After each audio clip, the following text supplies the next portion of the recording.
You want to go outside? No, you want treats. Look at that big one.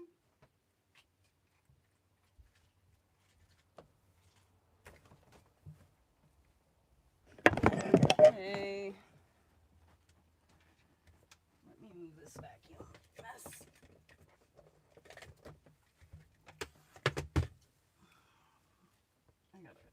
I'm gonna move you guys here in a second too.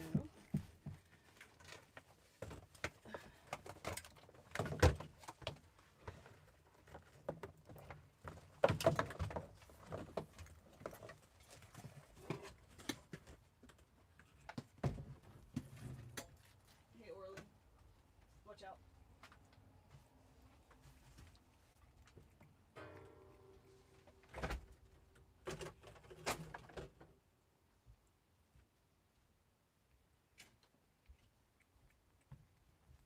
It's getting warm in here. Warm water. Where's my water?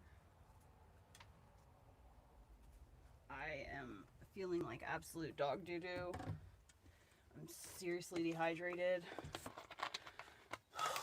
Hello, hello.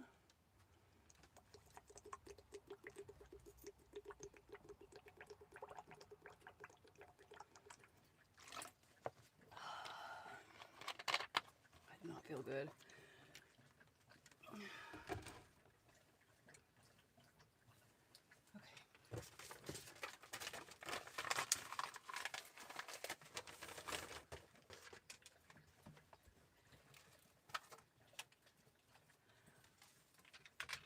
I just got back. I had to run to the gas station and get some propane. Last night when I don't know if you remember this, but last night I got propane. I had to hook up the propane that I found by the water, off the water heater. I disconnected it off the water heater. Anyway, I woke up this morning. Adam texted me and was like, "Did you take the fucking propane?" And I was like, oh fuck, he woke up before me. I was supposed to wake up first. So I had to fucking jump out of bed, talk him off the edge, and then, Orly, honey, I need you back up and go lay down. He was so pissed because he was trying to take a dab and he's out of propane and he wanted to refill his propane and he couldn't because I had his tank. Anyway, I just went and got propane for us, which was my plan all along, was to go and get propane this morning. But he woke up before me.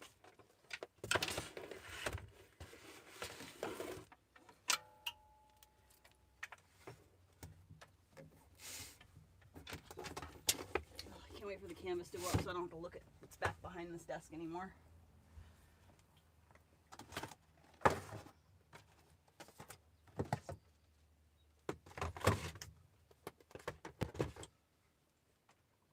I should probably put some light on.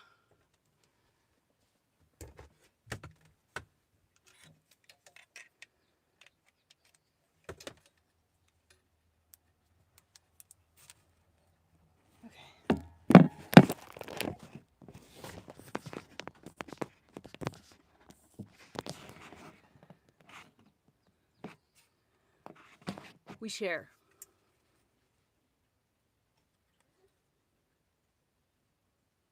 Oh, thanks. Aditya Neji. Do you want to go outside? What are you doing? Do you want to go outside? Hmm? You want to go outside? No. Okay. Well, you're not going to get any more treats, baby. No more treats. All done.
Dude, this is fucking badass. The tufting cloth that I bought just happens to be 4 full canvas stretches. And it's not, there's like awkward pieces at the end like this, but it fits all the way across, no random squares left over. It's fucking awesome. Okay, we're not gonna stab ourselves.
Ouch, I just stabbed myself.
myself good there.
I am sort of transitioning into selling the stuff that I make, yes. But right now, because I am still I'm still mastering it. I'm still learning technicalities and what have you. So I'm only charging right now for the cost of yarn and shipping. My labor is free. By buying a rug from me, you are giving me an idea, a concept that I wouldn't normally think of on my own, which I could then practice because it puts me outside of my comfort choices where I feel comfortable, taking on. So it makes me expand my abilities. Plus, I'm already going to be doing rug tufting, so it might as well go to somebody at the end instead of just sitting in a pile in my house. And if I'm already going to be rug tufting, I'm already going to be doing it anyway, I might as well only charge you guys for the cost of the yarn that I'm going to use. And, when I will charge regular prices when I feel that my work is good enough for full price. But until I master finish work, that's not going to happen. I'm just going to charge what I feel comfortable charging, and I don't want to make a profit right now.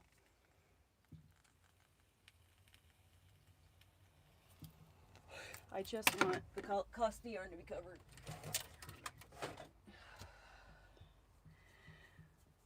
You fucking bitch. Alright, fine. I'll fucking feed you.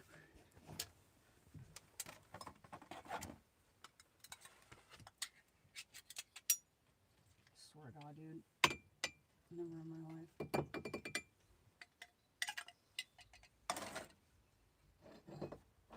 There you go. There you go.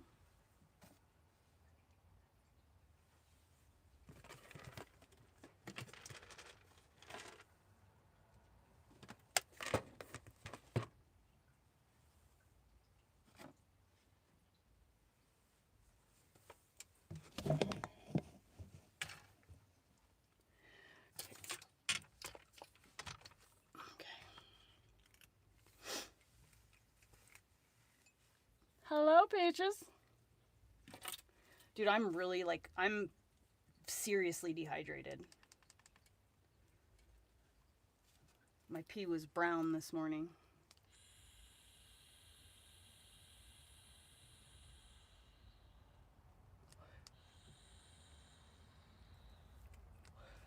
Gotta get this water in my body.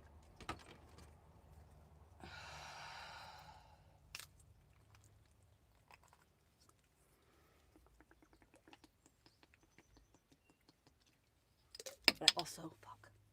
God damn it. That's the second one? Oh, thank God.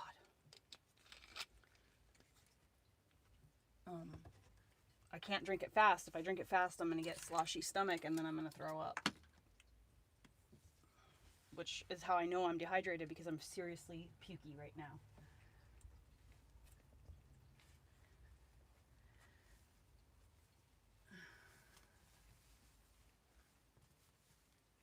Okay.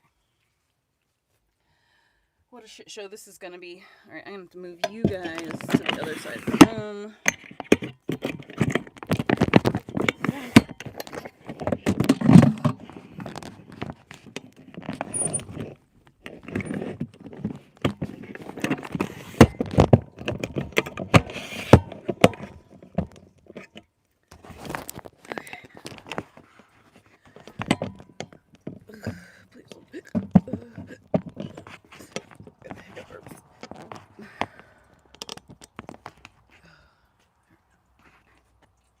Alright, that's better. Okay. I need that. I need that.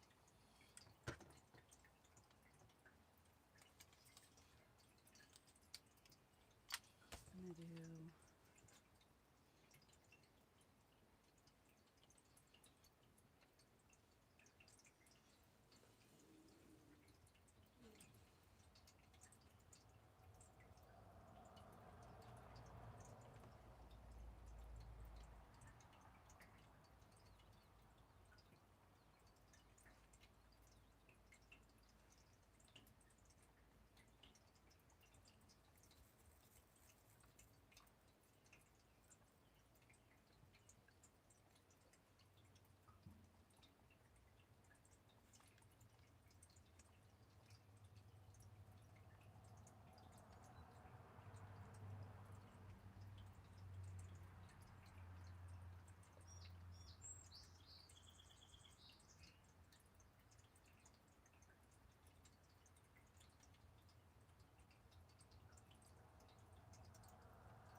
back just cracked like 4 times in there this morning.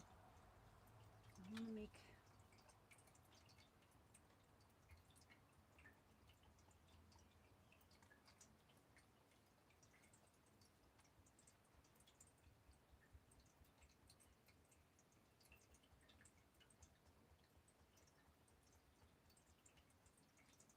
okay, that's what I'll do.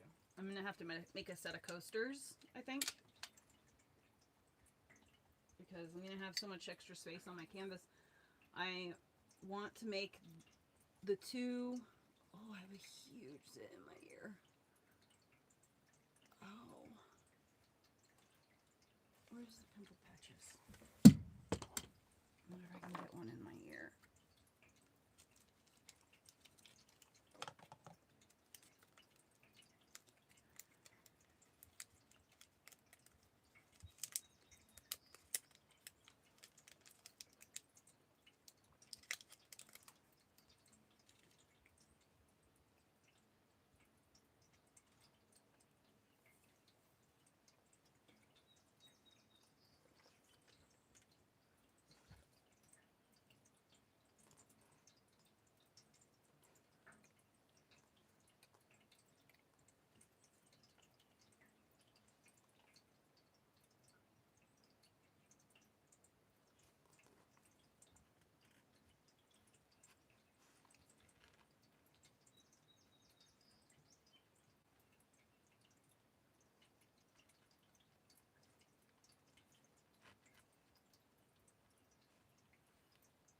Fucking nailed it. Boom.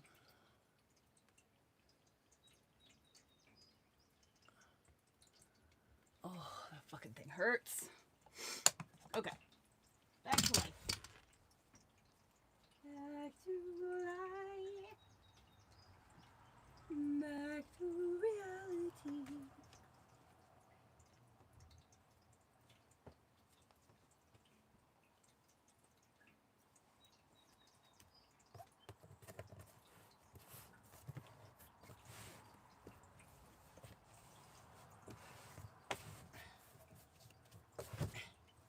Okay.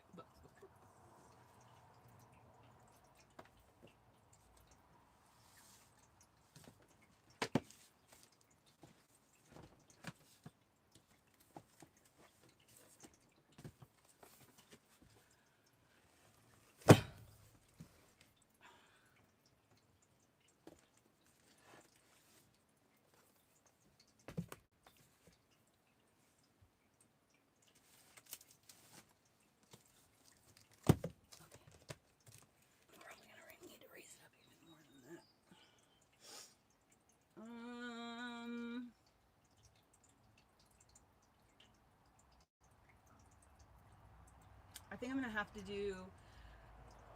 Kristen, are you in here? Hello, Laced Venom. I am making a rug.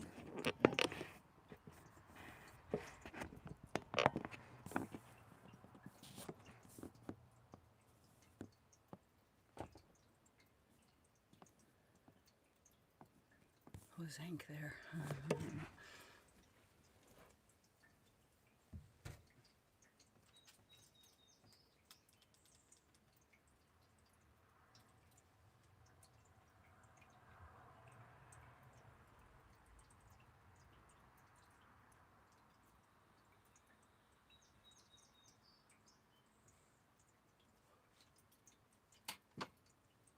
Okay.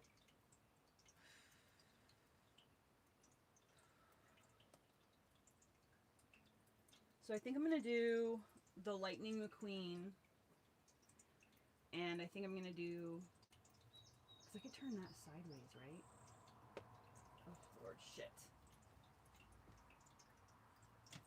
There it is. Okay. So this is... Oh, it's only 2 foot by 3 foot? No, it's 2 foot by 2 foot? I didn't know that. I thought it was 3 by 3. It's going to be 3 across diagonally.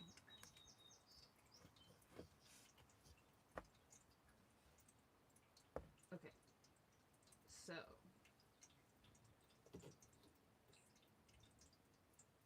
As long as it's within that area. Yeah, I'm going to have to make that owl big. And if I do...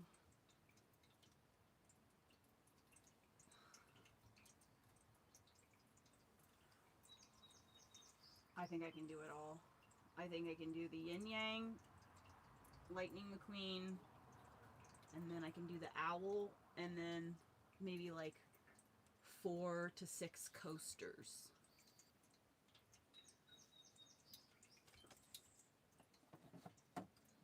Okay.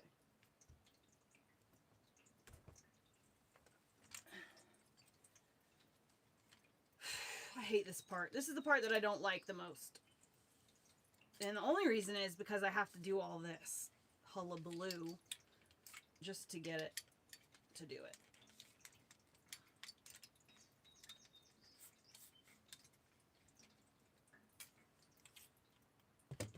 Yeah, that's going to be leaning forward. It's going to be leaning back, so we're going to need at least one more.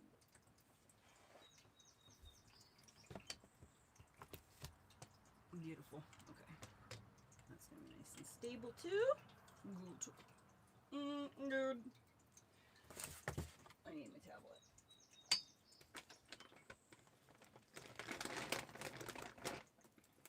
Did you guys see the owl I made last night? I was up until like 1 o'clock in the morning drawing. And I got the 3 designs that I'm working on today finished. So, and then I'm going to make some coasters. I'm going to make leaf-shaped coasters. But I'm going to make... I drew this last night. So, I'm going to work on this today. As well as the... I also drew this. I mean, I trace, just so you know, so I'm not an artist. Anyone could do what I do. But I drew that. The shading looks good, too. Okay, good. I was worried about that. Wow, that actually looks really good on camera. It looks way better than it does in real life. And you can see when you get super close that it's like, you know, been drawn. Okay. I think we can do this. Because Lightning McQueen is like a kind of a low squat, so he's more horizontal. So if I can get him, I could stack something on top of him. So I think what I could do is Lightning McQueen, and then the owl, and then on the other side I could do the yin yang. Or no, I could do the yin yang, then Lightning McQueen, and then I have this big space to do the owl, because I do need to make the owl kind of bigger because it has all those details.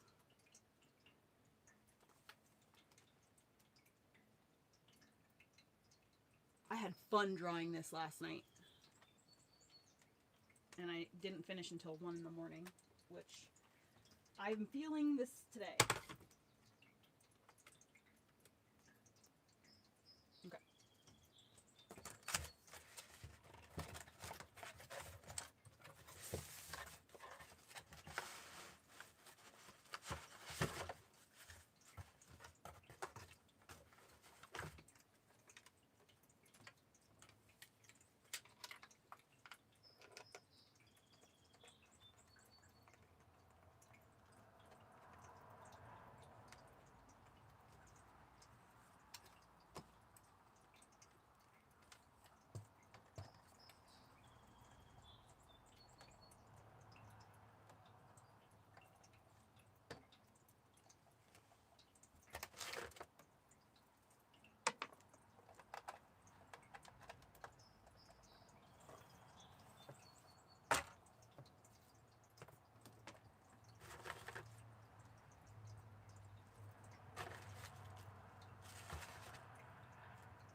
is this? Oh, incense.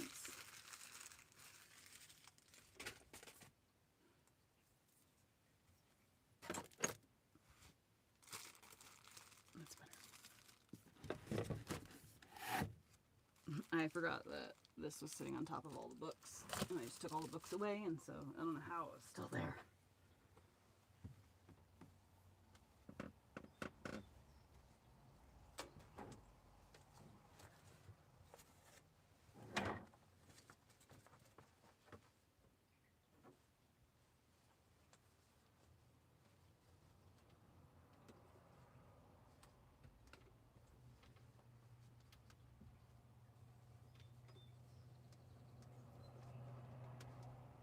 Okay, now I can't see through the light. Make my life a lot easier. Where's my tablet?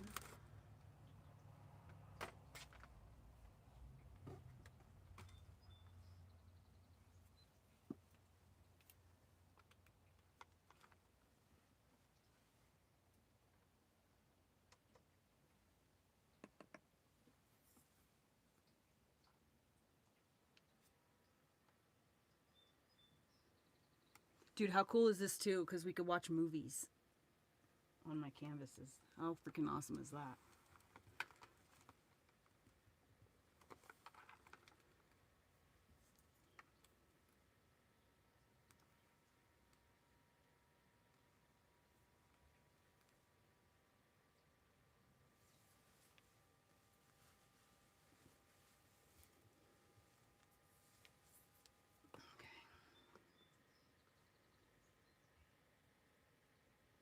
Oops, wrong button.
That's too small. It's just not gonna work. I need it. I forgot about the problem. I wonder if maybe if I just did it sideways.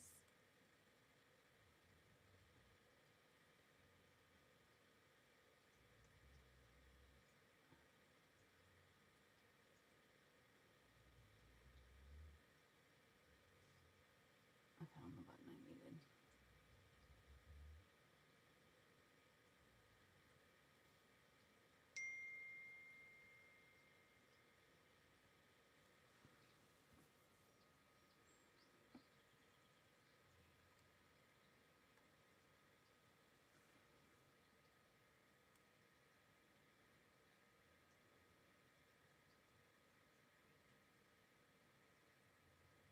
So I could do it like up to that big. Let me see. It's still kind of small.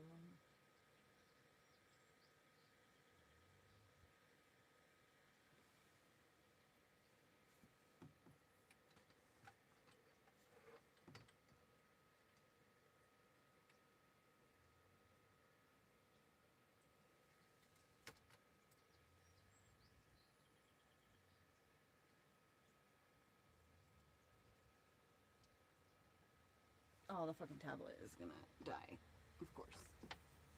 So we gotta let the tablet charge for a little while. Okay. That's lame.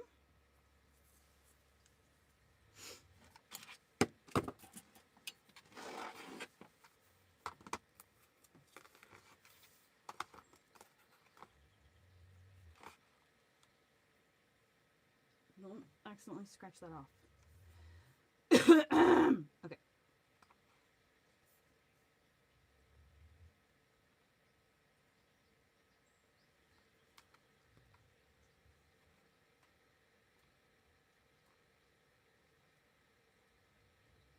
What was I gonna do?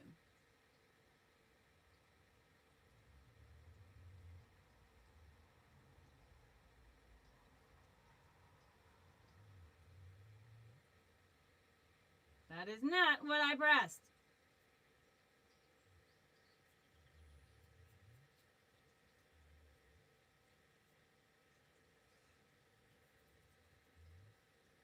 Let's try that again. 1, 2, 3, 4.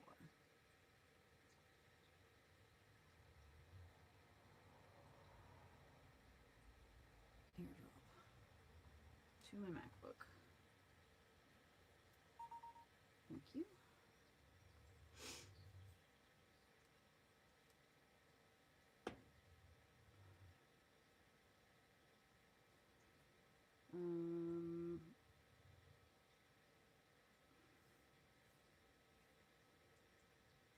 Cut, copy.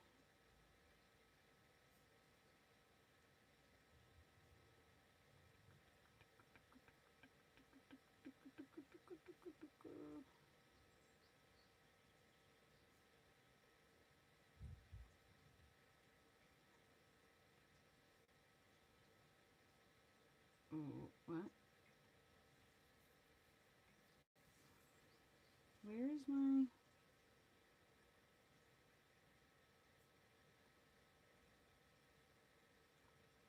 There it is.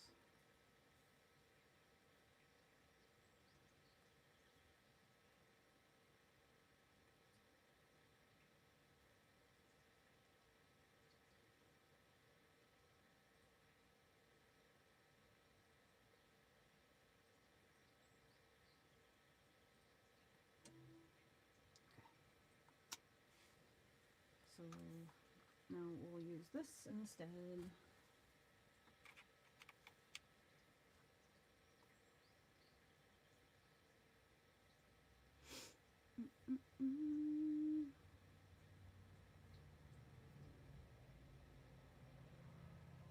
That image has already been flipped.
You didn't do it.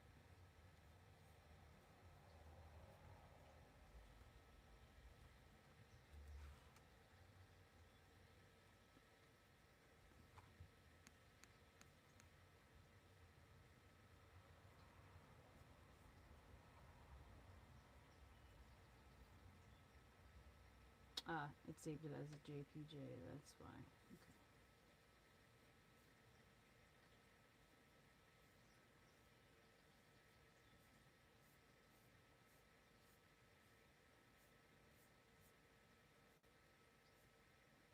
Oh.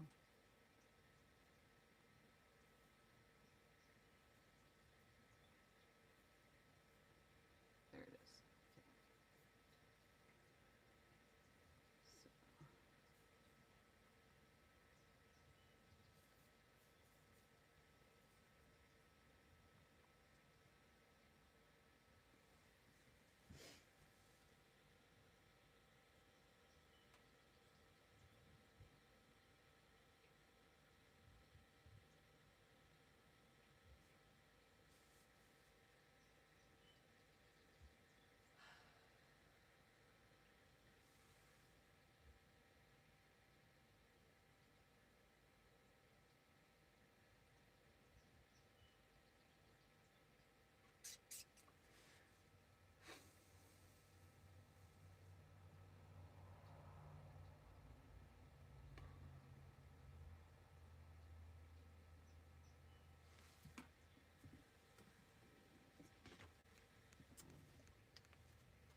Alright, let's just look and see what it looks like.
I can't make it that small.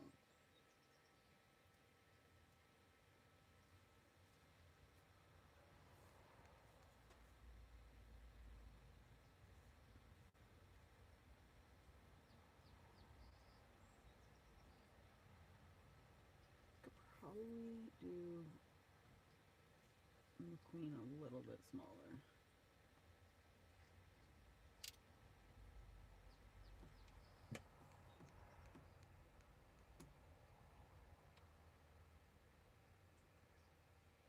Just get this one done first.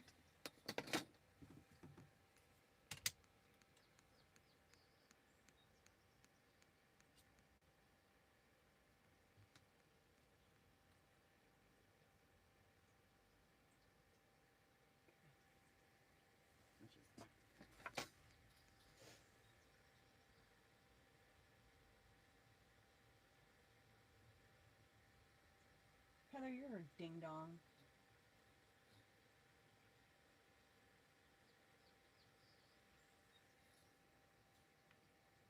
This is 18 inches. This is not 2 feet by 2 feet. I'm such a ding dong. It's 18 plus 18. So I'm pretty sure that's 3 feet.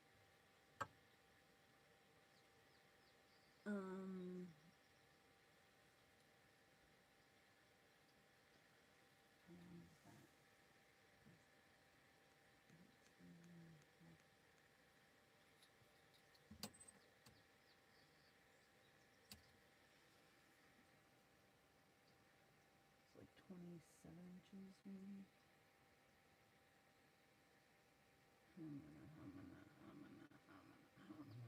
I cannot make the owl any smaller.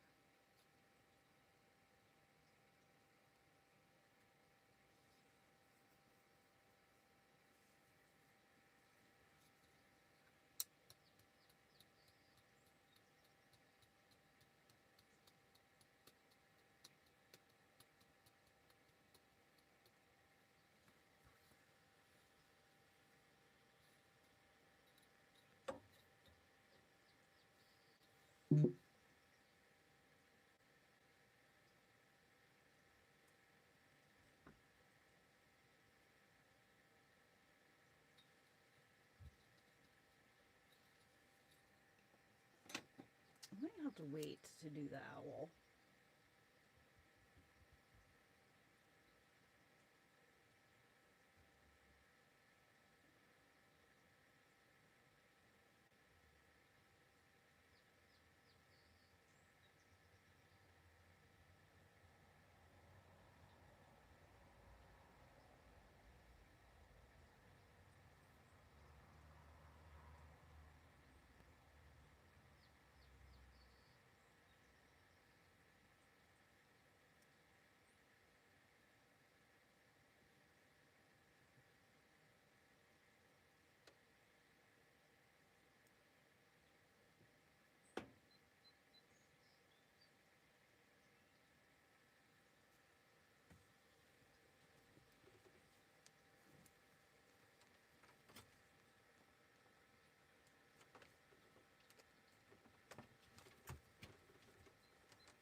Who else do I have to make stuff for? Oh!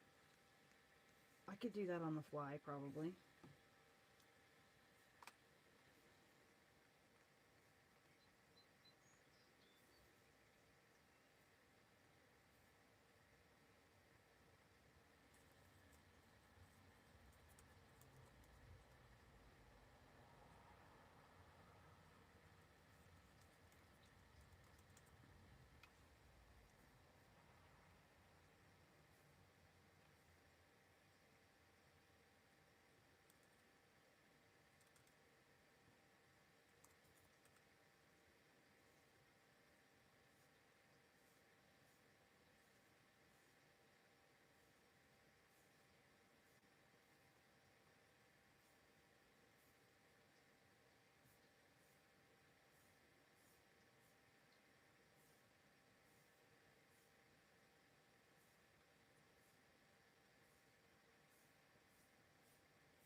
that's gonna work. Okay.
Thanks, Raymond. Hello, Lady Turnip.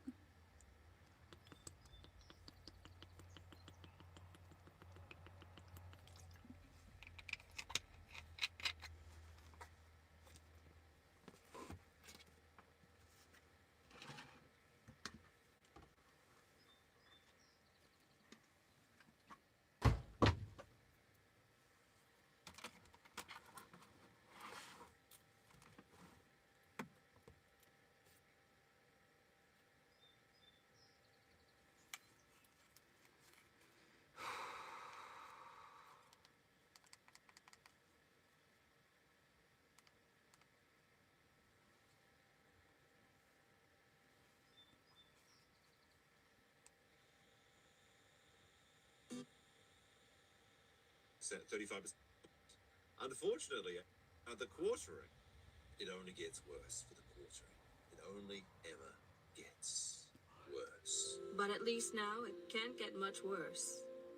But it did get worse. Now, the quartering, you may remember, he decided to go on 2 days of sobriety. Well, obviously he wasn't sober because he started getting that old liquid courage and tweeting up a storm. And that's kind of the giveaway if you want to know if he's drinking or not. But unfortunately, I think the Kino boys found this themselves while they were doing their live stream. During one of his, I believe this was his gaming stream, he was spotted with a mysterious bottle in his hand. What could this be? Like, this is either one or two things. It's either a bottle of maple syrup, which makes sense based on his shape, his very egg pear-shaped body. Although much more likely, it's one of those 99-cent bottles of Fireball whiskey liqueur, because it's not even real whiskey. There's actually a really fascinating documentary you can watch about how Fireball whiskey took over the industry and became like a really popular product. But basically, it's all a sham because it's only like 30%, 35% alcohol. So it's a liqueur. It's not really a whiskey. It's whiskey-flavored cinnamon drink. I don't know. But it's orange. And speaking of orange, it's Don with our 20 Australian dollars. He says, stand up, be counted. Be sure to hit the like button, chat. When you come back from a couple days off, you gotta get those likes. Remember, at 200 likes, the YouTube algorithm pushes the stream out. At 400, that's when it really hits.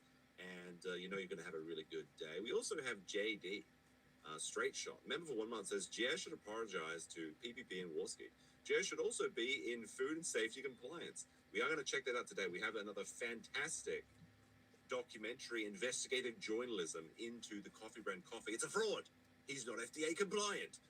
But the funny thing is there's two people converging on Wisconsin.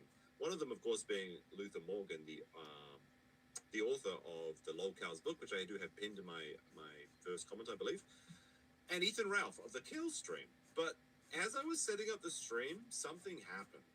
Something happened. There was a something on Alyssa Clip's channel says law enforcement hunting Ethan Ralph. Let's take a quick look at this.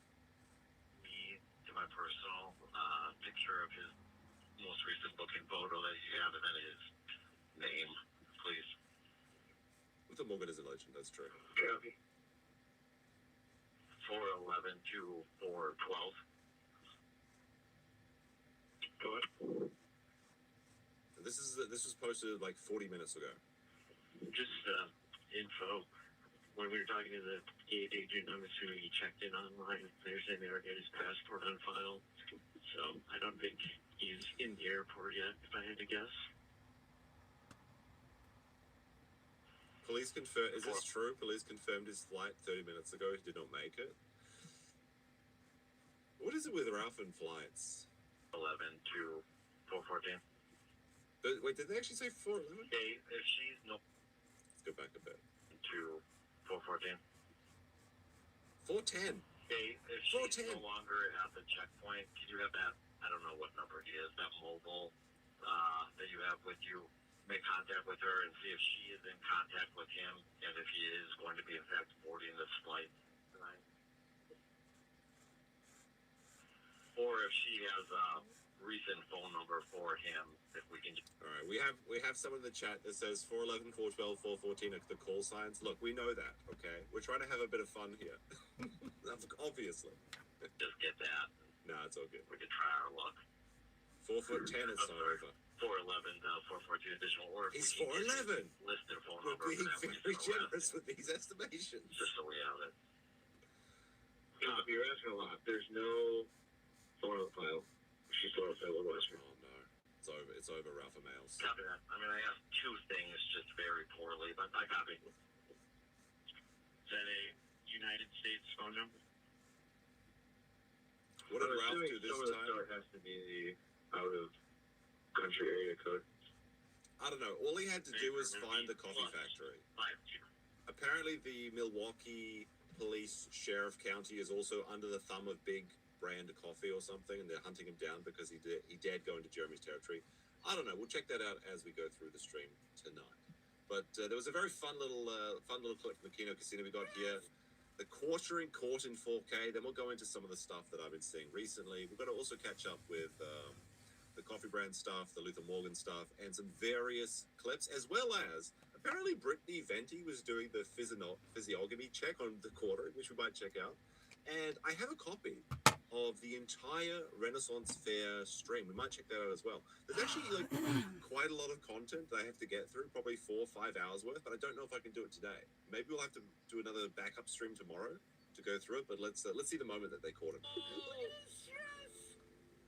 Wait, is that a bottle of fucking Fireball? It's Eagle Eyes. It's a Fireball! Oh, he's caught in 4K! Oh, he's caught in 4K! Drunkard alert! Drunkard alert! There's times too during this, and I don't know if you caught Looks like this or not like in PPP's Reddit, where he would Wi-Fi's turn under off tech the too. webcam, and he was obviously. The turn off the webcam drinky times. Oh my goodness, it gets you every time. Now, all right, let's get into some of these things. We'll start off with the faux pas today, which is going to make me look stupid because I muted myself at the beginning too. But Hotep on Twitter, who's been covering quite a lot of this stuff recently, good follow if you want to keep up to date, says the Quarter released a video about the White House correspondent dinner shooting. It's all about as low effort as you can imagine. Here's the compilation, so let's take a look at this real quick. By the way, I hate the Quartering's intro. It's so bad. What does this music have to do with anything? Breaking news, just got word that there was a attempt on President Trump's life. By the way, you just know that when what do you think goes through most people's minds when there was an attempt on President Trump's life? What do you think most people thinking? Like, oh my goodness, what happened? Is he okay? Was anyone injured? You got to know, like, Jeremy, the second he heard this, no matter where he was, because he's in this weird blue room. Maybe he's out to dinner. Maybe he's out to, I don't know. Maybe this is the cuck shit. I don't know. But you just know that the very second that this announcement came in, he was like, oh, thank God. Oh, thank God, something that I can grift off of, that'll distract attention from me. You just know that like the dollar signs were like appearing in his eyes, like some cartoon character. He's like, yes, Charlie Kirk 2.0, let's fucking go. He's such a piece of that's shit. gonna be too much. Like, so I guarantee you Lightning that he doesn't McQueen have an won't fit ounce on of the side. empathy in his entire body. So And it that's has to be exactly what smaller was going than through his this. mind. Got word that there was a attempt on President Trump's life. All right, I'm gonna turn off the chat for a second. This is. I didn't mute it this time. This is Jeremy's video.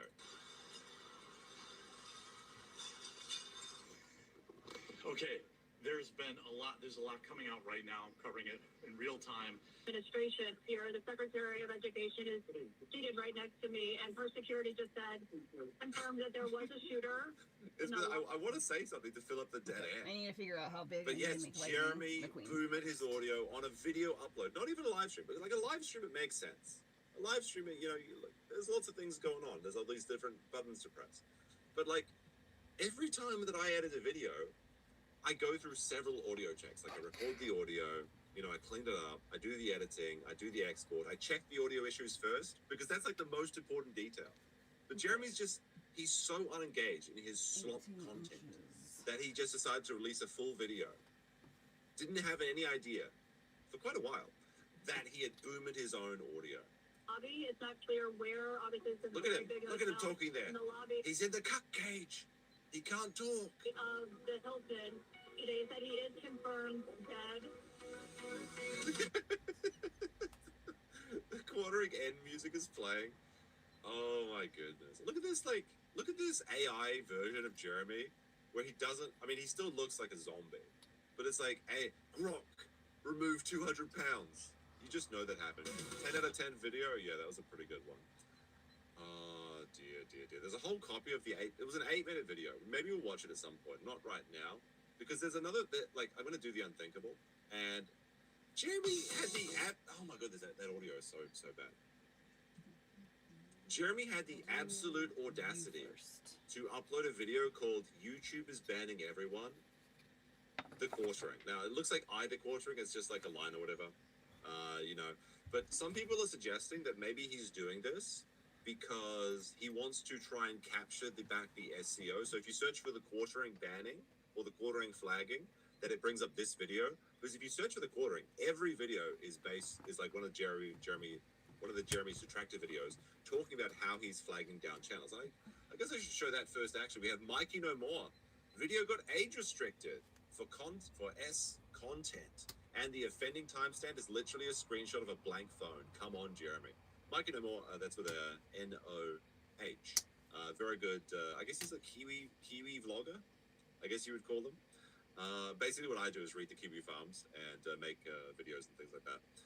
But he does a lot of work and did a lot of research into Jeremy. And one of his Jeremy documentaries we watched one time. It was very good. Very, very good. We also had Smash JT, YouTube.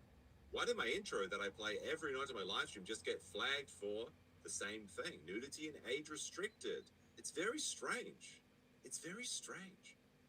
Not only that, the Kiwi Farms is literally being DDoSed. Well, at least it was when I was getting all these timestamps and everything.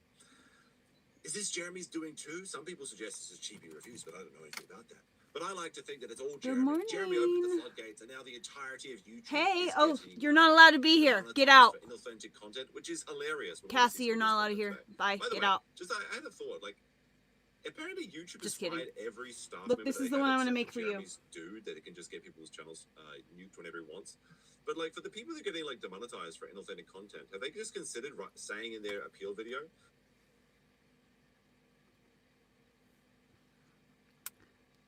That's what I'm making for you.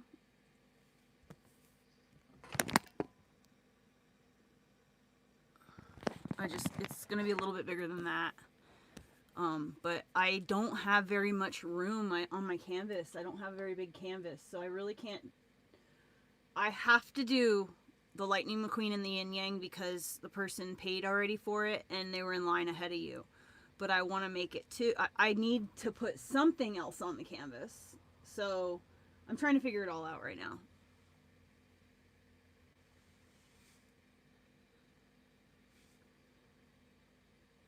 I've been standing here for like the last hour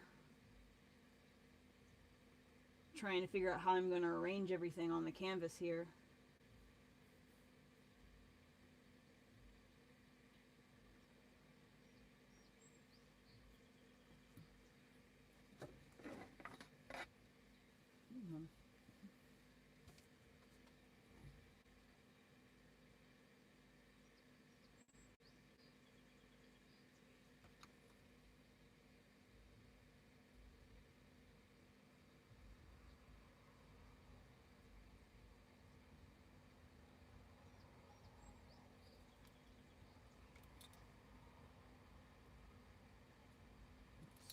Too small.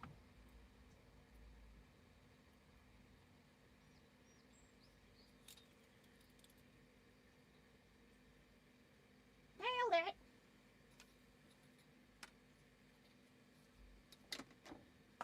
Okay. The bus. Oh, I want to make a picture of my bus for myself.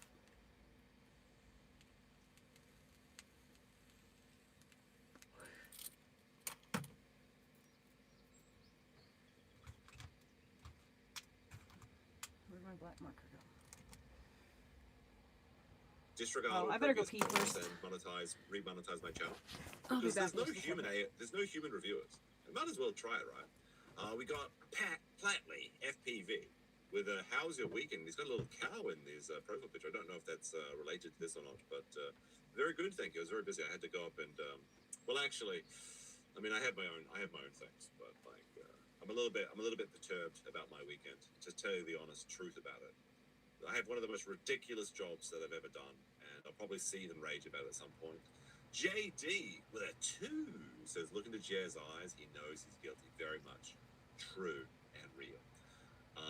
All right, so let's go into, now that we've seen that Jeremy has been, the flags continue, in fact. Well, let's check out Jeremy's video. YouTube is banning everyone, either quartering. Maybe it's an admission, I don't know. We also got a £5 saying he has been begging his subs to buy his coffee to save his family business when it's actually dropship coffee the whole time.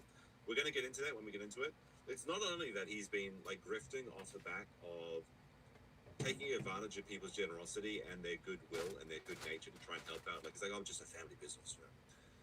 It may be that he's not even FDA compliant on Amazon and he's actually doing something illegal, as well as his brand just fucking dropped. He doesn't even have the brand for Coffee Brand Coffee anymore, so it's over. His empire is crumbling down.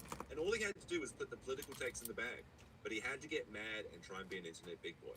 Alright, so let's check out Jeremy's video. YouTube is banning everyone.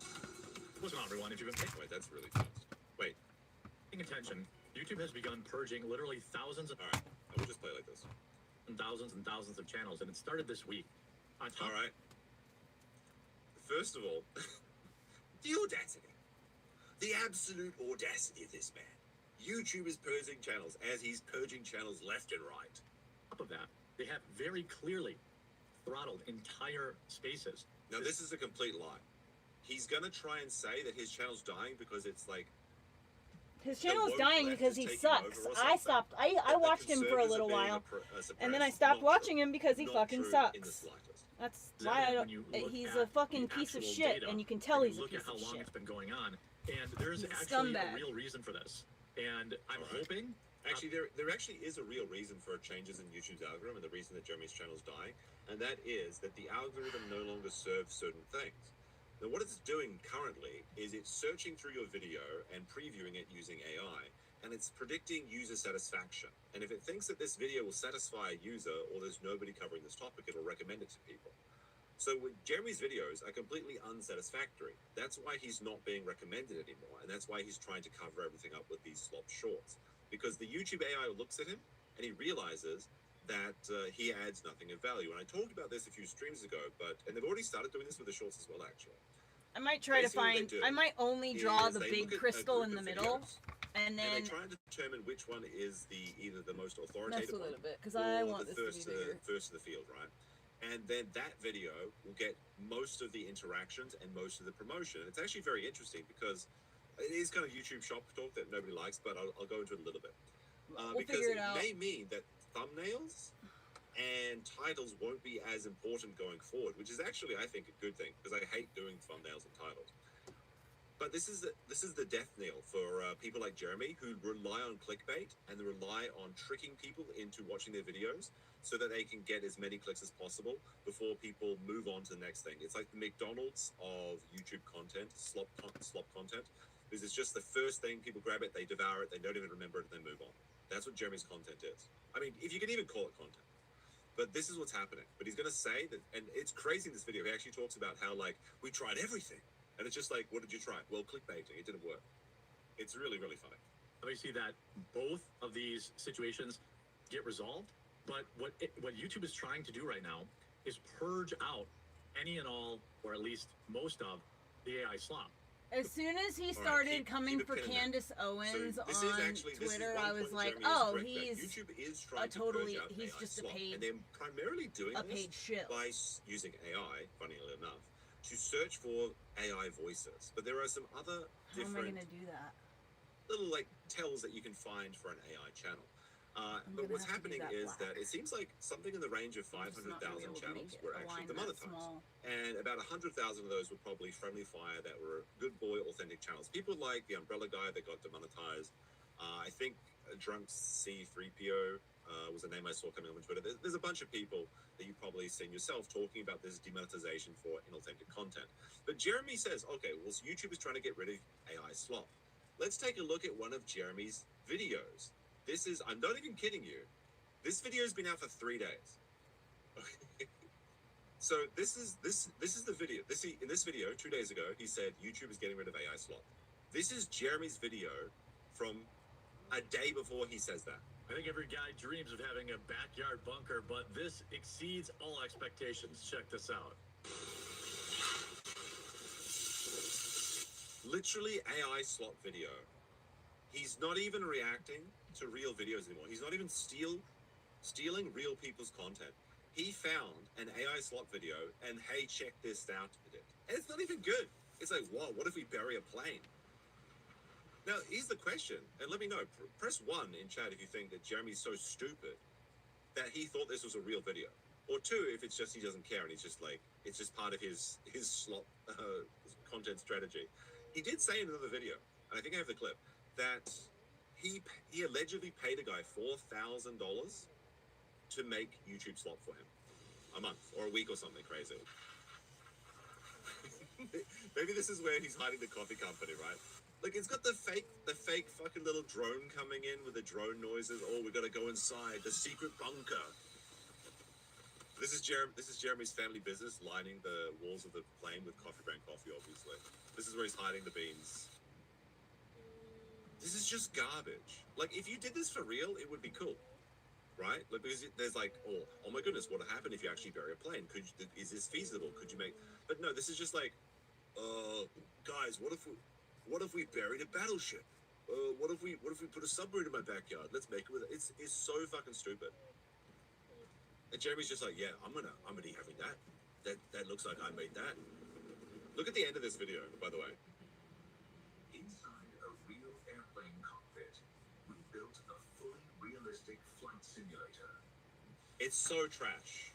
Inside a real like, I heard you like airplanes, bro. So we put an airplane inside your airplane. So that's the slop that Jeremy's putting out. The funny thing is that like, so he said that he recorded. He said that he recorded 150 slop videos. Don't hit the tripod! He's kind of like distributing them across all of his channels, and they have nothing to do with his content. Oh my god, he's gonna I think I heard that like on his RC Nightmare channel, that he's pumping out these slops that have nothing to do with RC cars as well. But one of these videos, he actually was shamed into recording 1 minute of content before he played someone else's content. So it's funny. So like he actually knows what he's doing is wrong, and now he's trying to change it to see like, well, maybe I was wrong. Maybe I should change things.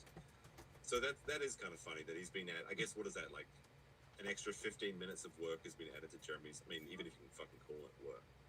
But there you go. That's the slop that Jeremy's putting out. But he's the one complaining about this.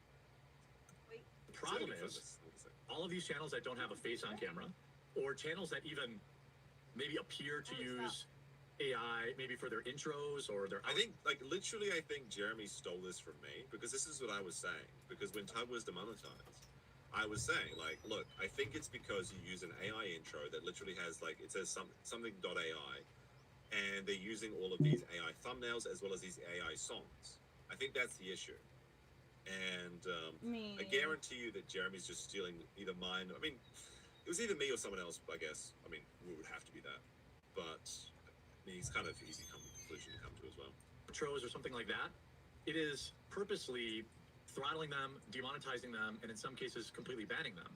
If you've been on X at all this week, you see that channel, that umbrella guy. This is a guy who doesn't put his face on camera, which I totally understand. All right, here it is. Hold on. Let's just have a quick interjection. So this man that talks about YouTube slops, so this is RC Nightmare channel that we had a look at last time. And you can see here it says, I am in fact not dead. This is one of the funniest videos, by the way, because if you go into like his the comments, people are like, how's everyone's consumer fraud going this weekend? What are the oranges for? What are the oranges for? What are the oranges for? One guy was like, well, this is the most disappointing title I've ever seen in a quartering video. But you can see here that this RC Nightmare channel, which is about RC cars. Let's have a quick look at his shorts. Oh, look at this. It's the Whatever podcast. It's it's just like random shit. It's literally stealing. Is that... more anti-woke comedy and people not afraid to hurt feelings, and this... Hold on, this isn't loading properly. This one was confused about what men actually want. Look, Can I get this one shot back? Sometimes this doesn't work. Hold on. Damn it. It moved like this one was confused about what men ever actually so want, but slightly. his response is pretty spot on. Do you agree? Let me know. Like, what does this have to do with? What if this has to do with RC cars? Did he just have this so we could have a woman's tits in the thumbnail? Because that's what he's doing on his TikTok. Because he just has all these women in his thumbnail. Look, more food cooking. This actually looks pretty good. What do you think about it? What is this? This woman going to use oranges in her fucking chicken? It burst into flames, but it ended up pretty good. Let me know what you think. Let me know what you think. Wait, is that the same woman that he was? Hold on, let me try. I really want to see this one. We need more offensive comedy. So, What the fuck? so, Huh? Wait a minute. What's going on here? Cheating is bad in any language? so, Who's saying that? Oh my goodness. What the fuck is going on here? Did he try and change his voice into a woman's voice? Or did he just like have a wrong audio and he just never checks? He just never checks. The AI that makes his slops malfunctioned? Maybe. The world Trying to get this. desperately needs more anti-woke comedy and people not afraid to hurt feelings, and this guy's a perfect example of it. Check it out. Is everything okay? Wait, this guy. Rob Schneider. Rob Schneider is the Quartering Slops channel. You know, like stealing, like, obviously YouTube content theft is a pretty common thing, but like in the comedy world, that's a pretty big, like, no-no. Like, holy shit. Are you mad? You okay? The fact that he does he even know? It literally says Rob Schneider highlight moments here. So they stole it from the you can see the TikTok channel they stole it for it right here. RBQBRJOSJ. Like, you can see the TikTok channel. They're not even bothering to edit out the TikTok thing. Holy shit. The world could always use more heroes. We need some offensive comedy. Who's this guy? I don't know. Rob Schneider. Anyway, sorry. I'm getting like... It's actually getting me a bit hot on the collars. In an angry sort of way, obviously. Oh my goodness. The audacity of this guy. Like, to think that hundreds of thousands of channels are being demonetized for inauthentic content, you know, erroneously, and Jeremy's allowed to get it. Like, literally, his channel is a walking TOS violation. And one of the things that's actually, like, apart from stealing content and freebooting content being against YouTube's TOS, another thing is that actually he's had channels being taken down is keyword stuffing and incorrect or fraudulent keywords. Now, I don't think that Quartering uses keywords on his videos anymore, because this is like an old feature that got phased out of YouTube. But I noticed that he was using his channel tags. So channel tags is like you try and you put your channel's name in there and what you talk about. RC Nightmare would have obviously RC cars and things. I had a look at the Quartering's channel tags. Let's have a look. The Quartering, okay, that makes sense. Nothing wrong with that. And you want to add different variations of the spelling because maybe someone, they missed the space or anything. So the Quartering, that's fine.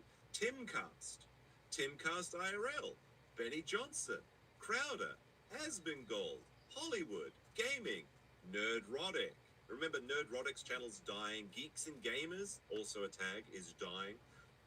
Tim Pool again, that's the third Tim Pool. Benny Johnson, Steven Crowder, Asmongold Clips, video games. I mentioned He Geeks wants and Gamers, to but that one is associate very himself with funny. those The Officer Tatum, Black Conservative computer dork Perspectives, dudes I that believe are that's like spelled incorrectly Asmongold as well. fans. Matt Walsh, the Hogs twins, The Ben people who Shapiro. are like So what he's kind of doing here based. is he thinks that if he puts in Asmongold Clips or Geeks and Gamers, that when somebody watches an Asmongold video or someone watches a Geeks and Gamer video, they'll accidentally be recommended a Quartering video. This is actually against YouTube's terms of service. And like the Quartering said, the channel's a walking TOS violation. Black conservative. Yes, you guys want the black opinion? Let me go get my face paint. I can give you the black perspective, okay? The black conservative perspective. But again, it's just so pathetic.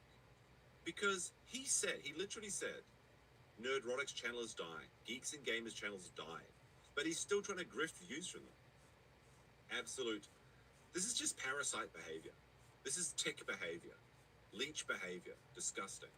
Podlucky says, all work at Coffee Brand Coffee Factory makes Jer a dull boy.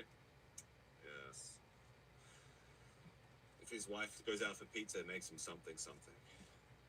It is shameless. How's it going, Christina? I haven't seen you in a while. Hope you're doing well. All right, let's go back to this. But again, this is the video about him talking about inauthentic content and being demonetized while he steals people's work and does zero work himself. He does that. But YouTube had demonetized his channel for, quote, inauthentic content. This guy's live every single day, 2 to 4 hours, him speaking. This actually happened to, I had a podcast channel with Baron and Count Dankula, and we got demonetized for the same reason. Because our faces weren't on the screen, and YouTube said that it was like inauthentic content or unoriginal content or whatever the case was, and we were never able to get restored. The thing is, his content is so slop that this is the only rightful thing that YouTube has ever done, demonetizing one of his fake YouTube channels, where he's just freebooting people's shorts and has nothing to do with the topic. He's like, I'm going to reboot my RC channel. Better put a bunch of whatever podcast videos up there. After multiple appeals, we were never able to be restored. Now, in the case of Tug, that umbrella guy, who's a very large YouTuber, he was able to get their attention, which again, this is not how tech support should work for creators that share 70 cents of every dollar or 30 cents of every dollar with YouTube. All they said is, we've replied via DM. And all they said was, you said to appeal, I did. You've got 40,000 plus here. Major creators and lots of folks telling you this is wrong, please fix it. Mr. Nerdrotic in there, please fix this. Again, Nerdrotic, that's some views he's trying to steal. And a lot of other people saying, please fix this. Well, thankfully, in his particular case, YouTube did restore his channel, but that's only because he raised a huge stink on X. What about smaller creators who can't grab the attention in the same? What about the smaller creators that the Quartering has taken down that nobody knows about because they didn't have a voice like that umbrella guy? Now, I never knew about 8 Thoughts until I saw it on the casino covering it. Okay, how many people has the Quartering taken down that we just don't know about? Because if you're like under 1,000 subscribers or something, or maybe you're only getting a couple hundred views per video, like the Quartering on his fucking Sleeve Media channel, then you just disappear. You can't fight it. Like this is what's important about it. Like this is why you have to refresh the tree of YouTube creator freedom with the blood of tyrants, because when people like Jeremy come along and deplatform people for speaking their mind, for talking about publicly available information, it just stifles the entire environment. And the only thing that can survive that environment is people like Jeremy, which is really like, do you want to see more Jeremys? No, obviously you don't. Way. Jer took down Clavicular. There are thousands of them when you actually start digging around. this David Perez individual who does movie talk. He has 75,000 subscribers. It doesn't look like he's super duper active, but maybe he's making shorts. It's hard to tell when shorts come out, when they're not come out. But the same. No, it isn't. It's very easy to tell. Maybe if you knew anything about YouTube, I mean, anything correctly about YouTube, then you would know about that. Oh my goodness, he's actually showing his subscriptions. That's kind of interesting.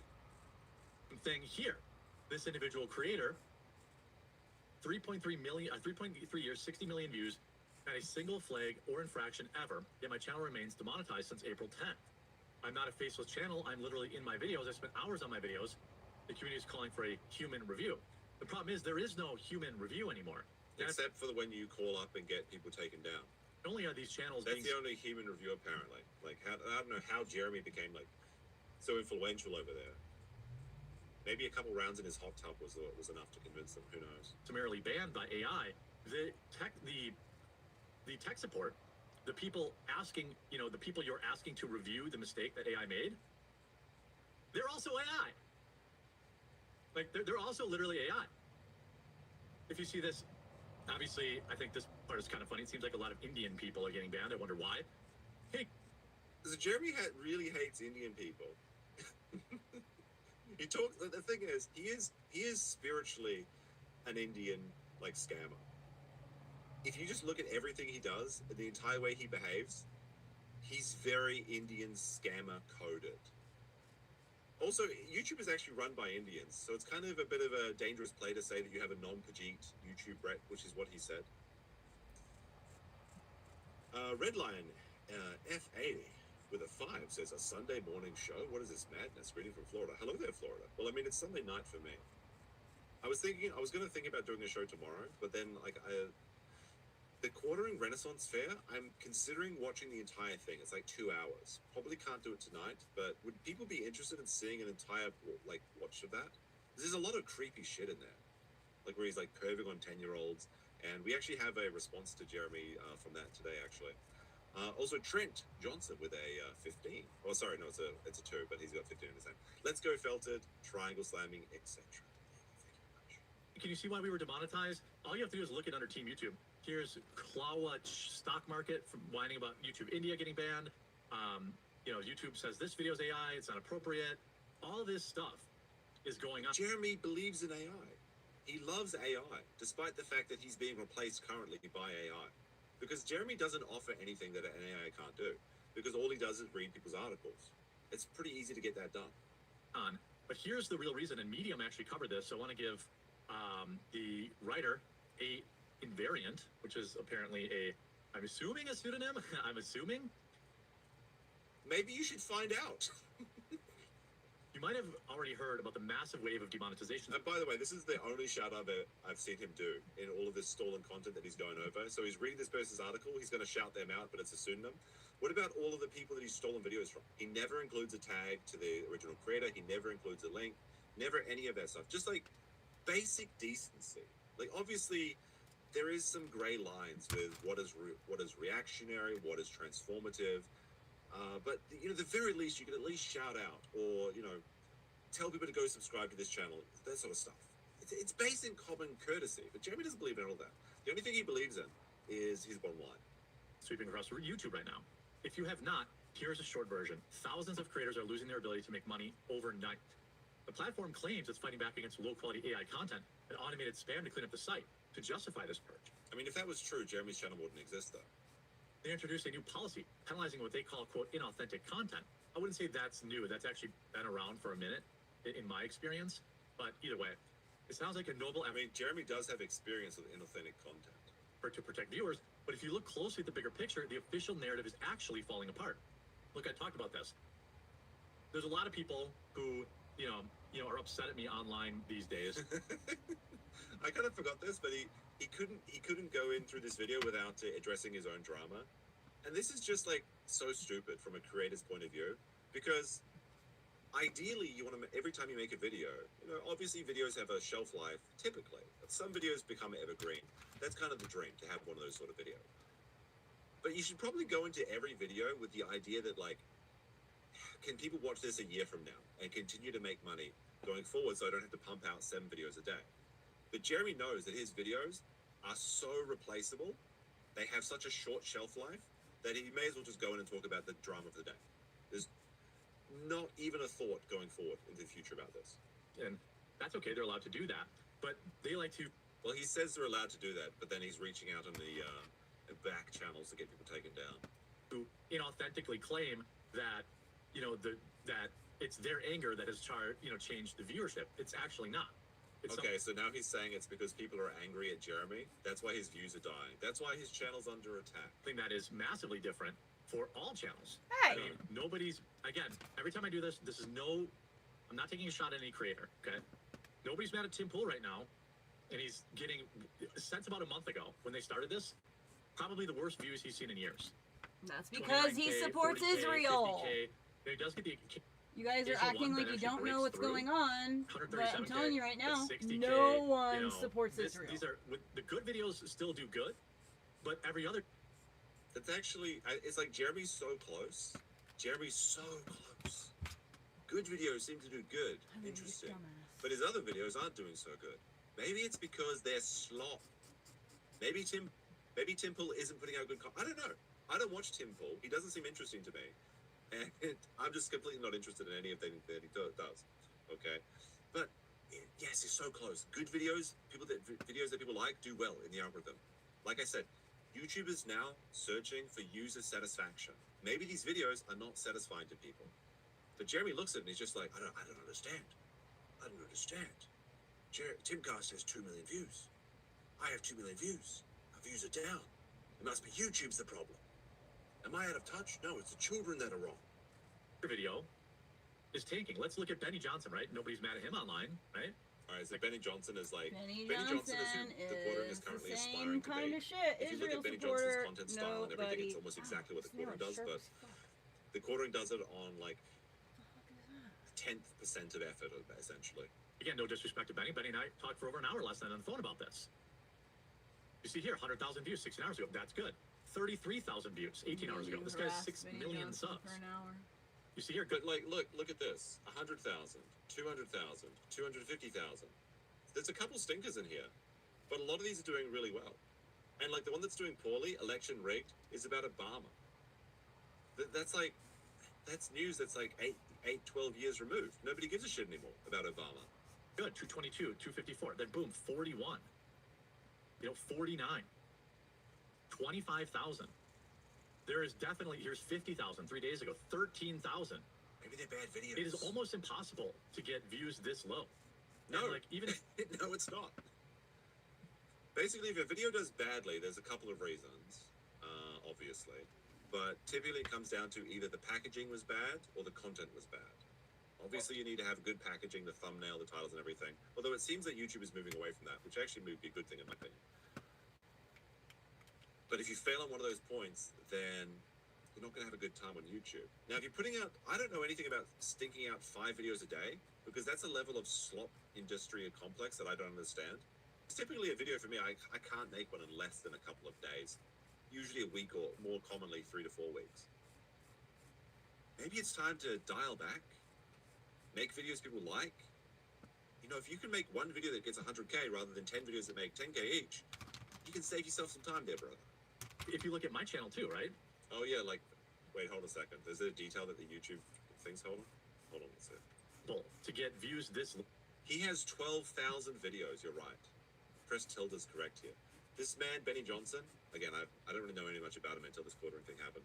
He has 12,000 videos. Maybe it's time to dial back the videos and put out good content. low. And like, even if you look at my channel too, right? All right, let's have a look at Okay. your channel. We've seen your channel. Look, actually, by the way, it's funny that the first And thing... like, even if you look at my channel too, right? All right, let's look at his Okay. channel.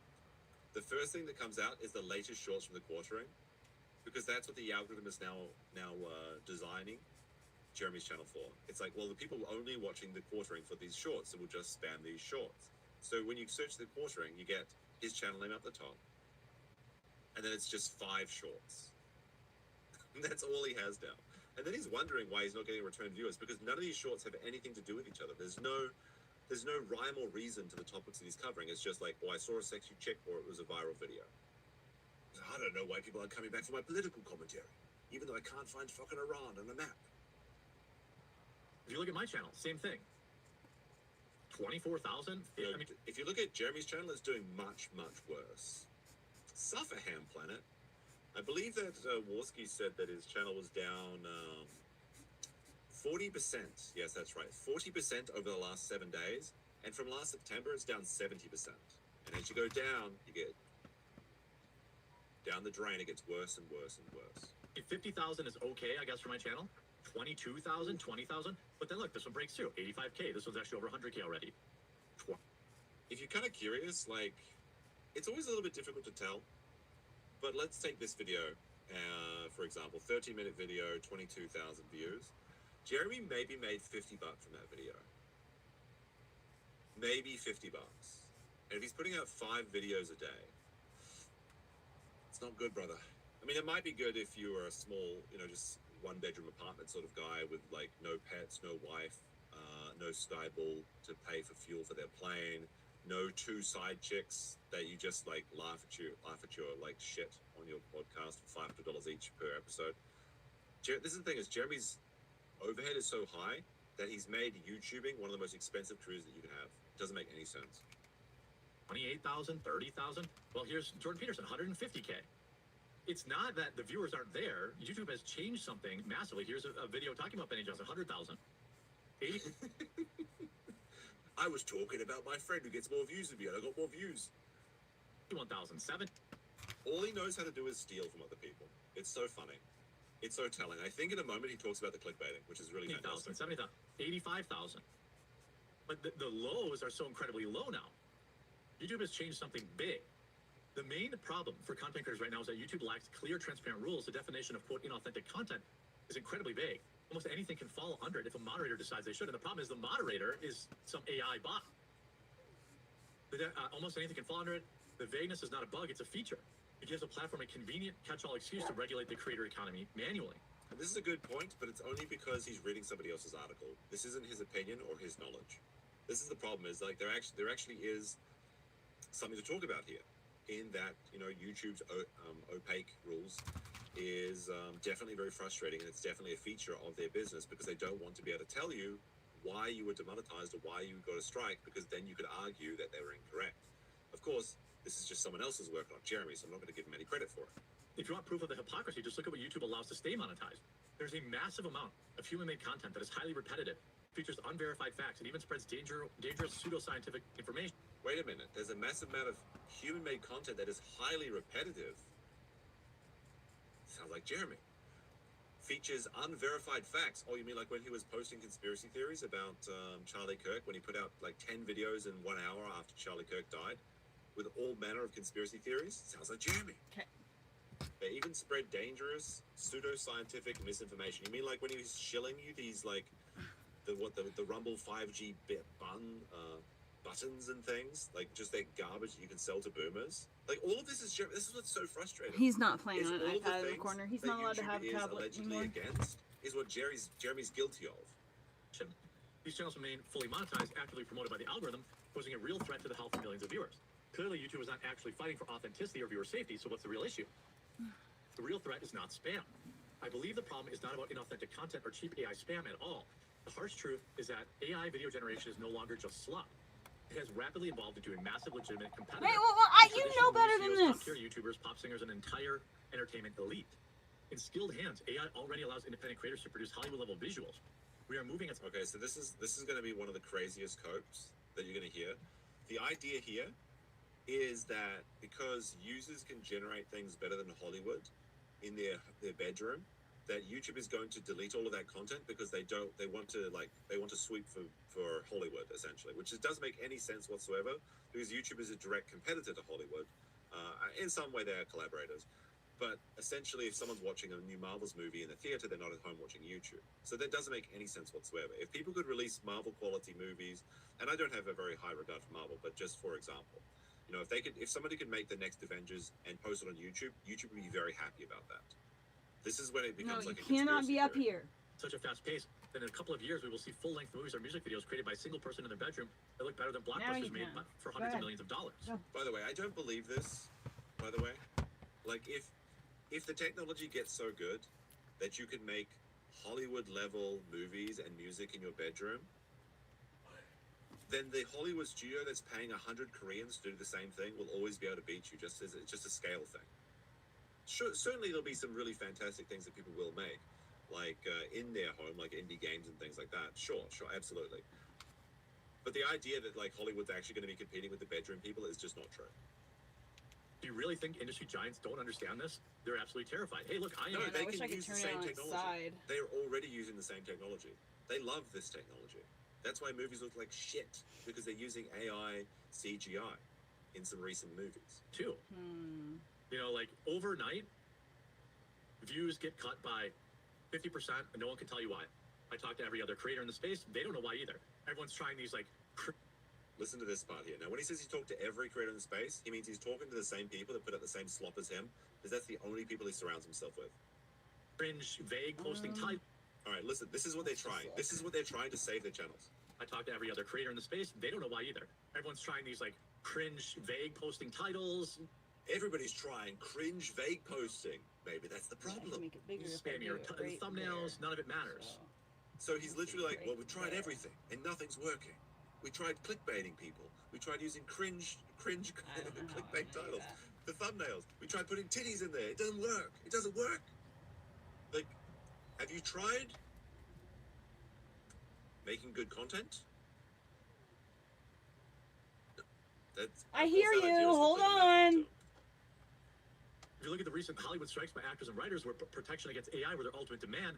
Look at the By major. the way, everyone's struggling. No, they're not. Absolutely, this is not true. Lots of people, in fact, more people than ever are succeeding on YouTube. Even just speaking from personal experience, things are only getting better. The only examples that Jeremy can point to of YouTube getting worse for everybody is literally just the people that switched to live streaming rather than making long form content because they found that live streaming was more profitable. Or people like himself and I assume Benny Johnson who just do this clickbait 5 videos a day garbage. Music labels suing AI music platforms right now. Traditional media holds a colossal influence and brings billions of dollars in ad revenue to the platforms like Google and YouTube. If a solo AI creator starts pulling the same viewership numbers as a multi-billion Orly, dollar hold production on. like Mr. Beast, it destroys the traditional business model entirely. No, it doesn't. I'll be right back. I gotta get my dog. And you just look at Mr. Beast for this example. coming! What is Mr. Beast doing? He's working for Amazon now. If somebody on YouTube starts putting out Hollywood level material, they get hired by Hollywood. That's almost always the case. There is a couple like autist savants Go. out there that'll just say, Keep no, I going, go. refuse. Go I'm get on going to Orly's only bed. focus on my Orly's YouTube bed, go. channel. And they do fantastic Orly's on the bed. channel. They do. Like, the Astartes guy Okay, was a just good stand example right of this, there but he and actually stare at sold me. out and That started works working for too. Games Workshop. But that's what's going to happen. And if you think that one person with these AI tools can compete with Hollywood, you're just wrong. Because if you have the tools, Hollywood has the tools. And they're going to have hundreds, 200, 300 people using the same tools to put out more stuff than you could possibly do. So this is a weird conspiracy theory that's like, well, we've got to shut down the AI creatives right now because they're going to compete with Hollywood and we want to keep the status quo going. Even though anyone succeed on YouTube directly benefits YouTube because we get 30% of their profits. Absolute nonsense. And if he had even a second of critical thinking, he could probably come to this conclusion himself. But you can't think Back about up. articles Back if up. you have to read 5 articles Back a day up. to pump out 5 Back. videos a day. Go back. And By then keeping the your rules food right there, deliberately hold it vague, in your pink YouTube has bowl. created a legal weapon. They can let harmless AI content slide, but the moment an independent AI filmmaker or your animator pink gets too bowl popular right and there. starts taking market share away from established industry players, Right. YouTube can simply hit them with the inauthentic content hammer. There's Orly's food What we are right witnessing there. is not a crusade for content quality, it's corporate lobbying and market protectionism. AI gives ordinary creators unprecedented power, and the traditional entertainment monopoly is fighting back to maintain control. YouTube is choosing to protect the old guard. Now, I don't. That's just not true. Simply not true. Unbelievable. I think that there are multiple. It's like he's every creator he named supports You know, Israel, you and he generate wonders cats on. why. In Claude AI, when you told Grok to imagine yourself as one of the Power Rangers, YouTube's trying to shut you down. Like, this is like kind of an appeal to small creators. Because if you get the small creators on your side, then it kind of their views can kind of trickle up. And he wants to just suck the life out of more people because Jeremy's typically always gone against people larger than him. Like, that's who he sucks up to. He used to suck up to Ben Shapiro. He used to suck up to Sargon of Akkad. Now he's sucking up to Tim Pool, but he's kind of at the same size, at least in YouTube subscriber numbers, as Tim Pool. So now Benny Johnson is the guy he has to suck up to, because their leech is always looking for its next meal. But maybe there's more fertile grounds trying to get the small creators on your side. Things at play here. There are multiple factors at play here in terms of the way they've changed the algorithm, the way that they have Algorithm is such coke, by the way. Anytime somebody says algorithm, it's almost exclusively because they're making bad content and they just don't want to accept it. enforced moderation, the way that they have decided to, summarily ban channels or cut off viewership to channels. I mean, again, I'm not ragging on Tim, but if you look at left-wing content creators, All right, this is when the secondary level of conspiracy comes on, which is pretty crazy. Dave with a 2 says Benny Johnson has better productions than Joe. Yeah, like from what I saw, Benny Johnson's content looked exactly like the Quartering's content, but like dialed up to 10. Like it just looked at the same topics, the same sort of thumbnails, but there was actually like production values, is what I saw without actually watching like the videos in great detail. DB with another 2 says he can't read. He's making excuses. Exactly. how about breaking points, right? Breaking points. All right, now he's going to tell you that the woke left actually controls YouTube and all of the views are being siphoned over to them. This is absolute nonsense. Left-wing content creator, 2 million subs, so the same about as me, right? Absolutely crushing it. Maybe they're making content people are interested in. 135K, 100K, 500K, 300K, 300K, 250K, 400K. This is just envy. Because, the left and the right, first of all, Jeremy's always tried to pretend he's apolitical, which he is not, obviously. He's very clearly right-leaning. But the left and the right are essentially the same size. People that are on the right are not going over and watching these left-wing videos, okay? It doesn't work like that. So this is it's just envy. It's just peanut envy that these people are actually getting views that are good. Like, for whatever reason. And I don't know what they talk about, because I guess it's just a left-wing podcast equivalent to the Quartering. Maybe they put effort into their fucking videos. Maybe they've developed an audience. Maybe they're not pumping out short slop. Because the more you feed into YouTube, the more it gives out to you. If you put in shorts, it's going to give you more short views. Put in more long-form videos, it's going to give you more long-form views. So maybe Jeremy has trained the YouTube search algorithm that is so mysterious. He's been giving it 20 slop shorts a day, and it's just like, well, you're a short slop channel. Now you get the short slop video treatment. Congratulations, you get what you fucking deserve. Now, there is actually an interesting thing you can see in shorts, where if your shorts are getting stuck at about 30,000 views, that means YouTube doesn't really trust your authority on the short topic. But that's inside baseball stuff that I assume most users aren't interested in. And if you look at Jeremy's shorts, they're all kind of like that. They're all like stuck in the under 10K or under 30K view, which means that he's just not getting wide reach because they're not making people satisfied by watching them. And again, like there was actually a comment that someone brought up, says, sounds like clickbait is less effective. Yes, because clickbait is almost always unsatisfying.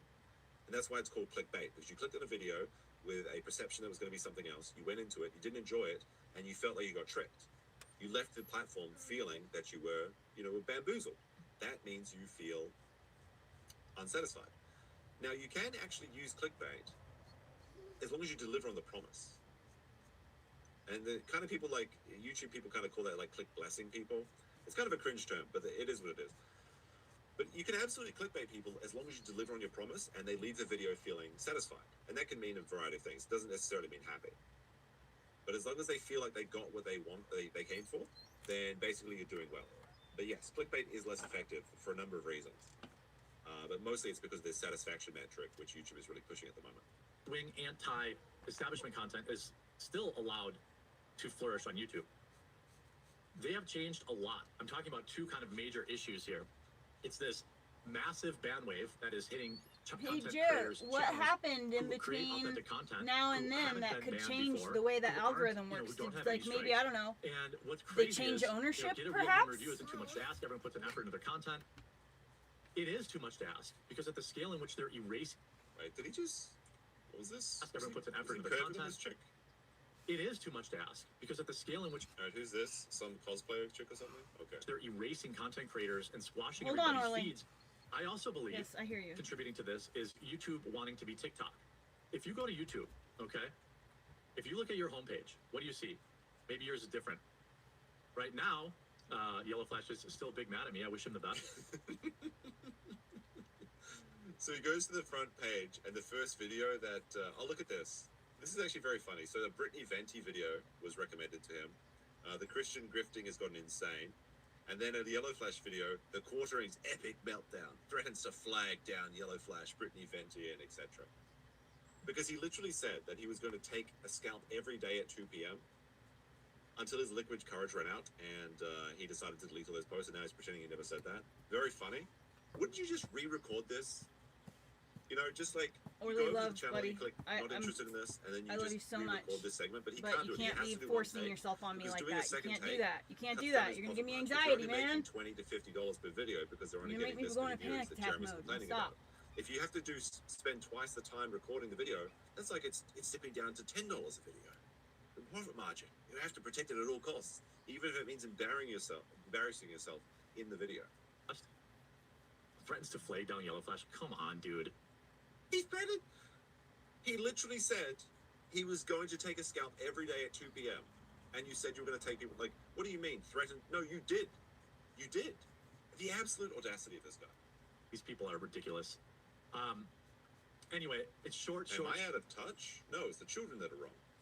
By the way, he also just completely felt it himself because, like, most people, when they go onto the YouTube homepage, have 3 long-form videos and, like, 5 shorts. But Jeremy actually got 6 videos, like the old sort of YouTube homepage. He had to scroll down to find this. And actually, YouTube just implemented a new feature where you can select the amount of minutes per day you want to see of shorts on the platform. If you select 0, guess what? You get 0 shorts suggested to you. Wait, what? So actually, long-form content is exploding on YouTube.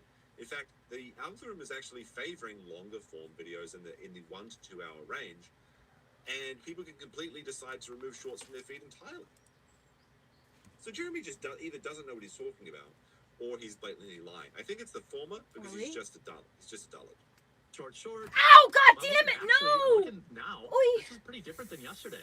Oh, Yesterday buddy. it was all shorts. So like if you go to your subscription feed, if you go to your God damn it. homepage, it's 3 videos that I've already seen. These have been the same 3 videos on my homepage for months. That's so funny. Oh, He's like, God, well, you got me good. You got me guys, good. Yes, You got me yesterday- good. Right in my Yesterday armpit there was skin. like 5 shorts there. Now it's like, well, you just believe me, guys. Just believe me. One Little more mole refresh bar. right there. There'll be more shorts on the homepage. Then it's You You got know me why there were right in shorts my on the homepage mole. from yesterday? It's because he was searching for shorts to steal, and he was going through so many, just searching for the short form content that he could freeboot. shorts, then even fewer videos, then more shorts.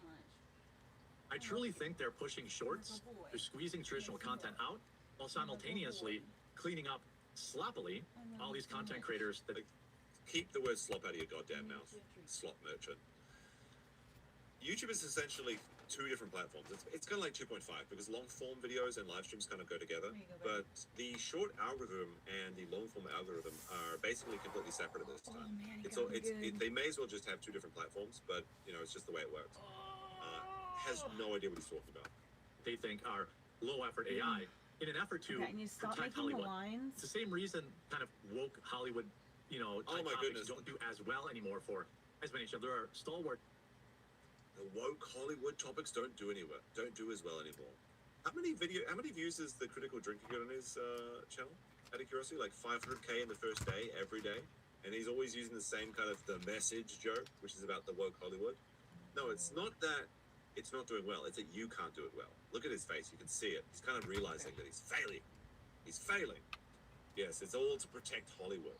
Even though YouTube is a competitor to Hollywood, and they would much rather keep people at home watching YouTube than going out to Hollywood movies. Channels that have baked-in viewerships that continue to do well, but there's a reason those videos aren't doing well either anymore. I think there's something more sinister at play there isn't. at YouTube right now, and it's only going to get worse through the summer. I guarantee it. I hope Why through the summer? What does that mean? that they reverse course. do it I that hope that they way. obviously remonetize these creators. I hope that they, bring back the traditional feed for people to actually see videos from the people that they, have said, hey, I want to subscribe to. This would actually be the worst. Like, Jeremy, this is one of those cases where you think you do, but you don't. Now, I would personally very much love to have the traditional YouTube feedback where it shows me everything that I subscribe to first. If this feature was implemented, though, for Jeremy, he would see a massive, essentially, I don't even know how to describe it. It's not decimate because that'd be 10%. It'd be much more than that. he would see an absolute massacre on his subscribers numbers, because then if YouTube restored their feed to showing you that everyone you subscribe to first, when people started getting spammed by quartering 5 times a day on long form videos and 5 times a day on short videos, they would start unsubscribing en masse. The only reason he has 2 million subscribers right now is because people have forgotten that they've subscribed to him. By his own words, about 50,000 people is pretty good for him currently. It's 50,000 people out of 2 million people. That's who's watching him. So if he got what he wanted, I mean, maybe they should do it just for fun. If they got what he wanted, you would see him getting those like 10,000 channel. You know when you go on like the Social Blade checkup and it's like the 10,000, 10,000, 10,000, 10,000, 10,000, 10,000. It would be total annihilation would be what's happened to his channel if they restored that. So it's like one of those monkey paw wishes, which I kind of wish it would come true. But there's something going on, and they do not seem interested in fixing it at all. I hope you're informed by this video. If you were, please do leave a like on it. If you haven't yet, subscribe or follow down below. There we go. It goes into his slop outro. Oh my god, look at this. Look at the filters on this. He's such a disgusting troll that he had to use all of these AI filters to make his skin look smooth, and you can still see the badger eyes. Badger eyes, I mean the tanuki eyes is what I call them, but I guess most people call them raccoon eyes. Oh my goodness. Let's see if he's learned his lesson. Leftists just tried assassinating Trump. Mr. T's daughter is hilarious. What's up, everyone? This is Jeremy from the Quartering with all the latest. Why isn't this loading I properly? didn't know Mr. T had a daughter, but in my opinion, she's one of the funniest stand-ups I've seen in a long time. Check this out. 6 seconds. Does he come back to say anything? No. Just completely steals this woman's content and puts his fucking stupid thumbnail, his stupid watermark over this person's watermark. Maybe Mr. T's daughter is really funny. I won't be able to find out for myself because I can't see her channel name. Does he add anything in the description? I don't see this yet. I have to go. I know what you need to do. If you want to go and you can actually look at a YouTube short. If you go into the status bar and change it from short to watch, then you can actually you can watch a short as a YouTube video like this, and then you can actually see all the metadata. So let's see. Mr. T's daughter is hilarious. Hashtag stand-up comedy, stand-up funny, viral. This news is, oh my goodness. This news is totally insane. No link to her channel. No tag, Reddit engagement. What the fuck is this metric? Reddit engagement. Video tags. Look at this. Actually, you know what? This video right now is actually a violation of YouTube's terms of service, because this is a video about Mr. T's daughter, and you can see here that not only does he have these channel tags, but he has the video tags. It says Timcast. Is Timcast in this? No. Tim Pool? No. Timcast IRL? No. Timcast IRL? No. Benny Johnson? No. Benny Johnson? No. The Benny Show? No. Asmongold? No. He doesn't even tag himself. These are the tags that he has chosen. This is actually like literally breaking YouTube's terms of service, because these are just fraudulent tags that are trying to bait people into watching this. It has nothing to do with any of these people, and it doesn't even have the quartering in it. But will anything come of this? No, of course not, because for some reason he could just get away with everything. All right, so we have a bit of a battle report from the day. Because he is on the side of Israel. You got to lead with your mistakes. Hello, that's exactly what it like is. An hour into this stream. He has been using his Renaissance- platform to promote Riyadh Israel Steel First uploaded the crap, Renaissance and Fair in its therefore entirety. I literally thought his name was Retarded Steel. I guess I can't read either. pushed Maybe it's my on the dyslexia algorithm. hitting or something. I That's swear to literally how God, it works. his channel name was Retarded Steel, but apparently it's Reardon Steel. So my bad on that one. I apologize to Reardon Steel for that one. Anyway, let's see. End of day regular video update. So Jeremy has been humbled, and well, not quite, but he has been embarrassed, and he's definitely licking his wounds. So this post from Ricada's coked out kid with the Jeremy's picture. That's a very funny name, actually. I didn't realize that. So as of 7 p.m. EST, Jeremy no longer regularly uploads videos on his main YouTube channel for the day. He has hidden his only upload today, somewhere around 30 minutes to 1 hour after posting it. Out of the past 10 scheduled upload times, he's only put up one video with a view count of 30,000. This is the second day this month with 0 uploads standing, with the other being his birthday. This is the 3rd day in a row without a live stream, despite him saying during his game stream that he'd probably do one the day after. This also marks the 5th day in a row without an upload to Unsleeved Media. His last video stands at 821 views, despite a legendary pull, editing, and an appearance by Huck the German Shepherd, the doggo that is adorable though, which pisses him off. The shorts uploaded do appear to be continuing as normal, however, it appears that there has been a major drop in views, at least on the main channel, if we look at his social blade. Maybe that's why he's uploading his shorts to the, because the shorts, if shorts are getting views, it doesn't matter what channel they're on. So I guess Jeremy's seen that, like, he probably thinks that his main channel is now shadow banned for shorts, which actually can happen. Like, if you keep posting slop shorts, you can actually shadow ban your own channels from the short feed in, exclusively. But if you unlist all your shorts and start posting good content again, you can come back from it. But YouTube will see when people are posting like a dog piling shorts like all day, that they will actually stop promoting them to anyone, and you'll actually get 0 views on everything. So maybe that's why he's uploading videos to the RC Nightmare, is because they're not working on his main channel. That's actually interesting to think about. So it's not going so well for Jeremy. It's not going so well at all. Let me have a quick, before we get into, we've got to go through the bearing stuff as well. We've got to go through the bearing stuff. We've got to go through the Luther Morgan stuff. Then we've got some other things as well. But first, this is the video they're talking about. Unsleeved Media. 5 days ago. This channel has 187,000 subscribers. He's spending $10,000 on Pokemon packs. The last 3 videos, 11 days ago, 800 views. Oh no. 10 days ago, 800 views. Oh no. Almost exactly the same. Very interesting. 5 days ago, 830 views. Legendary pull. Let's have a quick look at this one. Oh, he's gonna serve me an ad. What's going on here? There we go. So he's trying to bait engagement with the doggo, and even the dog looks disappointed in him. I'm tired. Does this dog look sad? You hear him talking about his dog? I'm tired. Even using a doggo, he couldn't get What, baby? more than 1,000 views on this channel. That's 800 A-logs, maybe. Oh dear, oh dear. All right, let's go into the Jeremy folder for a second. There's a couple of interesting things that we got here, but they're mostly miscellaneous. I think we covered the Jeremy flagging down stuff. Yep, we did that already. All right, so in response to the Renaissance, look, you know what? Actually, let's watch a couple Renaissance Fair clips first, so you remember what it's like. Not sure if we played these ones before, but we'll see. So this is the Renaissance Fair thing, and I talked about this on my last stream where we went through a couple of them, and I was actually shocked. Like, honestly, the stuff he was doing, he probably could have been arrested for. Going around breathing down.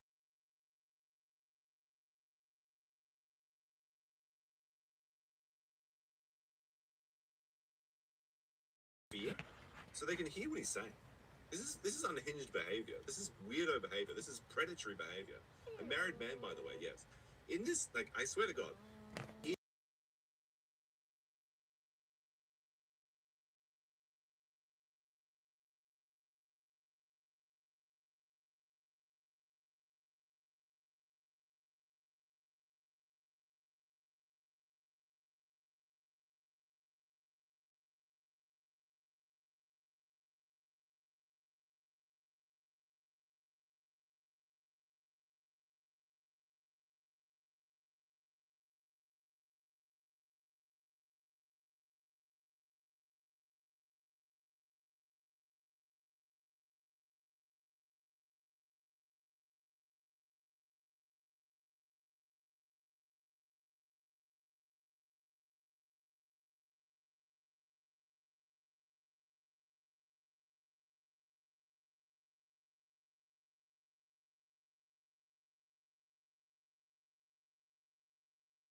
Hi, hang on 1 second, okay?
Elliot wants to show my YouTube the really cool thing he found at a treasure hunt.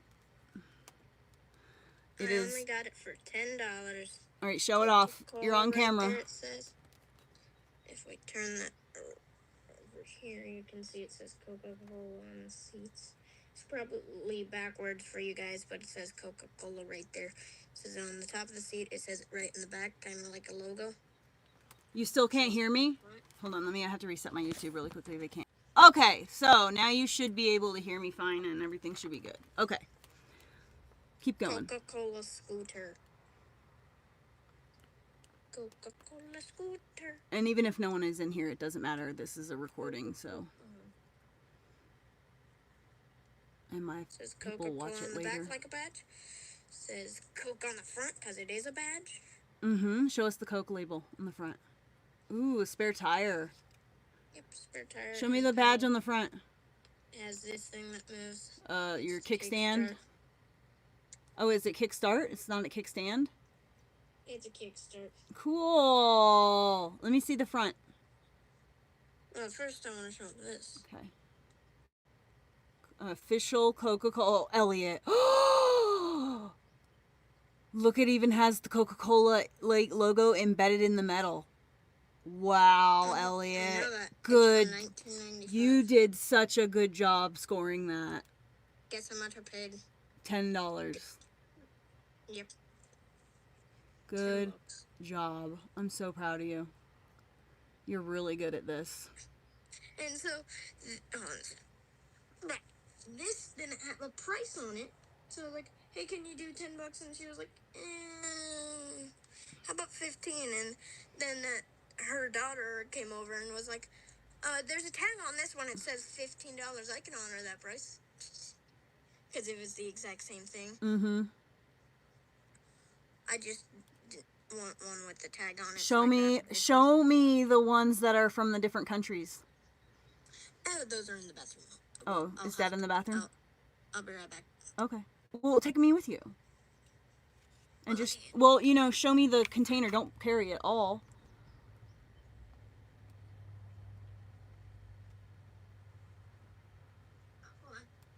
Put it in your bedroom floor and then come and take hover over it.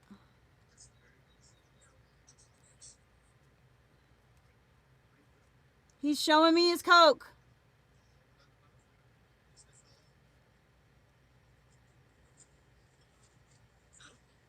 Oh, God, they're dirty. This one is from Brazil. The Coke looks so cloudy. Ugh. It's forward for you guys, isn't it? Yep, it sure is forward for us. Good thinking. Coke. Wow, you're smart, dude. You realized that it was two forward-facing cameras facing each other, so it was going to be forward-facing? You're smart. This one is from Spain, as you can see. Mm-hmm. And this one, Germany. You know what? Your camera is flipping it for me. So it's backwards on them, but it's right way for me. Oh. Your camera is automatically flipping. And then this one is from 1995. Turn it. Is that gross? What is that? It's Santa. Oh, I can't see it at all. I can't make it out. Oh, there we go. Okay, I see it now. Santa. I see it now. These are all ones that we've cleaned. The first ones I haven't cleaned yet. I can't hold my tablet up like this one's anymore. sitting here, just different design. Here, hold on. Keep showing it. I'm gonna start finishing this off. Different design. Uh-huh. But it's pretty cool. And I still have a few more. Did I show this one? No, I did not show this one. This one has a dog barking at Santa. A dog barking at Santa. There we go. Now you're not. That's a No, dog money, barking no! at Santa. No, money, no!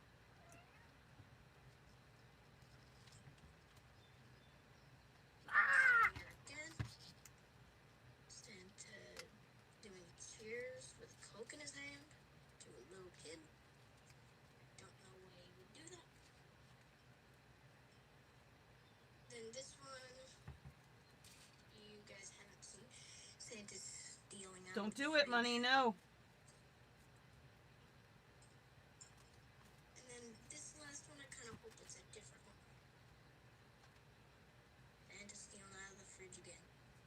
you kidding me? There's 3 Santas stealing out of the fridge, and none that are different.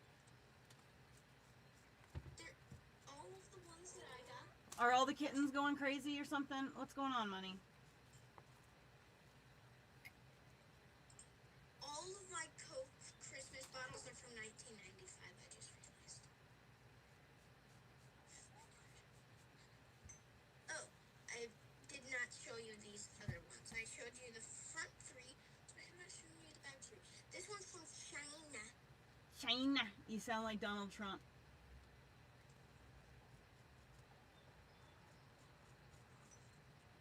Then this one's from Pakistan. That one is, I think, my favorite. The way it looks. The Coca-Cola logo. No, I like the Sri Lankan one.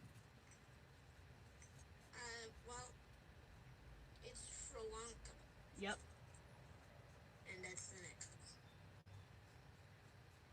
I got Sri Lanka. And also, I still have 2 more of these packs, by the way.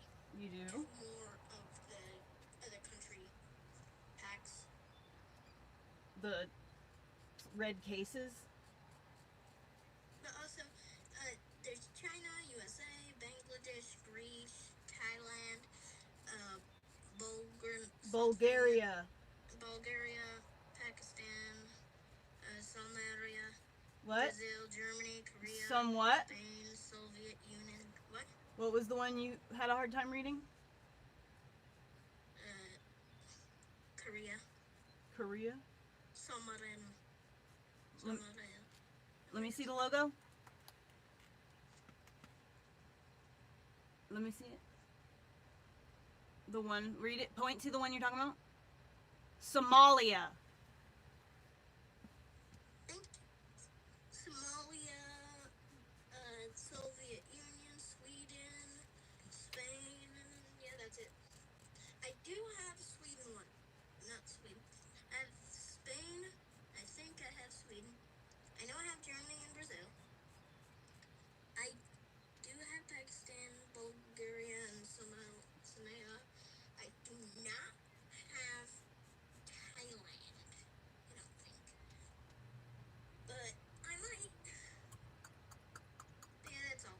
I just wanted to show them those. You have a really cool collection, man. I have more.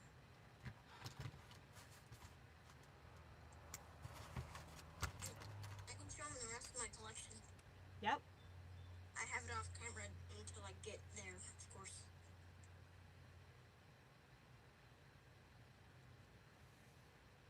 One shelf. Okay, please focus. Thank you. There's a Yes Moose, couple of Coke cars, that up there, Coke mugs, Pepsi, that Pepsi one that's tall right there, that 1 quart is a new one. That's 1 quart, that's 1 pint. But yeah, that one I got yesterday. That I got yesterday with the scooter. Mm-hmm. And the 8-pack and the other ones. And that's everything I got yesterday. Oh, I also have that. I'll show you guys. That's crazy. You need another shelf. I do. Yeah. I do. You definitely do. But here's one of my sealed ones from the 40s. This is my only sealed 40s one. I love that. But yeah, that's all. And that's all. And goodbye. Turn off camera. Dad. Okay. It's Mom. What was I going to say? Oh,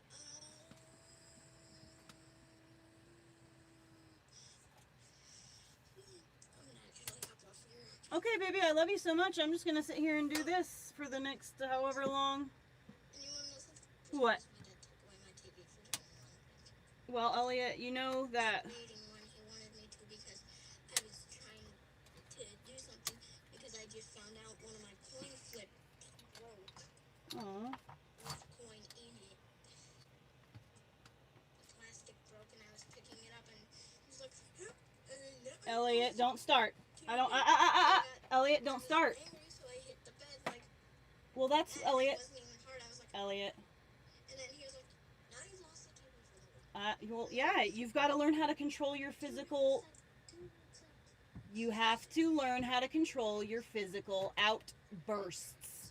If you do not learn how to control your physical outbursts, you're going to have a bad time. I wasn't doing anything. You hit the bed. Barely. Doesn't matter. Just my hand was up and I relaxed it and it hit the bed. Elliot, it doesn't matter. I know how you are, sweetheart. You can't. But so anyway, no, you know better than to hit things or to like use your physical body when you're angry. You cannot do that. You're going to be bigger than us really soon, and it's not. It's a matter of like our safety. You can't be like a crazed, gorilla. Angry, and when you're angry and you don't have self-control and you just do whatever, throw things, hit things, whatever, you literally, your brain, you stop using your logical brain. Your brain goes into your primitive brain, into your amygdala, and you start to just act primitively, literally like a chimpanzee. And wild animals are hard to control. Okay, so like if you are an adult and you're going through puberty, and you already from this time in your life have not been exercising your skills of control, utilizing your self-control. If you don't practice that while you're small, as soon as you start going through puberty, you're going to be dangerous.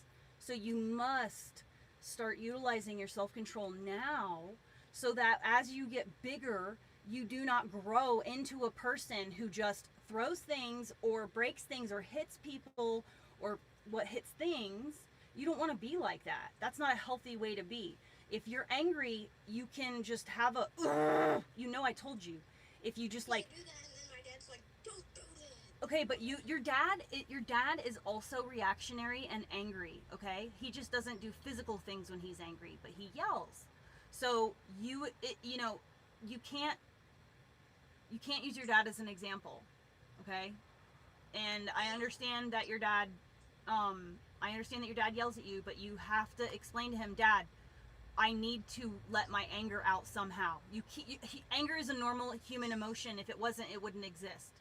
So you have to process your anger. You're allowed to feel angry when something makes you angry. You're not in trouble for being angry. You get in trouble for how you act when you're angry.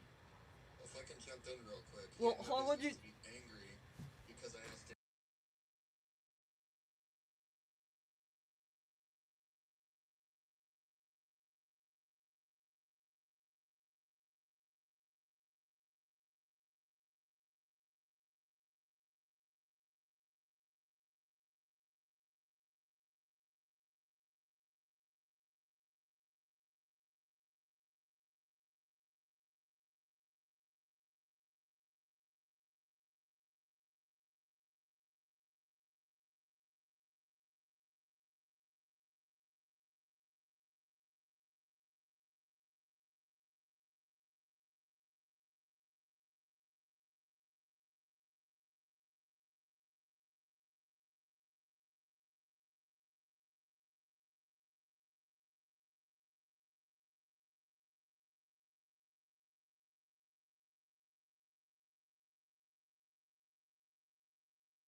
be really good and have a great time.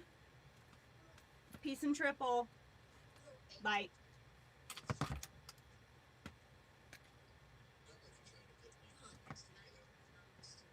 So,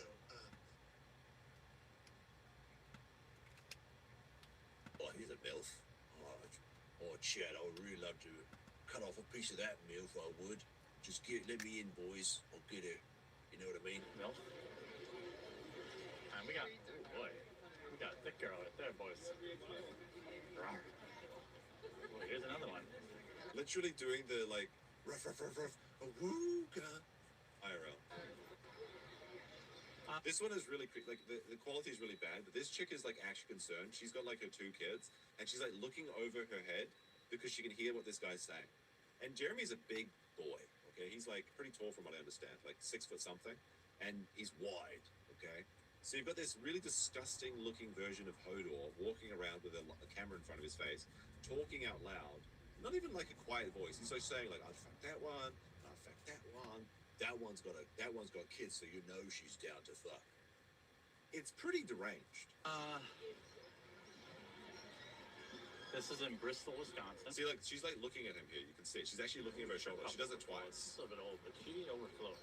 She's like, she's a bit old, but she's got big booba. The kids are running and they're like, "Mummy, look at this." The kids are looking back and like, "Mummy, rock faster, Mummy. Where's Daddy?" Adam Ray Sprossy. The super chats will blot out the sun. Like right behind this chick too, and she says, "Don't look at him, children. Don't encourage the man. We've got to get to the sheriff." That's what I'm talking about.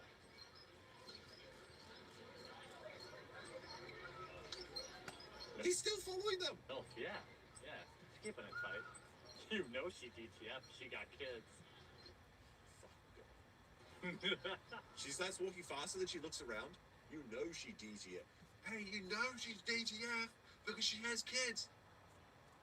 She actually heard, like, look at that.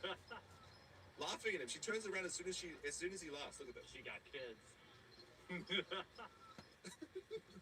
That's a deranged laugh too. It's not even a tee-hee. It's like a it's like a villain laugh. I mean, Jeremy is a poo-thing villain, so it makes sense. She DTF. She got kids. Yeah, boy. Here you go. Oh, wow. Wait, that's like, what the fuck? He's actually, like, that chick was right next to me. He just goes, she heard, like, what the fuck? She just slammed whatever she's carrying into his dumbass head. He's like, this is far apart from her. Oh, wow. Excuse me, officer.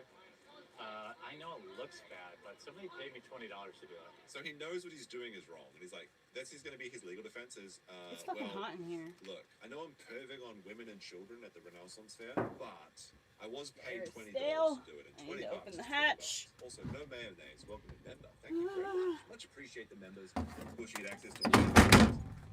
Like where Jeremy should go. I mean, I don't know where we're going to find a big enough for him, but that's where he belongs.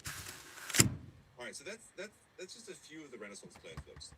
We looked at a lot of them last time, and there is 2 hours of these clips that maybe we can get through at some point. Probably not tonight. But Jeremy decided that, because Camelot was probably the one that, like, I showed them. I think Camelot showed them, but he made like a compilation, put it on Twitter, and that kind of really exploded. And now people realize all this stuff. Like they kind of know about. Oh, wait, is this the same one? Hold on a second. Oh no, that's an additional one. But this sort of Camelot was responsible for getting this kind of to go mainstream, and now everyone knows about what like a sex pest that Jeremy is. Jeremy responded to this because you can see here Camelot official says, "I edited this together from a quartering IRL stream. His goal was to actually stalk women. At one point, he follows a woman with children whilst making sexual remarks. She looks back in fear several times for several minutes. What the fuck? Share this." And by the way, I mean Camelot says like, I edited this together from a quartering IRL stream. Then why does it have the Reardon Steel watermark, Mr. Camelot? I mean, I guess if you edit together several of Reardon Steele's clips, I guess you could call it editing. But it's fine. It's okay. We're all stealing each other's jokes here. It doesn't matter. All right. But the quartering responds to this, and he says, "We have reached levels of fake pearl clutching that I've never believed possible. Going through live streams from years ago. Oh, that just makes it right. Yeah, I wrote that bitch, but that was years ago. Who gives a shit? That's old news. There we go. My phone Be died. able to get away from things. No, it's not. I'm and so. not be judged I'm for not it. trying to say I'm an artist. I make It's a bit rugs. weird. I'm putting it on You know, with the context of those canvas other clips. Well, let's to see turn what it this into one- a let's see this rug. one. Jeremy So, on CP. You Let's kind see of what have he to says here. trace something so that you can then else. draw it. At the office this week, we had a Or then situation tuft it. where So. one of the techs came across some pictures on a customer's computer. By some tech, he means he found. Literally he anyone found could do some images on this. someone's computer because they send it to him back with. This is before he had like a media empire, but he certainly had a buffet empire at this time. But when he says one of the techs, he means himself. He was going through people's files when he was supposed to be fixing their computers. That were of the child pornography variety. I'm trying to make You one know, more there's up a here in the tech way to corner. put that. Well, yeah, that But was CP. the customer was reported and subsequently arrested, I believe, is last that I heard. I guarantee you, he saved it first to his personal collection. There's even more serious, however, I've never known a tech in my life that ever took anything other than like videos or music off computers. In the corner Wait, there? what? Say again. No. Okay. We're Ever done. took anything other than like, however, I've never known a tech in my life that ever took anything other than like videos or music. Wait a second. He's like, I've never known a tech that has never taken anyone's files off their computers except for music and shit. So techs just do steal shit from people's computers. Is what you're saying? That ever took anything other than like videos or music. So the techs literally take videos off your computer if you get your computer repaired at Jeremy's computer repair place, or whatever it is. Such as the videos he's talking about right now. Off computers, but Dude, he 100% is a sex pest. This guy, Jeremy. That, you know, as techs, we read your emails, so to speak. He's He literally. reads their emails. Right. That's illegal. He's like giving people a fucking. You have things that you don't want. He's like techs to teaching see. pedophiles not to. You know, you should delete them or rename them that you don't want techs to look at. He's literally teaching You pedophiles know, maybe change how the to hide. folder name when you take it in. He's if you warning can, people. Or, So he's like literally helping people hide their CP. Yeah. It's a weird thing to do. you know, I'm not condoning it. I don't think it's necessarily right. I believe it's an invasion of privacy, but that's really why I don't really do it anymore. But He's it's admitting to going through people's He computers. literally used to do it. He's like, well, I mean, I used to read people's emails and copy their videos and steal their music before I report them to the police. What the fuck? Like, arrest him! God damn it. How much more do we need to see? Guilty. certainly did back in the day, and there's not a tech in the business out there right now that don't do it. So everybody fucking does it. I wouldn't do it if I was a tech. I don't go through people's stuff. Things, remember that computer I clean people's houses. I'm never open cabinets unless I absolutely know So he's what I just need is in telling that the cabinet. pedophiles to hide their illegal material on a flash Gives drive me and anxiety. bring their computer in for a virus check or some shit. They're too stupid to do that themselves. Sometimes it's by accident. Sometimes it's by curiosity. But just keep in mind. Bi-curious. Sometimes it's by curiosity. That's a very, very fair interpretation of what you said there. But just keep in mind when you take things in to get your, you take your computer in to get it fixed. People look around. He needs to be fixed like an animal. By the way, speaking of animals, so when I was looking for that photo of the fat shadow, I typed in fat shadow meme. I can't show these because half of them are like literal inflation fetish stuff or some shit. But it's like Shadow the Hedgehog but very fat. This is the only one that's like safe for work basically. So I wouldn't recommend searching for fat shadow Reddit because this is the only safe for work one that I can show you. This one's actually kind of cute, but you know that people are getting to it, which is disappointing. All right, so we'll get into the.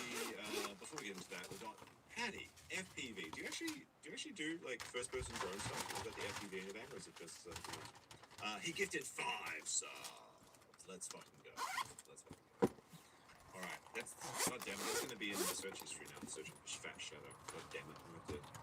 Well, I guess that's it for this install. let's go to the Bearing video. Now, Bearing does a pretty good job in just addressing the allegations that Jeremy struck down the Kino Casino. But he does recap, like the first 6 minutes is like a recap of all of that. Of course, we know all of this stuff, so we're just going to skip to about this point in the video where he starts talking about his personal interactions with Jeremy.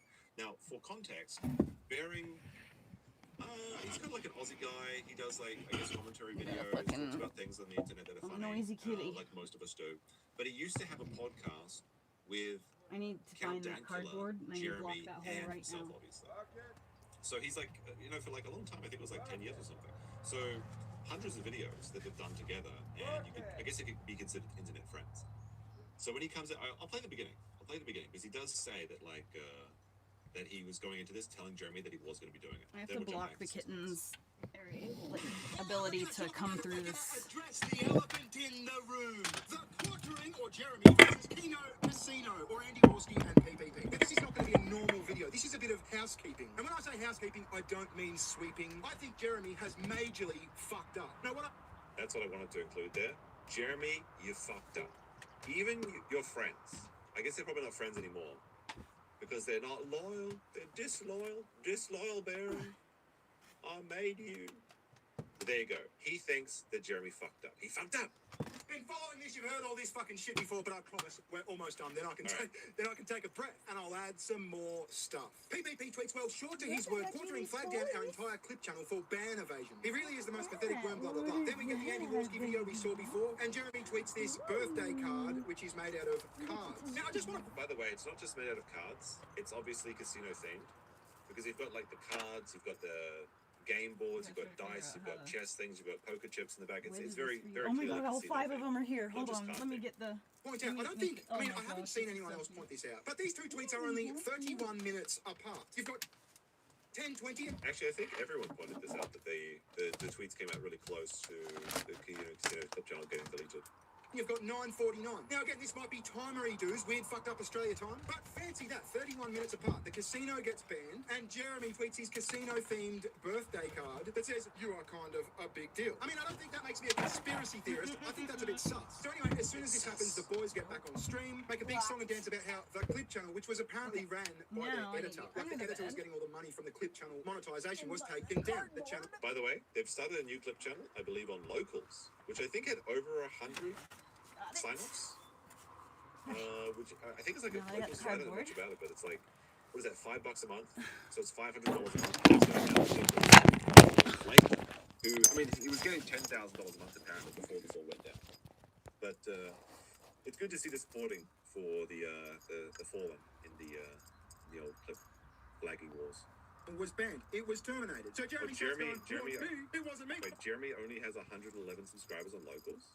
I don't use Locals, but that's pretty embarrassing since that's like his home. Oh my god, there's still yarn everywhere on the floor here. Just like a part of right? Where they bought from. I guess they bought Locals. Look, we got a bite. We gotta take her. We gotta take her. So he starts showing his YouTube report histories for all his channels except for unsleeved media. More on that later. But then a few days later, he's on stream and this happens. We gotta take her. We gotta take her. Oops, not that one. Oops, daisies. And there it is. Thank you for your report to YouTube. Sent to MTG headquarters. Now that's the end of the timeline. I'm going to tell you why this matters, right? Whenever I'm researching something to do with like the mechanics of YouTube, I always use Gemini because Gemini is the Google AI. So it's in the same ecosystem, if you like, as the AI that runs YouTube, as the AI that sent this email to Jeremy. So I fired up the old Gemini and I said, the other kitten likes the when you get an plastic at email the tip from of YouTube with the subject, thanks for your report to YouTube. And it says, when you receive an email with the subject, thanks for your report to YouTube, it's an automated confirmation that YouTube has officially received a report you submitted regarding content on the platform. That's an interesting idea. But I do want to put in one piece of detail that I think Bearing missed here, and that is that one of the fans of the Kino Casino don't you climb my had a leg. dead gaming channel, and they decided to flag their own dead gaming channel. So they logged out of their account, they logged into a new account, they made a report. All right, well, their attention they is deplatformed their own channel as a test, and they reported that the email that they received is over exactly here the same and block as this the one that fucking Jeremy showed on spot. the screen. So while this my thing is very I got you with my boobs. Got to pull one out for that guy that decided to use his own channel just to find out what it looked like. So that's actually some pretty interesting stuff. But confirms receipt of Cardboard. complaint. The review process. The content you flagged, video, comment, or channel, has been added to a queue for review by YouTube's trust and safety team. Now, when this all happened, Jeremy said, no, look, that was like a monetization issue. I was trying to get the channel monetized, and it was a mere email about monetization. So I followed up with Gemini. I said, could an email about the remonetization of a channel have that subject? And it said, short answer, no. An email about remonetization or an appeal would not typically have the subject, thanks for your report to YouTube. This specific... So actually, another one of the details is that in the leaked emails that Jeremy had, next to the one that says thank you for your report, there's a what do you call it? A ticket number. So you have like T12345, whatever it is like that. That ticket number could be related to one of the reports, or it could be related to the monetization issue on Jeremy's channel. Of course, you could clear this up by showing the emails.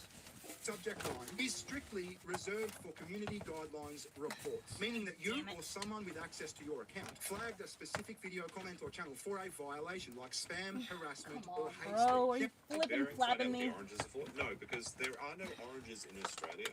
And this is the weirdest thing. When I left Australia and I came to the northern hemisphere where the oranges exist, I was like, what the fuck is this? I don't have very It's much like a mango, space to but it move. was like, you can't eat the skin. So it was very confusing the first time that I saw an orange once I left the southern hemisphere. Now, here's where it gets weird. I told you I was in the DMs with Jeremy. Now, I'm not going to share any... It's God, probably don't like let you me guys fall. probably don't really have chocos. Yeah, you know, like choco. So we don't have oranges in Australia, we have chocos. The choco is like this green heart-shaped fruit. What the fuck that is McDonald's falling uses on to make me? their fries. You've probably never heard of those. That's not my style. Oh my But God, I was this very is such a clear to him fucking that I was nightmare. going to address this, and he sent me a number of things to sort of prove his case. And one of the things that he sent me that I haven't seen released in public is what appears to be him doing a screen recording Please, of the flag for the history love of of his God, MTG let this Are go you down. retarded? What about a citrus belt? God. channel, that channel that got this email, which was apparently changed to unsleeved media quite some time ago. So according to this screen recording, there's no flag there. Now, personally, I don't think whether Jeremy actually pressed the button or not really matters. I mean, I was very clear with him. He started a flagging war. We'll get to that in a sec. But like a duck with a fucking line, I said, look, you were on stream and your autocomplete showed an email. man, It showed why an won't it email go sent down? to MTG So you can see it. You can actually see it there. headquarters email with the subject. You see this one? This one, doing 9-4. this? This is probably the YouTube monetization There report. you go. But this one clearly says, thank you for your report to YouTube. Line, thank you for your report. No, Chocos aren't Chicos. Like, hold on. Oh God. They have a different name. Now my hair's falling out. of my- Chayote? Oh God. This is... Sorry. Sorry, This is what I'm babies. talking Oh about, gosh. chat. Okay? How to grow Chocos in Australia by Sorry. Yates. Thank you. This is I'll what take we that. have, okay? These whatever the fuck Oh my these God, are. are they out of here? Whoa, Jesus. Okay? This is a Choco. It's a very real thing, okay? Oh fuck. But maybe they're called Chayote. That was literally a fucking scene out of Chocos are creeping way back into Australian gardens. a fucking comedy show. Background sheds and bare fences. This hardy fruiting vine is making a comeback. Chocos are easy to grow and care for. All the plant requires is support of a trellis to climb There. on its way, and there away it This. goes. There you go. There's the Choco report. Okay. How to start a Choco vine. See, they kind of look like hearts. They're kind of weird, or like a ball sack, kind of. Honestly, now that I think about it, they're kind of like green Martian ball sacks. They're like flavorless too. That's why they use them in McDonald's to make their pies. So they're just like a fleshy, white, flavorless fruit. Can I see that email? Can you show me this email? I Can think you I got help it me blocked. understand this? Good. So he tells me he did a search of his emails and the email doesn't exist. Now I'm trapped by the cord. But that's like, all right, Having this a is the hard interesting part. So time. now we're getting into the private DMs, and we're getting away from the Chocos. Okay. Sorry, I actually have like Jesus, PTSD almost from fell. Chocos, which I've talked about on stream before. Chocos! Anyway, so Bering DMs Jeremy, and he says, look, I'm going to have to talk about this. There's no way I can't do that. Can I see the email? And Jeremy's like, the email doesn't exist. So Jeremy must have gone and deleted the email preemptively in case he has to show his email inbox at some point in the future. Fuck, at the risk of sounding like a fucking feminist, I feel like I'm being gaslit. Go The back. email exists. What do you... Like, yeah, this is just Yeah. Jeremy can't be this stupid to think people believe this. Now, he tells me he did a search of his inbox and the email doesn't exist. So, I mean... Where does this go fuck, to? at the risk of sounding like a fucking feminist, I feel like I'm being gaslit. The email exists. What are you talking about? We all saw the email. Now, maybe the email has been deleted or something. I don't know. But the email was definitely fucking there. Now, as I was saying, I don't think this really matters. I don't think whether Jeremy pressed the button or not really matters. I mean, That's like very true, and a lot of people have been down this home. Jeremy, by threatening to do this, has greenlit and encouraged anyone that wants to start throwing flags. Okay, but like, and what does that Kitten cord go Casino has a lot to? of enemies. Apparently, Fees is still mad about the feesing and everything. So yeah, by saying these things, he's given all of these people license to start throwing the nukes. And like I said, when the nukes start flying, there's just a radioactive wasteland left where everyone's destroyed except the cockroaches, who are the only people that survive. Which I guess is what Jeremy wants, because that's what he is. fucking, what was it, 28 times? Yeah, I think is that 28? Are we going back to counting again? 28 threats. By the way, I thought somebody told me that Nicholas Dioro shouted out my stream or something. I didn't get to see it though, because it was like members only his streams though. I'll have to check that out sometime. That's right, in the DMs to Josh and in public on Twitter, he threatened to have Keno Casino's clip channel yeeted 28 times. Now, there's a number of possibilities here. Like he said, did he call his non-Indian YouTube rep? Did he just trigger a flagging war? You see, on the internet, there's always people that fucking hate you. There's people that hate me. There's people that hate Keno Casino. There's people that hate Jeremy. So as soon as they see this, they see blood in the water. Oh, Jeremy's threatening to have the Keno Casino's clip channel taken down. Let's fucking start mass flagging the Keno Casino clip channel. Jeremy's gonna get the blame for it, and happy fucking days. That is a very real possibility. But Jeremy still started that fucking war by acting like a big man, by saying, "What, phone call, I'll get your channel terminated." You know what I mean? And now there's By the way, like, that's still the best theory for all of this to happen. While it could be possible that Jeremy's fans or the Jubal decided to flag down the channel, it is most likely that Jeremy did this Hang on, based Money. on the fact that they received no notification about the channel being taken down, and the Warski channel plus the Keno Cassette channel went down at the same time. Yeah, see, Now, they can't get out now. The review for this is still ongoing. Go make sure. But it's kind of like a complex unbanning process, and maybe they'll just be banned forever. Yeah, there you go. But Double check essentially on how all I your believe kittens. it works is that they have to unban the Warski channel first, otherwise it's kind of convoluted, but if the Warski channel is unbanned, then the Keno Cassette channel is unbanned as well. Is there a kitten because crying then that they I can can't never hear? reban-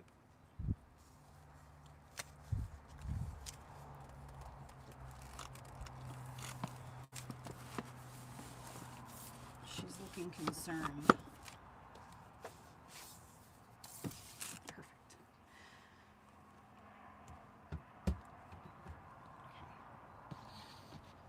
1, 2, 3, 4, 5. That's all of them. Look at these cute little babies playing.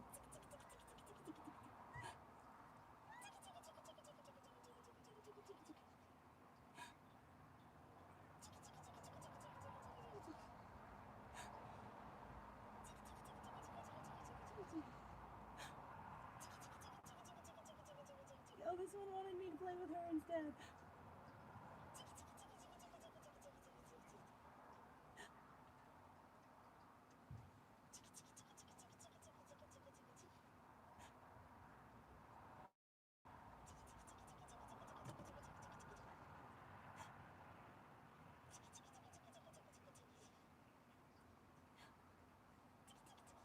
You're so cute. You're so cute. Oh my god, you guys are all so beautiful. Look at your parents. You're so pretty. There you are. Oh my god, you are such a sweet boy. I bet you're boys and you're girls. Let me check. That's a girl.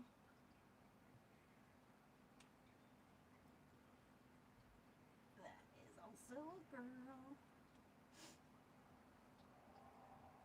That is a girl. Oh, honey. Do you have a litter of all girls? What are you? You are also a girl. Oh my god, she literally had a litter of all girls. No way. No way. No way.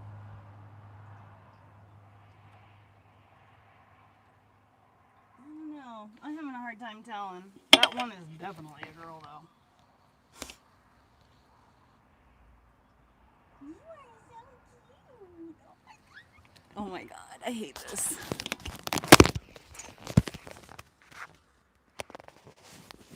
Oh, McQueen.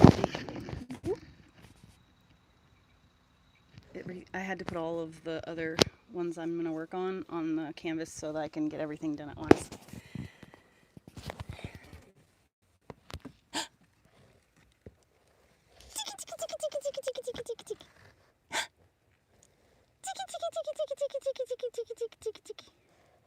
Look at this one's like sleep. She sleeps with her eyes open.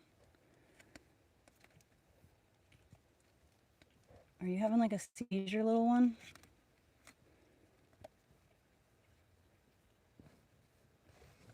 No, there she goes. I don't know. I think one of these kittens had something weird with them. It seemed neurological.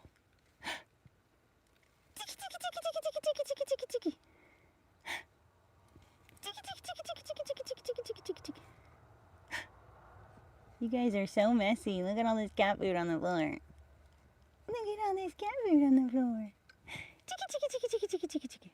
Hello, pretty. Hello. You look like a girl.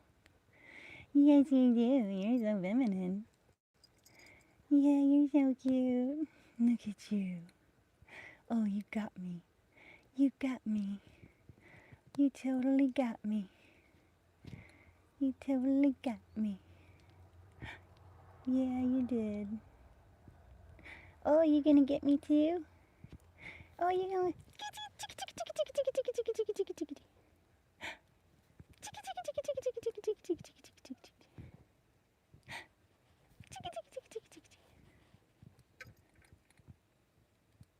What is with this one kitten? She's a little bit bizarre.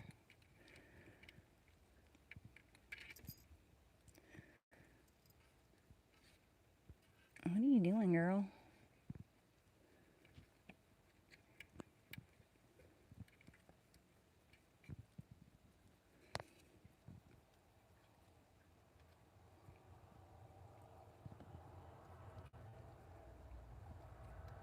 You are so freaking sweet. You got me. You got me. That's your own foot.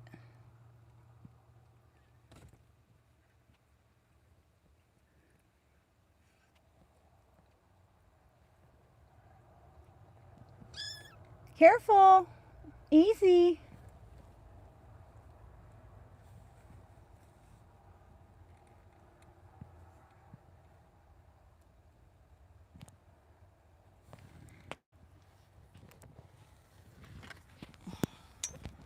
Oh my god, I'm over here like blocking people and shit. Look at that baby.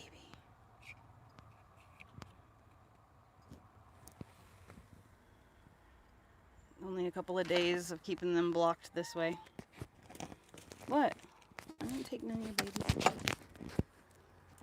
I didn't take any of your babies. Alright. Oh, sorry. Damn it. I'm sorry.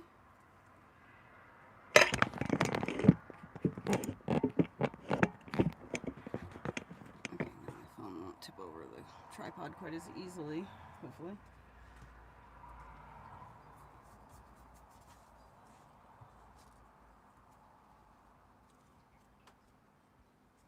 I'm sorry, Mama.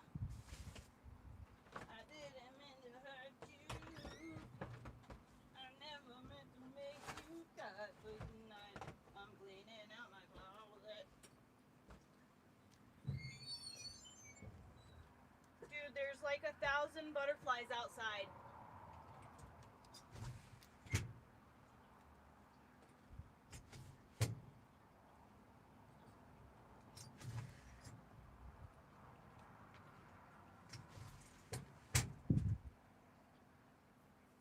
What was that?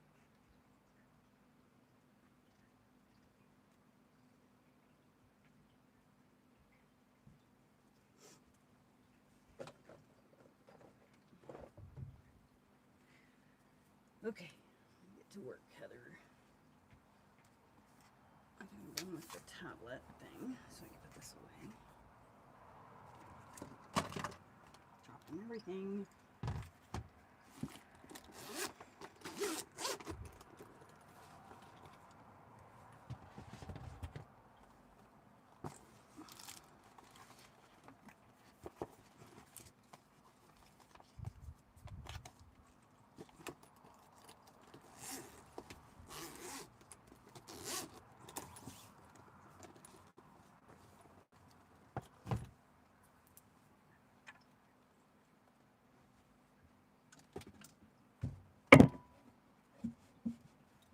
you can stay right there. Okay, only fell right here, thank God.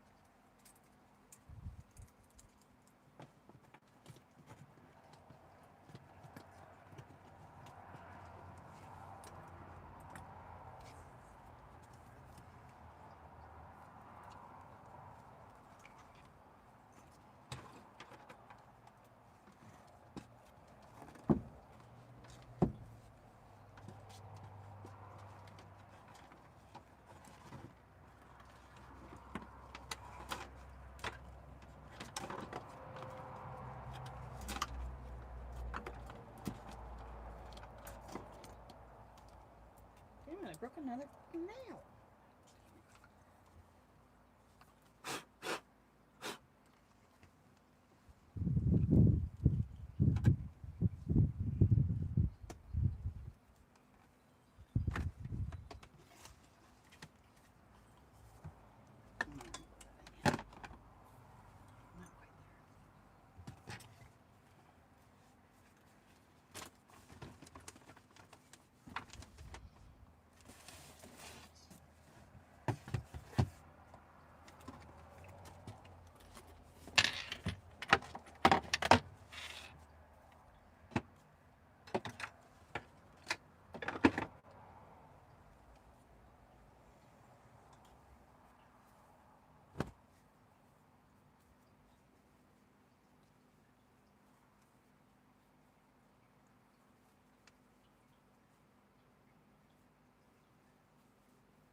Why am I getting my gun out yet? I need the freaking pick out colors and shit. Wait for her to do that. Yes, I do have 3 purples. Thank God. Oh, I was so stressing out about that, but I got it. All right, well, let's just start with black because that's like the common denominator for everybody involved. I'm gonna have to get some new yarn out. I wonder where I put the black. Probably somewhere the most inconvenient. Whoo! Oh, no, money. Nope, not this window. No, not this window. No. Here. Here. Here you go. Here. Blue. There you go. Here.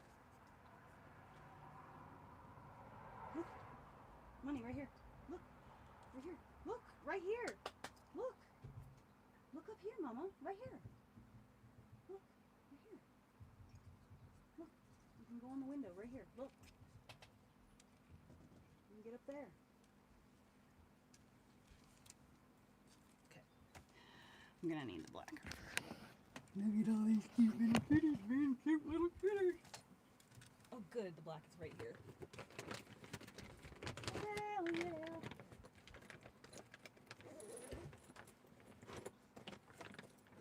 I should keep the zippers right in the middle so I can like always just grab some no matter what side I'm on.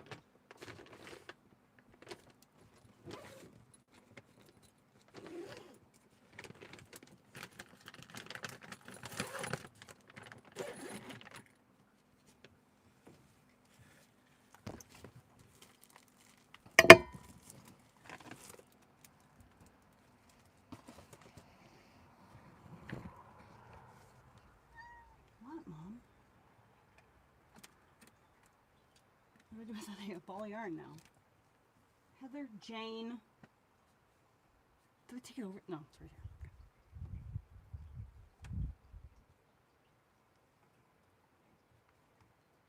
I'll just keep it right there so I'm gonna use it for sure.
banning, but if they don't, then they were. But it doesn't make sense because Wolski was unbanned already previously, hasn't uploaded any new content there, so how could he be banned again anyway? It's this weird, like, circle. However, it directly depicts Celeste's death. Not only copyright, that later. Okay. So,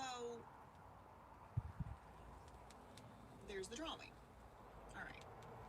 Now, in the last video, we talked about some of David's, in retrospect, kind of ominous previous music and ominous previous music videos. So we're going to circle back around to that again today. We're going to circle back around and we're going to talk about some of that today. There was this video, the rehab video, okay, and we did talk about this, but when I did the live stream, when I spoke about this the last time, I didn't want to play the video because David's stuff notoriously just gets not only copyright, claimed where you don't make any money on your video, but like actually blocked. Like you can't, nobody can see any of the video. I can't even in the back end see the video. It's blocked. Can't be played in any country. So I'm very, very apprehensive to play David music or David music videos. So I didn't want to go through this rehab video, but thankfully somebody went on the Reddit and just put some screenshots. So this is one of his music visualizers. I don't know, I'm not in the industry. I don't know what separates something from being a visualizer or a music video or anime music video. I really don't know. But this is like for all intents and purposes, a music video. The rehab movie.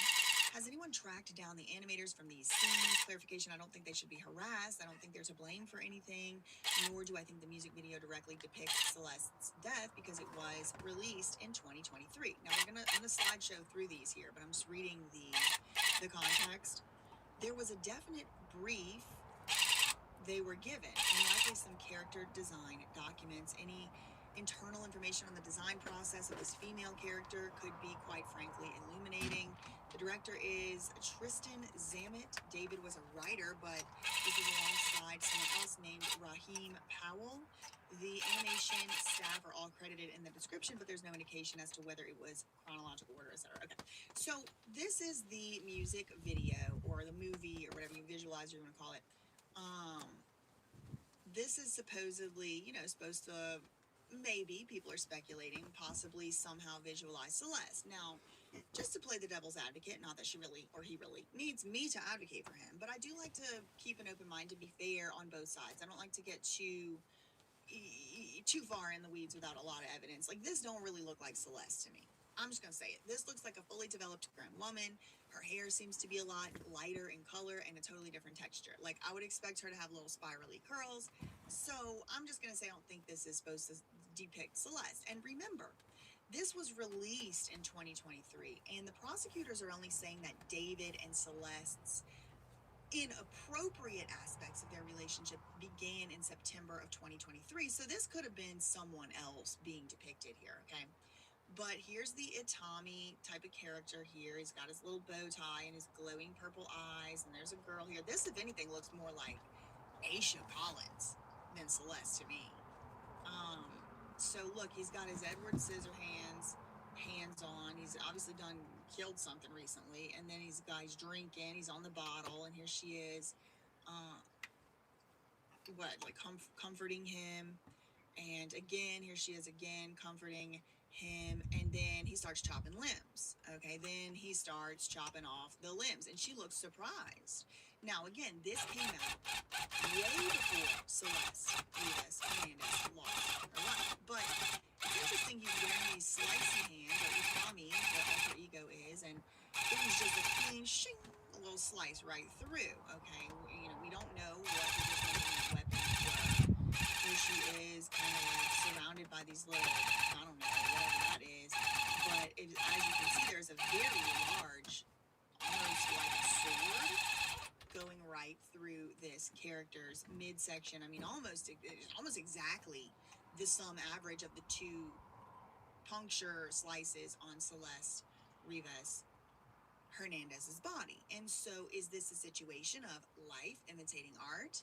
Is this a situation where there was a manifestation of something really nasty and really gross that David had always wanted to perhaps explore?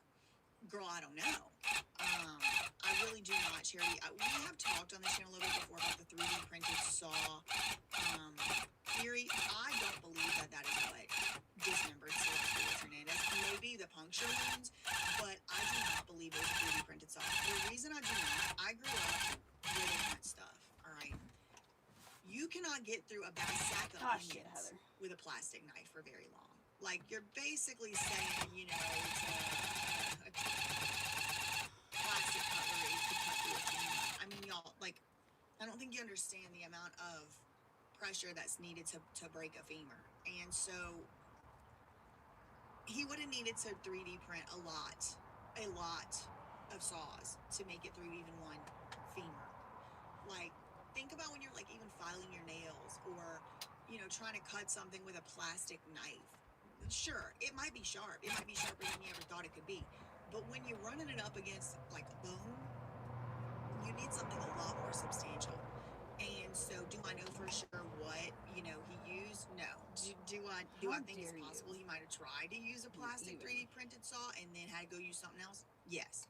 But I don't think it was the 3D saw thing. That theory just did not make any sense to me at all whatsoever. I think it was a very sharp metal instrument, like a saw, a real one, or bone saw, jigsaw. I think maybe it's possible he went out to a butcher or a pig farm or something like that where they do have specialized tools for that. But I don't think it was a plastic saw. That's like just saying somebody could do surgery with a plastic scalpel. It just doesn't make any sense at all to me. Physically, it does not make any sense. Cut through a femur? No, absolutely not. Thank you so much to Free Speech for the $5 super chat. Strategic Eyes True Crime just did a deep dive. Oh my God, you have to see it. He shows how David was copycatting manga in the way that Celeste was mutilated. I am going to talk about that today. And shout out to him for making that video. Thank you for the $5 super chat. It could be life imitating. No, well, create and evolve. It would be impossible for life to imitate art. I mean, it would be impossible for the art to be what's imitating life if this was released in 2023, but Celeste didn't die until 2 years later. Like, I mean, I guess unless this goes further back and this isn't Celeste, but this was from 2023. Celeste allegedly lost her life in 2025. So there's no possible way that this was based on Celeste's death because she was still alive for 2 more years after it came out. And yeah, the saying goes both ways. It's like art imitates life, or does life imitate art? It's kind of like a chicken egg situation. Okay.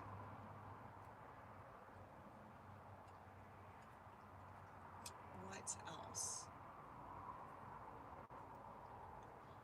Okay, so this is, we've looked at this picture before, right? Remember this?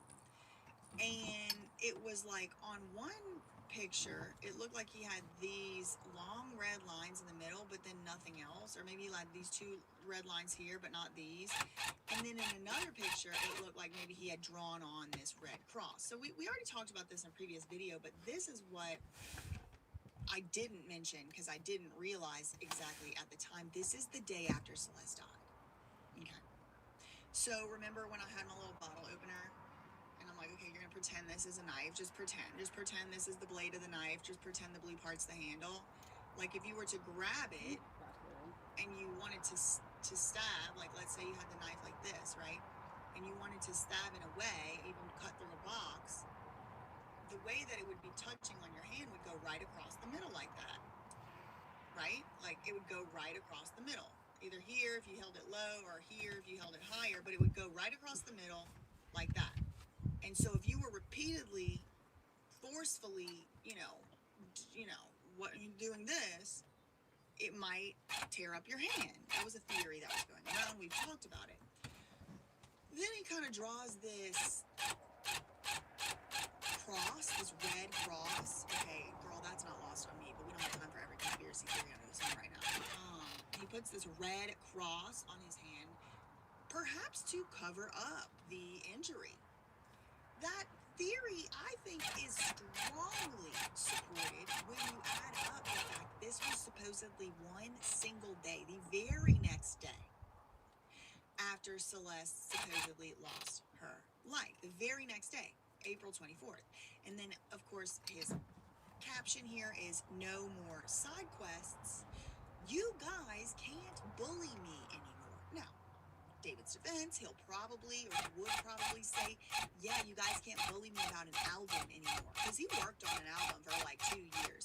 David actually put out 2 separate EPs that he thought were supposed to be albums, but the record label was just kind of like, no, I don't like that, do it again. And so they did let him put out the EPs, but he ultimately had to work with Benny Blanco and some others to throw together this Withered album in like 10 days.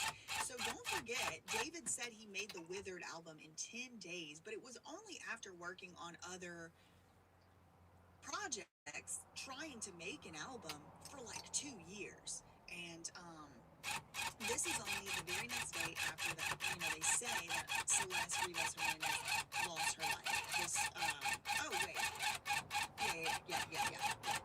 For 24, 2025 is April 24th, 2025. So this would have been the day after Celeste lost her life. Now, again, he could have just been drawing on his hand. David could theoretically be completely innocent, okay? And he should be presumed innocent until proven guilty. I am trying to keep an open mind here. It's not However, competing if evenly. this is some abrasion on his hand from possibly, you know, holding something in this way, and he's covering it up, why on earth would he be showing it to the camera? I mean, that's another question I have. But yeah, like, this is crazy. I just basically all of that just to say, I wanted to add on here that this was only the very next day after Celeste passed away. So if you're trying to look for evidence to support the theory that maybe that on his hand was something to do with the stabbing or whatever type of motions he maybe perhaps, I mean, according to prosecutors, was actually doing, this picture was only very next day. So I think it's a someone said they think he met resistance in the rib cage and the knife turned in his hand. Interesting. Check your email of a pic of this hand. It's very odd. Will do. Thanks so much to Small Artisan for the $2 super chat. Looks very much like Ankh symbol on his hand. Could be. Let's see. Looks more like a cross, but it could, yeah, I see what you mean. It could be like connected here. I don't know what that would even necessarily mean, if it were an Ankh, but it could be. Thank you so much to Stevie for the £1.99 super thing or sticker chat. Okay, let me check my email. Kadisha Lynn said there's another picture of his hand.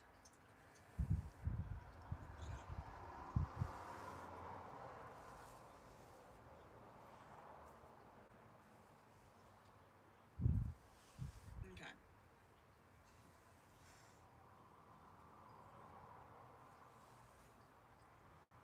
Oh. Girl. Okay, let me download these pictures.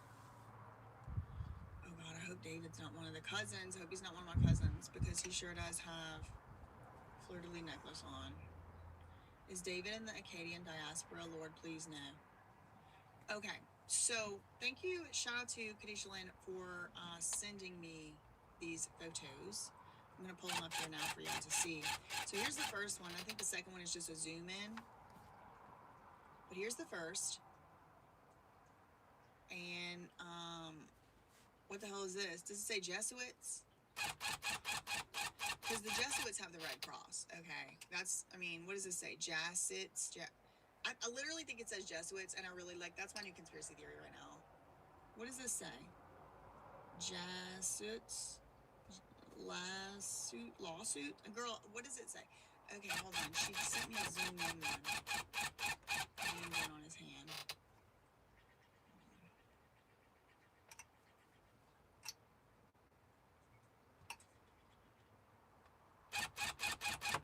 Okay, let me zoom in. Let me pull that up here.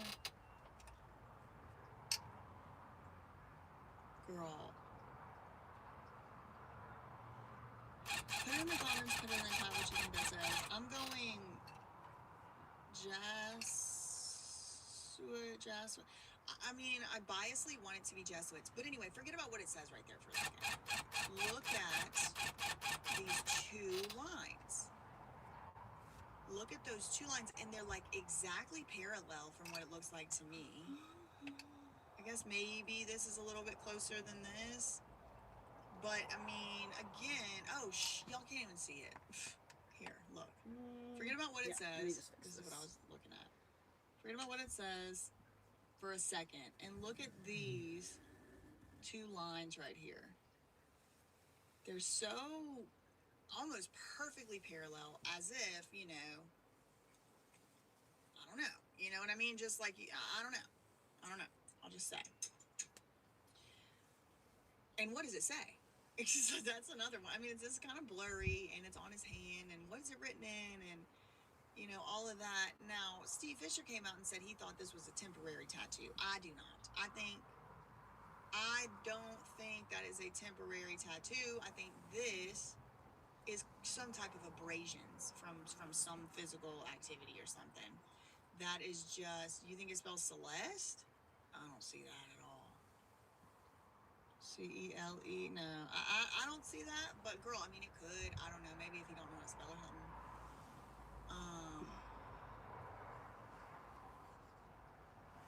Anyway, so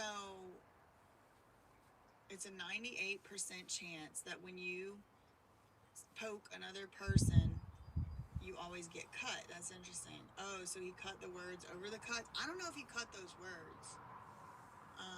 It might have been written. Like, it could be like because he did also draw a cross on the hand. So it could have been that there was some type of cut there, but then he took a red pen or a red marker and tried to obscure it. And then he's like, haha, like, it's a tattoo. But I don't know, truly. And I just wanted to show y'all some of the things that I had seen and found. And,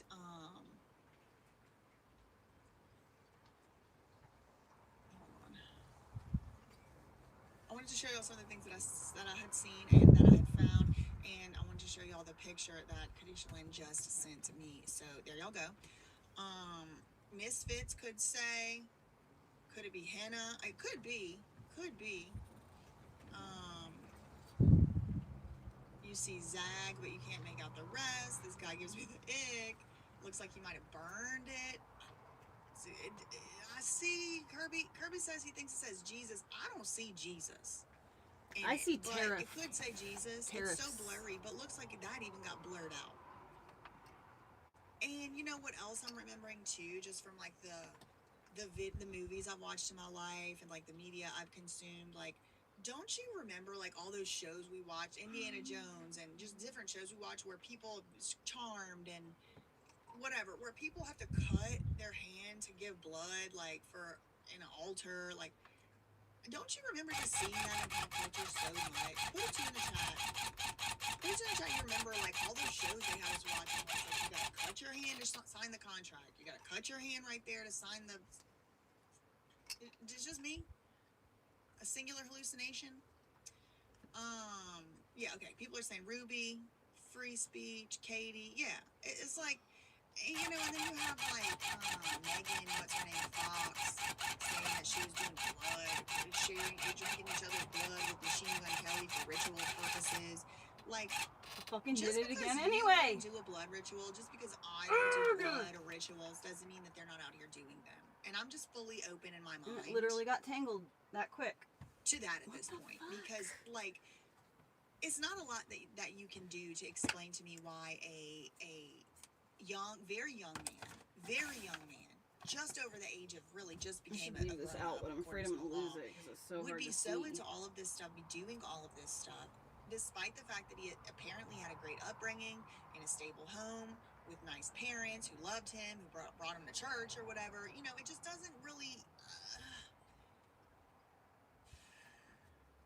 I'll just say, I too grew up in a Pentecostal church. Okay. Now, my parents weren't Pentecostal, but both of them grew up Pentecostal, apostolic, southern, saved by the speaking in tongues, baptized in Jesus' name, amen. Okay. Not the type with snakes before y'all start asking. No, there were no snakes. But there was running the pews, there was hooting and hollering, there was prophecies, there was prophesizing, there was intercession. intercessory prayers. There was sweating, there was spitting, okay? People were passing out, fainting. And to this very day, my grandparents are still Pentecostal. So I grew up around the Pentecostals, okay? And there's a reason I ain't a Pentecostal. There's a reason I ain't a Christian. I'm a Christian today, okay? It's because what these people are doing calling Christianity, I just can't associate. I cannot even be associated because I just cannot. But I don't know if it's like enough to like turn somebody into whatever David turned into. So that's another thing that's kind of tripping me out. It's like he's so young when it happened. And that's, I'm trying to get an excuse. Also, I don't know. You motherfucker! Sorry, I got distracted by y'all's comments here. I don't know. What no the one knows. fucking He's why? guilty. We don't know what he did or didn't do. But I don't know. Anyway, I just wanted to show y'all that. So let's move to I the need next more tension, thing. I think, on my yarn. So there's a few things in today's live I want to show y'all that are When kind this of runs like, out, I'm not gonna in retrospect, kind of pull it out part of prophetic, it, see if that like makes a difference. David kind of predicted, or other people predicted where this would end Man, up. I need one of So those this is back when, tensioners this is that a Reddit hangs on post the from side of David your 3 frame is days what I ago. It need. says back when David said he was gonna retire in the next 5 years to live on his own private island with no internet and no digital footprint, and he's gonna be gone. This is giving Epstein vibes, and with knowing all the information we now know, it's worser intentions than Epstein. I don't know. I don't think we even have the tip of the iceberg truly about what even the Epstein stuff was. But this is a 39-second clip, and we'll call this one Prediction from David years ago. Off in the next 5 years. Okay, so the plan is hopefully this music thing takes off crazy next year. Why is he saying? Why are you saying that like you're not like up there, man? Well, I'm not there yet. My whole thing is like even crazier next year. And then I'm going crazy year after year for the next 3 years. And then on the 4th year, I retire. And on the 5th year, I'm off the grid, living somewhere like on an island with this crazy crib. No social media. Okay, hold on. So he went really viral in 2022 when he the video for it came out on Celeste's birthday. How many years ago was 2022? For those good with math, right now it's 2026. How many years ago was 2022? 4. Okay. So next year on this timeline, next year would be when he's moved to the island. He has off the grid, and he is has no internet connection.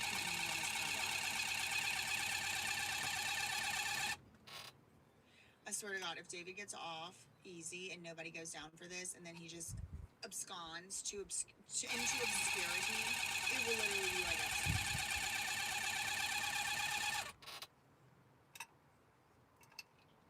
I'm just gone. In 5 years, I'm gonna be gone. Will you still remember me? Yeah, bro. We're not like the secret place in the Absolutely not. That was kind of a stupid question. Okay, like give me the secret code to the mansion here on live. Cecilia.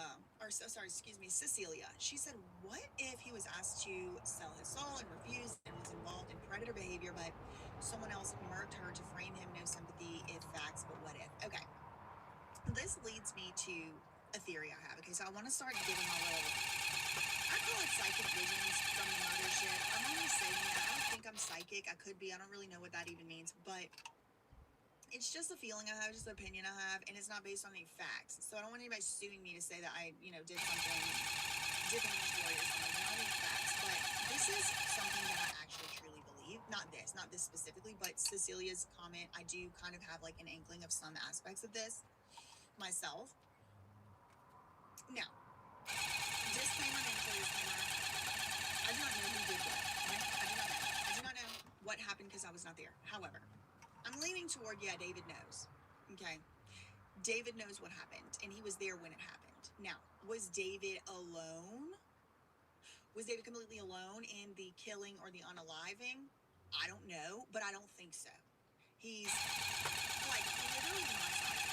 Okay, like, literally pretty much my size. I'm a small person. I'm, like, as far as humans are concerned, I'm on the smaller end, okay? And he's a man. Oh, it's a curve, so he's like 5'5", he's like this much taller than me, and he weighs pretty pretty much what I weigh, like 120 pounds. I think they said I weigh about like 115, 120 pounds.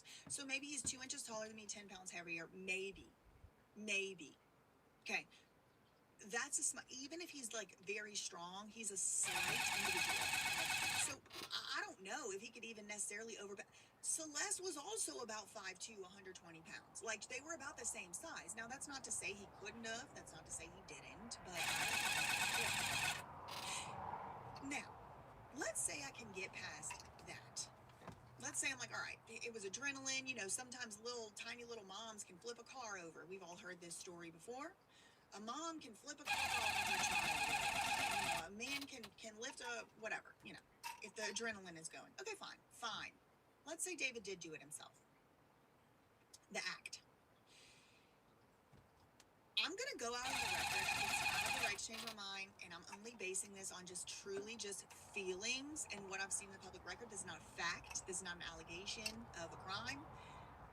But I just cannot accept, I could be wrong, but I cannot accept that David would put the body in the trunk, leave it there for 4 months, and drive around the neighborhood to different spots and not do something else with that body. I cannot accept that fact. And so maybe he did. I mean, none of these behaviors make any damn sense to me, so maybe he did. But I don't think so. I think he pissed somebody off, and that body was supposed to be put somewhere else by somebody else that was supposed to take care of it, and it didn't get took care of. Now, maybe it's because David went back on his word. Maybe it was because the person who was supposed to take care of the body fell into trouble of their own. Maybe it was because there was a beef or a falling out. I have said it since the first day. Y'all can go and run the tapes on that surprise witness. The first day I talked about this case, I said, what if there wasn't a body in that car until it hit the tow yard? Just what if? I know that's not what we all think, but we all know the LAPD is corrupt, right? And that's who the tow yard was under the supervision of. We also know the LAPD didn't bother to file charges on this, or make an arrest on this, rather, for like 8 months, 7 months. So, do you remember the Diddy case? Fingerprints from the kid cutting the scene went missing. They just got destroyed against protocol. There was somebody had broken into Kid Cudi's house. Somebody had thrown a boom boom into his car. The cops came, got fingerprints from the scene, ran the fingerprints, and the fingerprints went missing. Do you remember in Meg Thee Stallion case, bullet fragments went missing? These celebrities are often associated in Los Angeles with evidence going missing. Both murder weapons from both the Tupac and the Diddy case went missing. Both of them. So, did maybe the LAPD spend the last 7 months getting their ducks in a row? Well, A. Riley's paintings makes a good point. Not impossible, but why were the neighbors complaining about the smell prior to the car being towed? That's disputed. Some neighbors say they didn't smell anything, and they walked right by that car. Some of them said, oh, maybe my dog smelled something. So even that, we don't know these neighbors, right, Riley? I mean, I just want to, again, I want to be very clear. I'm not saying David's innocent. I'm not saying I believe he's innocent. I think he was in on it. I think he knows what happened. I just don't think he's the only one. And what I don't want to see is only one person involved get scapegoated and all the other 4, 10, 15, 20, 60, 50, 11 people get to keep going on. Justice means justice. So, Dave, we don't know these people. We didn't go check the property records. Did we knock on their door and say, no, we don't know. And I'm getting to the point where I'm not really like too keen, since we like saying keen over here on the channel now. I'm not, shout out to the UK cousins in the chat. I'm not too keen on just believing everything I hear in the media. And that's one of the things that I wrote in my letter. I'm going to pull up the letter now. I'm going to read y'all my letter. I'm going to read y'all my letter for the judge. Now, I didn't send it. I don't know if I even will. But the other day, I just had it on my heart and my mind to write this letter to the judge. I don't even know if I'm allowed to send it. I don't know if I will. And I do want to also say absolutely no ChatGPT, no Claude, no any AI at all whatsoever was consulted in the writing of this. This is straight from my dome. Okay? Straight off the dome. Nobody else helped me write this. This is mine, and these are my thoughts. Okay. So I want to read to y'all a letter that I might send to the judge in the David case about exactly these issues. Now, we don't really know anything from anything because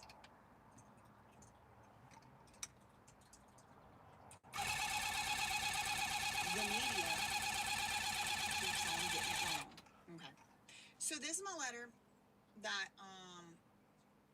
draft, I should say, draft. This is a draft letter. Okay. So I said, Dear Your Honor, I write to you in reference to a capital murder case before Your Honor titled People of the State of California versus David Anthony. I am an American citizen, a concerned member of the public, and a lawyer turned legal educator. I earned my JD from the University of Pennsylvania Law School in 2020. After graduation, I practiced law at a large firm in New York City before resigning my position as an associate at the firm to focus my attention full-time on helping non-lawyers understand their rights and the legal system. Put a 3 in the chat if you've learned something about the legal system on this channel or my other ones. I said to the judge, again, I didn't send this. I might send it. I might not. I don't know. I got to even look at the logistics. I said, I often focus my work on cases of major constitutional importance or cases with substantial public interest as vehicles to teach broader concepts. Right? So people aren't following this case anyway, so I'll focus on the two so people can learn. As you are most likely aware, this case has garnered substantial, truly unprecedented public interest and concern since the media first announced in September last year that the dismembered remains of a missing child were found in the trunk of a vehicle registered to the defendant in this case. For example, although the news only broke of the victim's remains being found over 9 months into the year, the defendant's stage name became the #1 Google search for the whole year of 2025. The public interest in this case, I think they're trying is to make substantial. murderers. As you may also be aware, the global Like, public, famous. including those residing in California, has Another received one of my our little news theories. updates in this case, primarily from media outlets, purporting, okay, this is the part that it gets relevant, purporting to have exclusive sources I don't have too much oil operating within the here. Los Angeles Make sure I Police take this off. Department, the Los Angeles District Attorney's Office, the Los Angeles Office of the Medical Examiner, and even the halls of the Criminal Justice Center. Also, the media purports to have exclusive family member sources and friends of people who are parties to this case.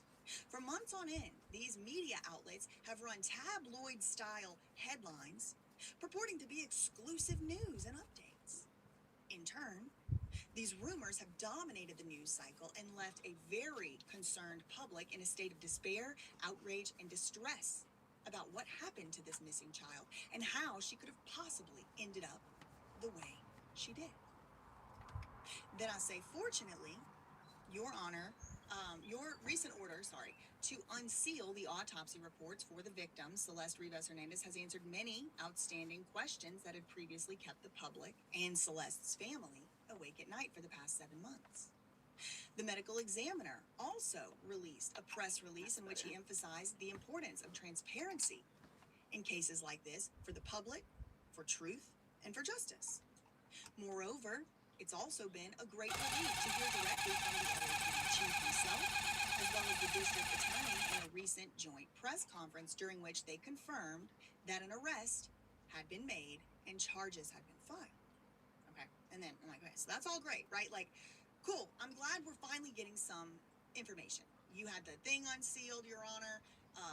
The DA came out and talked, the police came out and talked, and the examiner issued a statement. But I say, unfortunately, as we begin to receive more verified, factual, and finite information from these more authoritative sources, we've also realized that the previously mentioned exclusive news updates that we were receiving and that we had trusted were patently and demonstrably false when compared to official statements.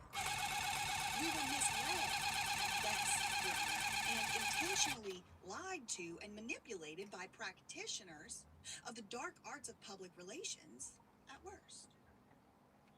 I said, it will likely come as no surprise to you, that Los Angeles and the culture of Hollywood in particular is entirely infested with a thriving, pervasive public relations economy.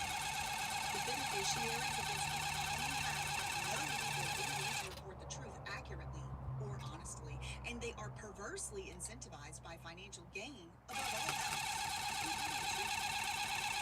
Hollywood and misleading public relations campaigns. That's what Hollywood exists for, though, I regret BJ. to inform Your Honor that the Hollywood same is PR literally machine appears to a have pervaded propaganda this very case as machine well. designed to Your Honor presided over a train scheduling us, hearing not in entertain this us. very case on Entertain April 23rd, us. 2026, during which the defendant spoke and prosecutors and That's defense all attorneys movies made are. comments about evidence, Entertainment. procedure, and scheduling. During this hearing, I understand that arguments were also made before Your Honor on behalf of several media outlets, which hoped to see the case broadcast to the public. According to public reporting, Your Honor denied that request to broadcast any of the proceedings in this case. Your Honor has disallowed broadcasting of the hearing, and because there's no online access to minute orders for the case, I have no way to know whether that reporting was even true.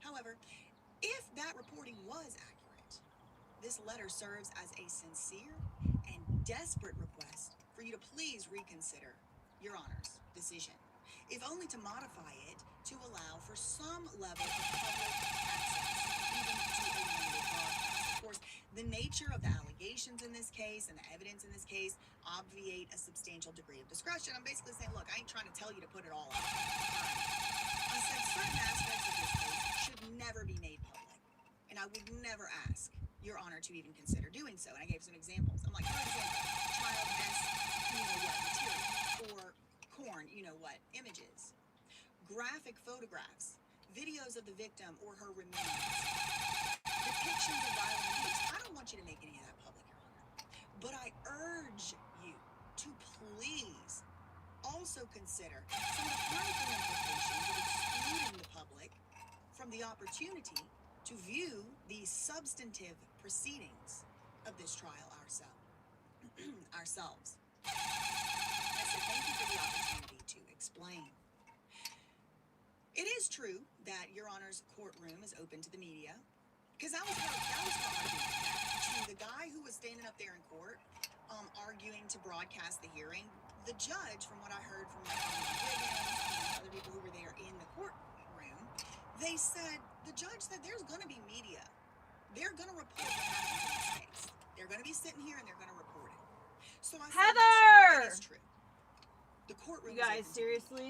and it's You also just watched true me do that that a few and didn't seats say are anything? reserved for the public, who, you know, the ones that are able to dedicate an entire day to I'm sitting just in on a court roll, hearing. not even paying no I freaking said these limited attention. court seats go to those select, privileged few who are able to take time off work and stand in increasingly long lines very early in the morning, long before the courthouse opens, in an attempt to obtain even a chance at a coveted seat.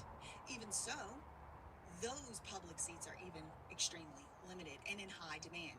Based on my experience of following high-profile civil cases and some criminal trials nearly full-time over the past several years, and I gave examples, Sean P. Diddy, Puff Daddy Combs, Britney Spears, Amanda Bynes, etc. Many of those public seats in practice don't go to the public. They too get filled by media representatives who couldn't get a spot that was actually reserved for the media, so then they start infringing over on public spots. I said, Your Honor, this leaves the public in a dire and vulnerable position, and it leaves the truth even worse off. First of all, the scarcity of the seats creates high demand for the few public seats available. This scarcity results in a free-for-all atmosphere outside the courthouse each day, and it disproportionately affects those who don't have a guaranteed spot, which means the actual public, not the mainstream media who often have seats reserved for them and prance right through.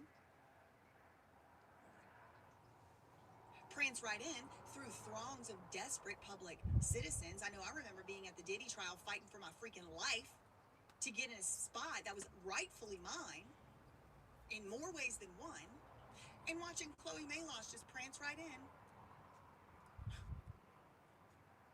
This tension builds, and this circus-like atmosphere is persistent throughout the entire trial, and it pervades the entire courthouse. If the hearing were substantially broadcast to the public, even on a delay, right, like even if it was later that evening or after that day court was over or maybe the next day, I said that would mitigate this otherwise inevitable problem. It's not only this genuine scarcity that creates tension either, Your Honor. There also exists a more sinister problem about which you may not be aware. So I'm trying to tell her something she might not know. I said at a similar high-profile trial last year, I personally witnessed firsthand a scheme whereby PR managers apparently recruit, hire, and pay unemployed. DJ girl, you telling on yourself. The judge is on their side. At the courthouses and at the hearings. This includes wearing pre-printed merchandise. Put a 4 in the chat if you put a 5 in the chat. You remember the pre-printed merchandise to create certain perceptions for the news cameras, for the media. This included attacking dissidents and critics of the defendant, and importantly, included filling every single one of the limited public spots. Yes, this channel was called Subliminal Locks. These are rugs. Here, I'll show you. From getting into the courtroom. I then watched as that same defendant's PR managers schmoozed and philandered with representatives from all the mainstream media outlets throughout the day. What are you talking about, potatoes? I work every fucking day. Okay, you're just trying desperately. I'm not playing with you guys anymore. For one day. That's all bullshit. With racial slurs and violence for I bring my camera to work with me. To stand in a line for the high-profile public criminal trial. Strangers I had never met before yelled at me relentlessly for hours. Also, most importantly, I don't do whatever tweaking drugs. Don't belong in the courthouse because of the color of my skin. Later that night, they band together to make several false and slanderous videos about me. Okay, so let me show you the rugs that I have made. Racist, which was a clear attempt So, to harm my credibility and to limit my J-Mo Dolphin, check it out. Are you here still? Anyway, so I made this for my son. To the defendant, whose PR team, I believe, I made this for the girl who groomed my dog and helped me out with that. If I hadn't seen it I made this for one of my best friends. Nikki needs a nap. This one is one of my favorites. It's really good. It's really nice. I like this one. How it came out 3D perfectly the way I wanted it to. Oh, I'm excited. I love this one. And then I did this one, which is a book, a Romeo and Juliet book. This too was because I took a different public position than the approved PR position, and he didn't want me. So that is what I've been up to. These I made this last week, and I'm making this week. I'm making these. This one is for Barefoot Beauty. This one is for Autumn. This one is for Cassie. Careless Whispers. These are all for my followers that have been like, you know, my number ones since the beginning. My A1 since day one. It was reported that the Fultz Criminal Justice Center was subjected to bomb threats, which and SWAT teams and bomb squads to respond. It was reported that the victims' all of families these were so purchased. afraid They and bought these. intimidated by these scare tactics and threats that they canceled a previously planned. I have a really, really, really cool one that I am excited about making, but I can't do it until I finish, until I get these guys glued. As soon as I get those glued, I'm gonna pause the snipping, and I'm gonna immediately get the other ones projected. The public has a right to know the truth. The defendant himself even has a right to have the public know the truth about what actually happens in his trial for justice to be served. Not just these highly inaccurate, manipulative PR spin campaigns that have pervaded and defined this case so far. The victim and her family deserve to have the public know and observe the whole truth with discretion and, some level of censorship, of course, about what happened to their daughter without themselves having to police every lie and false statement that the tabloids decide to print. They deserve to view the substantial parts of the trial from the privacy and safety of their homes as well, without wondering when the next time they're going to face another bomb threat at the courthouse. So does the public. As it stands, the only people guaranteed a seat in the room where it happens are the same media sources which have to date gotten the truth and the facts entirely wrong in this very case. They purported to have LAPD sources and information from the DA's office and the medical examiner, but the information they disseminated was wrong. I fear their behavior will only continue, which harms the public, the truth, the victim and her family, and the defendant.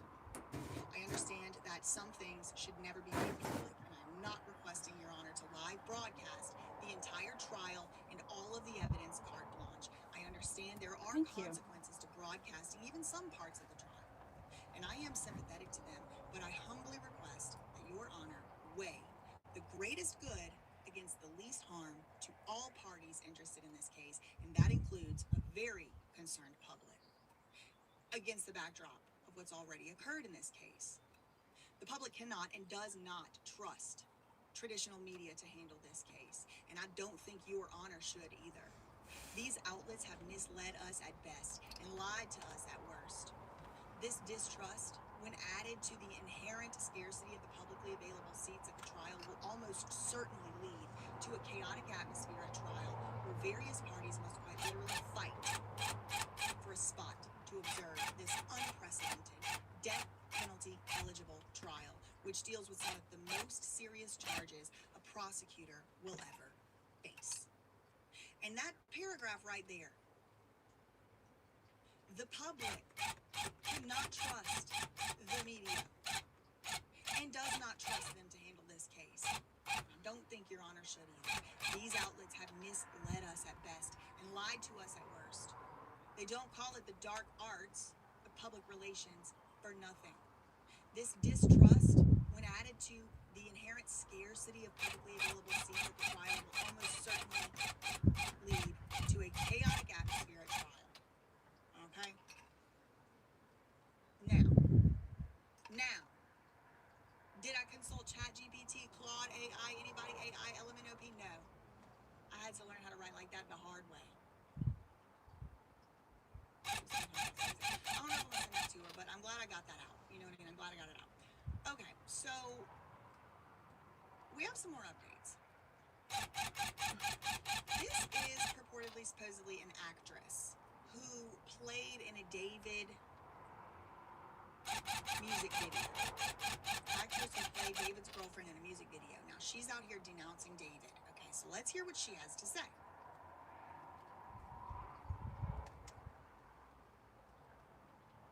Hey everyone, my name is Cassidy Clark. I am a hero in years old, and I'm going to talk about it.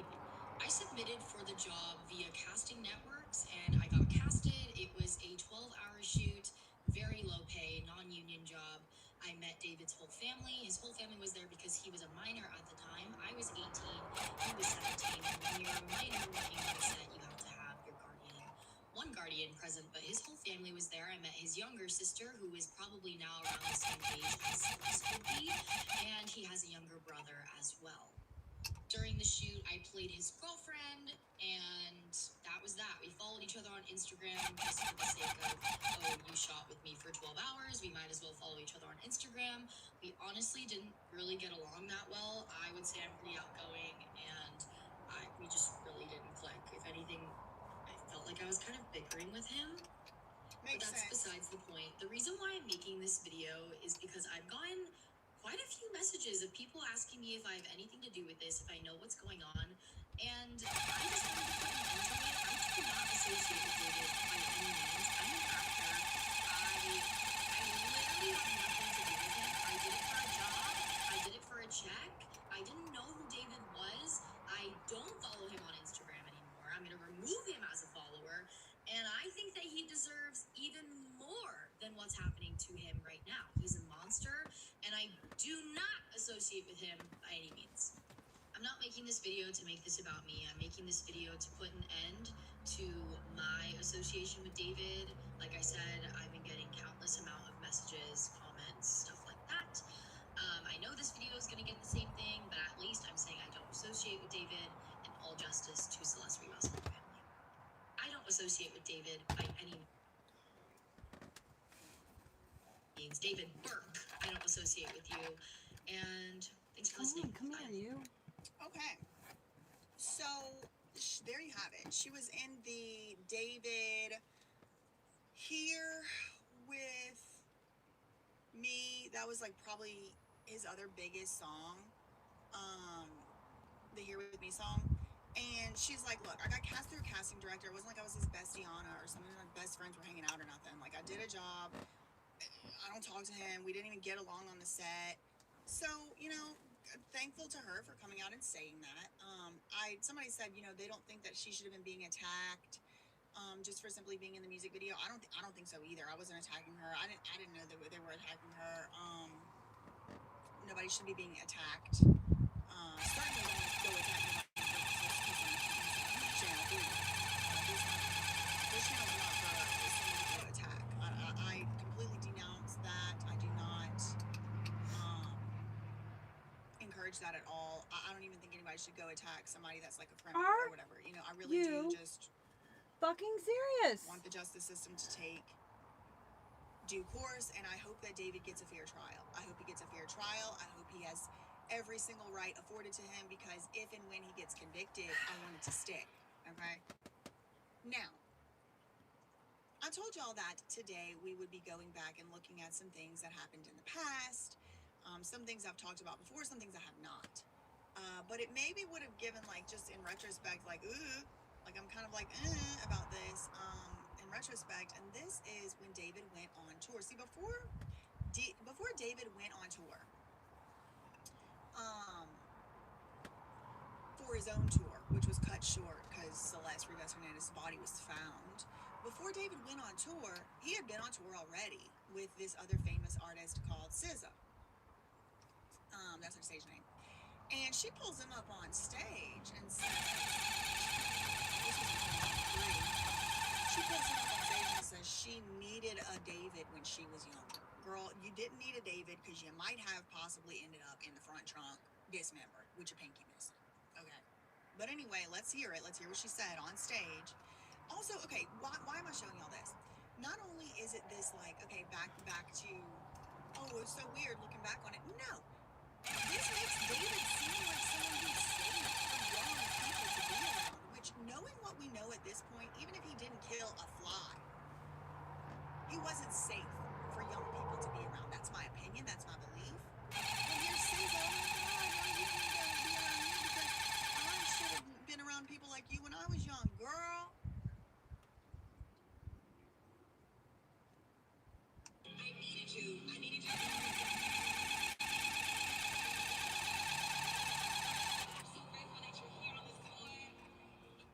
Okay, listen. She said our diaspora needed you, and what that means is all the black people all across the world. I'm obviously not included, okay? I'm not including any black people.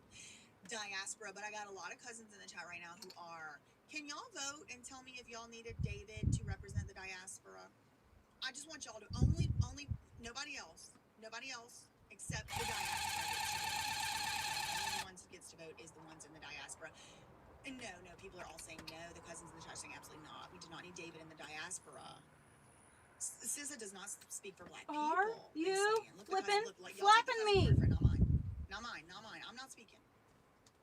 Riley Painting said no. No.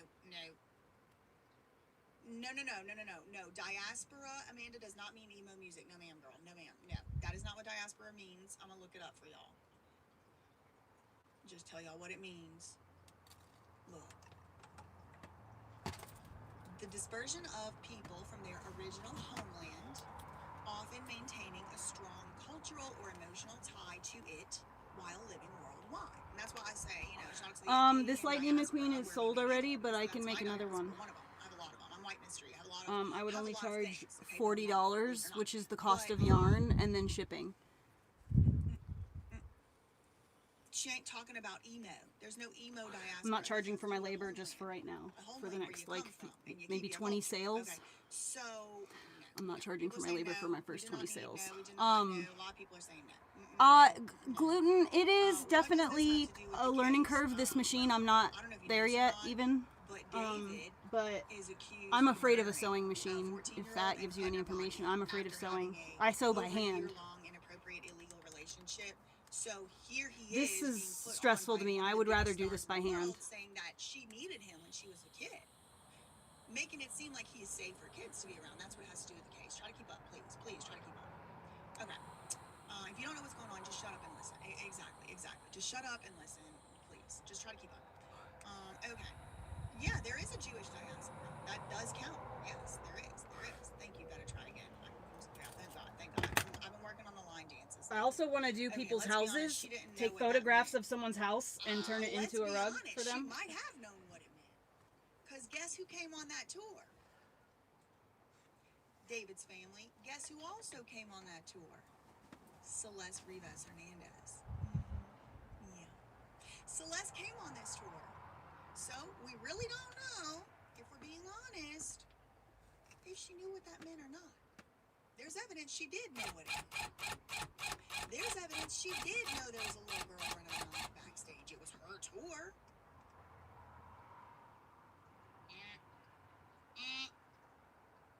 Here he is bowing. So thankful and grateful. My God.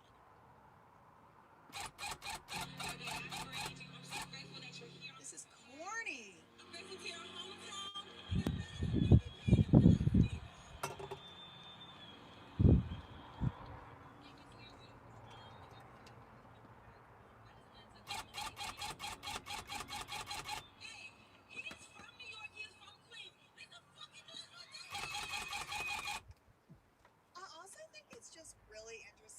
When he's in Texas, he's from Texas. But when he's in New York, he's from Queens. Can we pick a place?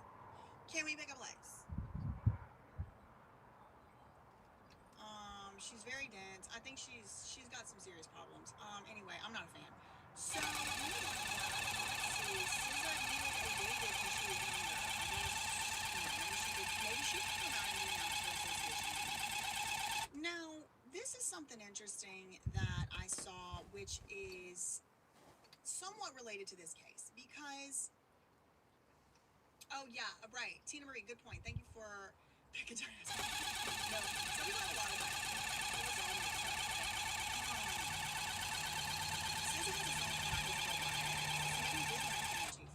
I don't know. New York can have him. The Texans are saying no, y'all have him. The New Yorkers are saying hey, were the cops investigating David before the murmur? Well, there is some evidence that they may have been. We'll get into that in a little while, but this is the next thing I'm going to move on to. A lot of people have been saying, because there was one or two inconclusive If you're an artist and you can draw, you would be way better than me at this. That's for sure. I have to copy images and that I see because I cannot draw from like memory or whatever. One of the substances, I believe it was originally presumed positive, but then it came back as no, it wasn't in her system actually, was benzo, like a benzodiazepine.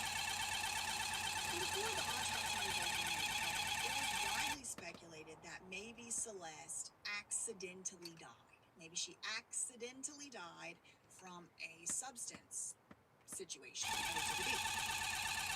Nancy Fisher postulated this theory. TMZ postulated this theory. Postulated this theory on TMZ. We heard a lot of people on Reddit. Maybe she accidentally owed to the D. And that's not completely out of the ordinary for people to speculate, because when somebody dies, especially is found dead and nobody knew that they died, a lot of times when the person is young, like they're not, an older person, the first thing we all ask is how? How did somebody young and seemingly healthy die? If they didn't have a history of cancer or something like that, well, I mean, a lot of times it's owed to the D. It's a harsh and terrible reality about the open air hell prison where we live. But a lot of people, including probably everybody in this chat, has somebody within a few degrees of separation from you that has died that way. me included. So, and not just one. I mean, I've had many loved ones, family members leave this earth because of substances and because like doing them. And that's just part of the reality we live in. It's unfortunate. I hate it. It sucks. I've lost years of my life of sleep over this issue, but it is an issue. So people are speculating, maybe, possibly, David, just only hid the body because what really had happened was Celeste, did voluntarily did substances, and maybe she died that way. Well, that's interesting, and that's possible, I guess. I mean, I really don't know. I wasn't there. That's not what the medical examiner said, but look at this statistic. 51% of female certain substance users, this one is an opioid that starts with H, used the substance for the first time because they were injected by a male sexual partner. So more than half of female users, more than half of them started doing it because a male sexual partner injected them. Somebody said, yeah, I don't guess I copied the right tweet. Somebody had retweeted this and said, yeah, that is the MO for a lot of sex traffickers. They will get Are you these flipping women flapping me? onto these substances. This is really annoying. To make them more pliable, but also, what are you doing? And I had saved this link, but I guess this Texan cousin said he's from California. He's from California. He's from New York, girl. I don't know where he's from, but somebody had commented on this. Maybe I shared it. Somebody commented on it and said, yeah, that's a common tactic used by S traffickers because, first of all, it makes people more pliable, easier to control. But second of all, and this was a quote, nobody believes a drug addict.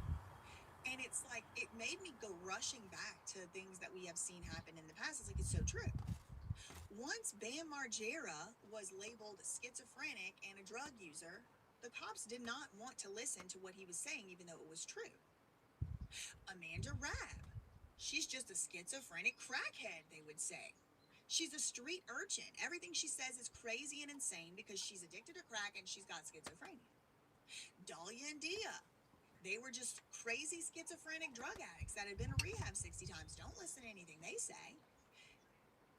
Nova, when she starts to come out, people are gonna start to say, she was using all them substances. How does she even know? Britney Spears. The list goes on.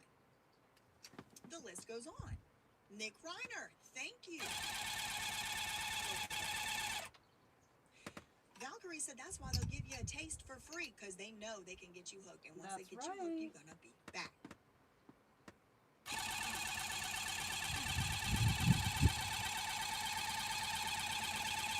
So this is from what in the titty?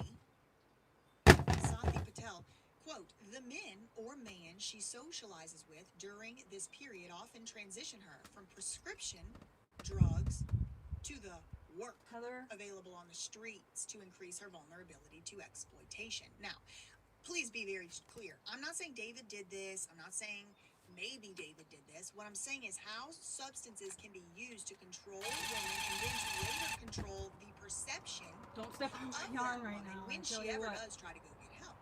You control your impulsive thoughts, Beverly okay? Powis of the National Addiction Center reported about 51% of female substance users were first given not only given but like actively injected. Not just hand it over. Like, no, let me do it. And this is educational. This is not to encourage. This is not to this is not entertainment. This is supposed to be educational. To bring awareness. This statistic shocked me. When compared to men, about 90% of all men had their first time by a friend. Another man. Now, this was a study all the way back, literally 30 years ago. So, bear that in mind. Maybe the statistics have changed. The transition from pill use to smoking, to IV use functions as a shackle to the street economy. And this is from a journal article entitled Women Who Use Drugs. And with Celeste Rivas Hernandez, I mean, we had no indication at all whatsoever that Celeste ever used a substance before her autopsy report came out. But even before her autopsy report came out, we had grown men, including, like, for example, like Mark Garagos, speculating that it was just probably an accidental OD. Already blaming this little girl, this child, for her own death with no evidence, no proof. Because if she ever did a drug, then maybe she did it. If you ever did a drug, you're a killer. It's in the Nick Reiner situation. Okay. So this is just something I wanted to bring up and bring to y'all's attention. That statistic was alarming and scary to me. Oh, maybe I did. Let's go to this one. Hold on. Yes. Go Gabrielle. Hi, my cousin. Look how she's so dumb. Traffickers do this to keep women and girls from running because nobody believes drug addicts. If they still run, they resort to doing stuff to the bottoms of these girls' feet so they can't run. We encountered a 13-year-old Latina girl who was being bleeped by her dad. That happened to. They cut up the bottoms of their feet. This is chattel slavery tactics. Okay? Slavery is alive and well in the United States of Louisiana. Over there, slavery in Louisiana. Yeah, there probably is going on over there. In the United States of America, slavery is alive and well. It is. Might be illegal, but they doing it. They doing it to children. They doing it to adults. They doing it to girls. They doing it to boys. They doing it to men. They doing it to women. And some of it, yes, is SUL, but other type of trafficking is slavery. People getting their passports taken by their bosses. People not being able to leave. People having to live with the people they work for and not being able to go on. That is slavery. Cutting up the bottom of your own daughter's feet so she don't run away, and then you're basically, you know what, to other men, you know what, is slavery. That's what they used to do to enslaved people during chattel slavery. Disfigure and harm the bottoms of their feet so they couldn't run away. And to hear Aunt Heffy say it, I just don't understand the culture and the lifestyle. Some little girls be fast and grown.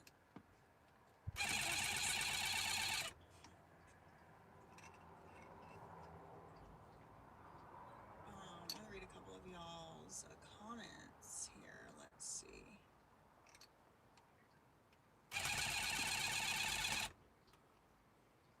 Hold on, I gotta.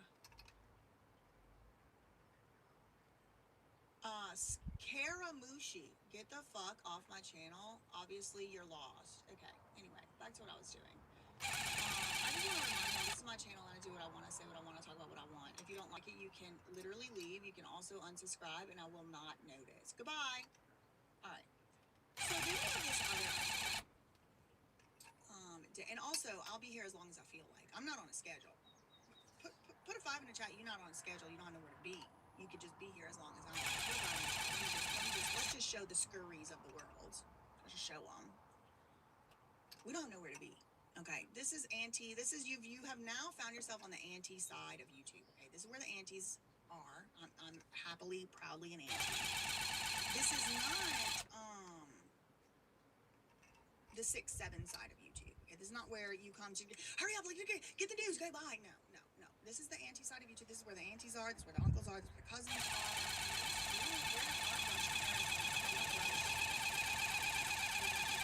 I'm not doing that. Okay. Come on. Don't rush me. It's Sunday, for God's sake. Anyway. Okay, apparently David went to a high school prom. I don't know, this could be AI, but I did see it on Reddit, so I really want to show it. I will say, if you just kind of like blur out David in it, because he's full of demons, this is a beautiful top, or whatever. That's a beautiful stitch right there. Jacket, I don't know what you would call that, blazer. Getting better at making the lines everything pretty. else about that the makes me picture crazy didn't when it's possess all our over the review. place. Apparently this It looks fine on the person outside, went to but high the school back that David just went to their prom. Now, I that mean, doesn't necessarily mean that anything like untoward happened, because I want it David to only look just nice. turned 21. I mean, he just turned 18 in like 2022. So I don't know. Wait, what did you say? 2023, March 2023. It says a girl that I know took David to go to our prom with her, and this photo is the one she took. I looked to David and looked so uncomfortable beside that I'm not really sure how this girl feels after all the things that's going on right now. She might have the worst moment ever. So, girl, I mean, I don't know. Like, literally, ChatGPT could have made this, but this was one of the updates I wanted to show y'all. The David thing. Again, I don't know if that's necessarily a bad thing, but like, imagine if he was over 18 and he went to that prom. That'd be crazy. Gunkles, all of them. We're here, we're proud. Yep. CSI anti-unit. That's us. CIA anti-unit. Exactly. Flojo said, check my email. Okay, let me check it. I'd rather go alone to prom than with David, somebody said. Okay, let me check my email. Flojo TV, I think Mike sent me something.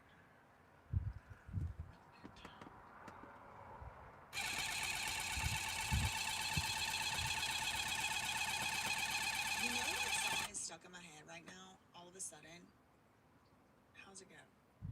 In my head, there's only you now. What's the name of that song? This world falls on me.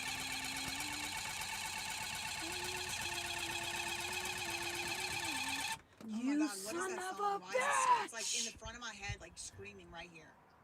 You love me, but you don't know who I am. Who sings that? Okay. It's hot in here, and I'm dehydrated. I need to drink water. I'm getting dizzy. But I keep saying, oh, after this. Radio? I recognized the girl that was found dead in David's car.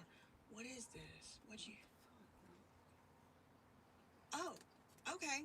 Oh, nice. Okay. So, Flojo TV, shout out to Flojo TV. Sorry, it just took me a second to get my head around what this was.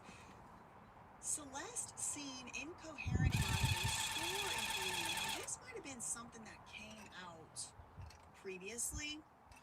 There's like 2 more to do. Come on. Covered it, though.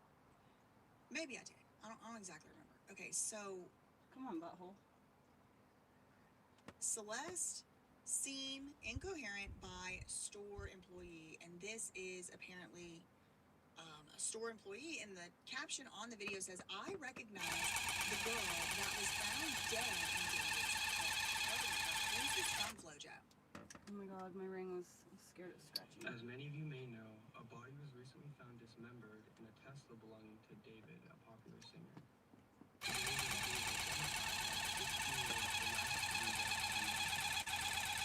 Picture went public of Celeste, I instantly recognized her from 2024 in April when her and David came together to a jewelry shop I used to work at. Okay, so April 2024 is a big deal of a date because that was the last time of many times that Celeste was officially reported to be missing. And he said, I recognized her. They came into a jewelry store, he said, a jewelry shop. Together to a jewelry shop I used to work at. I remember this moment so vividly. But yet here you are commenting? When they came in, there was something off about Celeste. She was very high, and she was with David, who I recognized because he's a popular singer, but she was very obviously younger than him, and she was very out of it.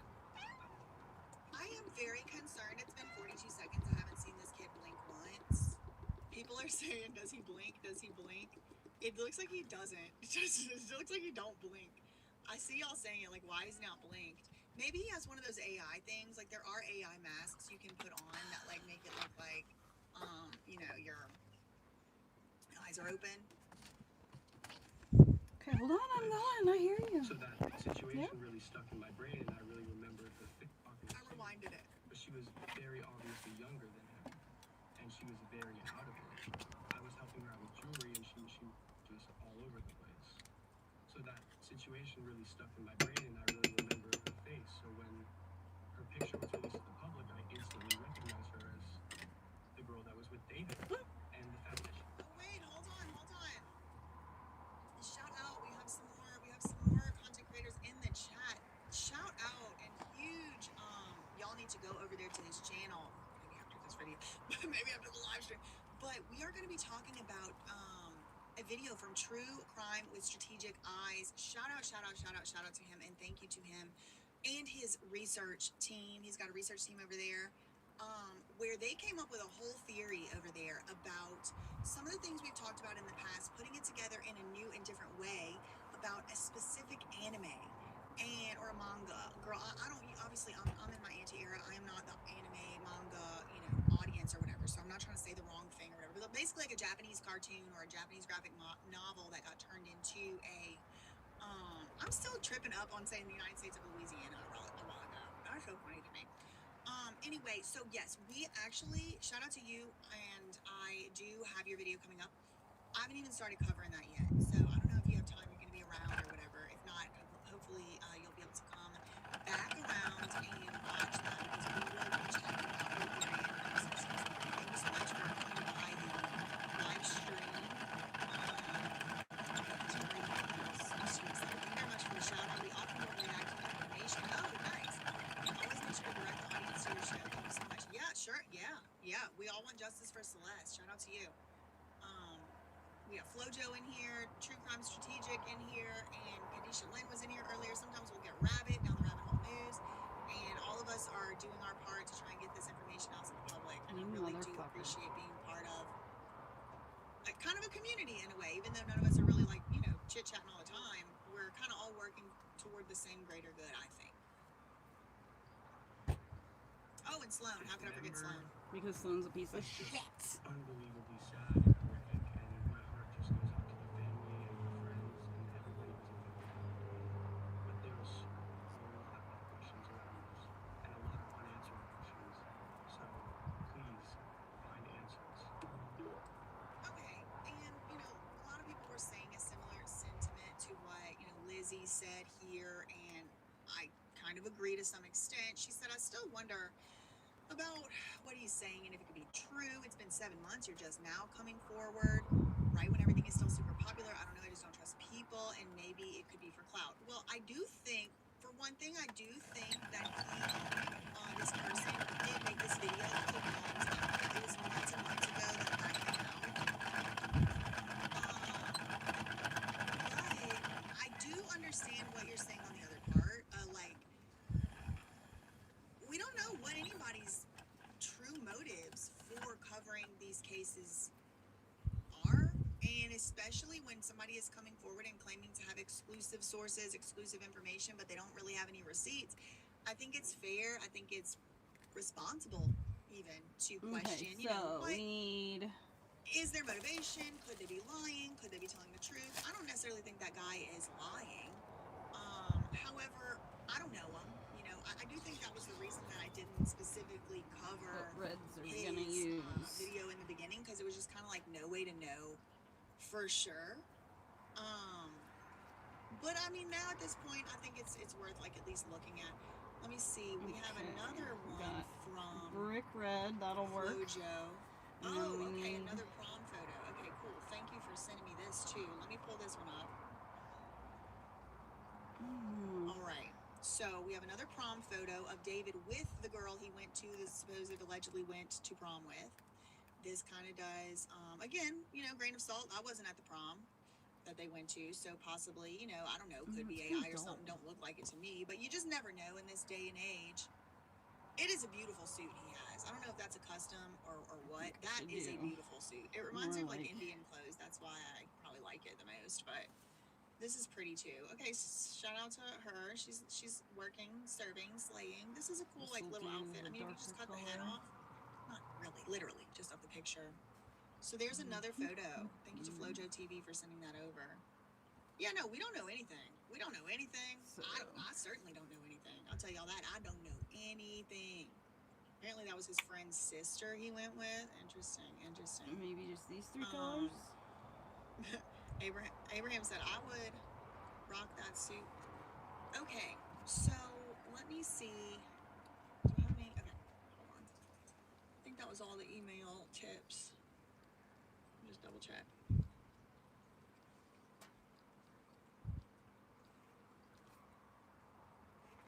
Hand tattoo. Oh, we ended up getting an actual hand tattoo. Oh, okay, another prom photo. Okay, cool. Thank you This is a very funny screenshot because I'm in it. This is so meta. Okay, hold on. I'm pulling up another picture. Apparently David ended up getting a tattoo on his hand over possibly the, it looks like actually it was on the other hand. Sarah, thank you Sarah Lynn for sending me this picture. Let me pull this one up.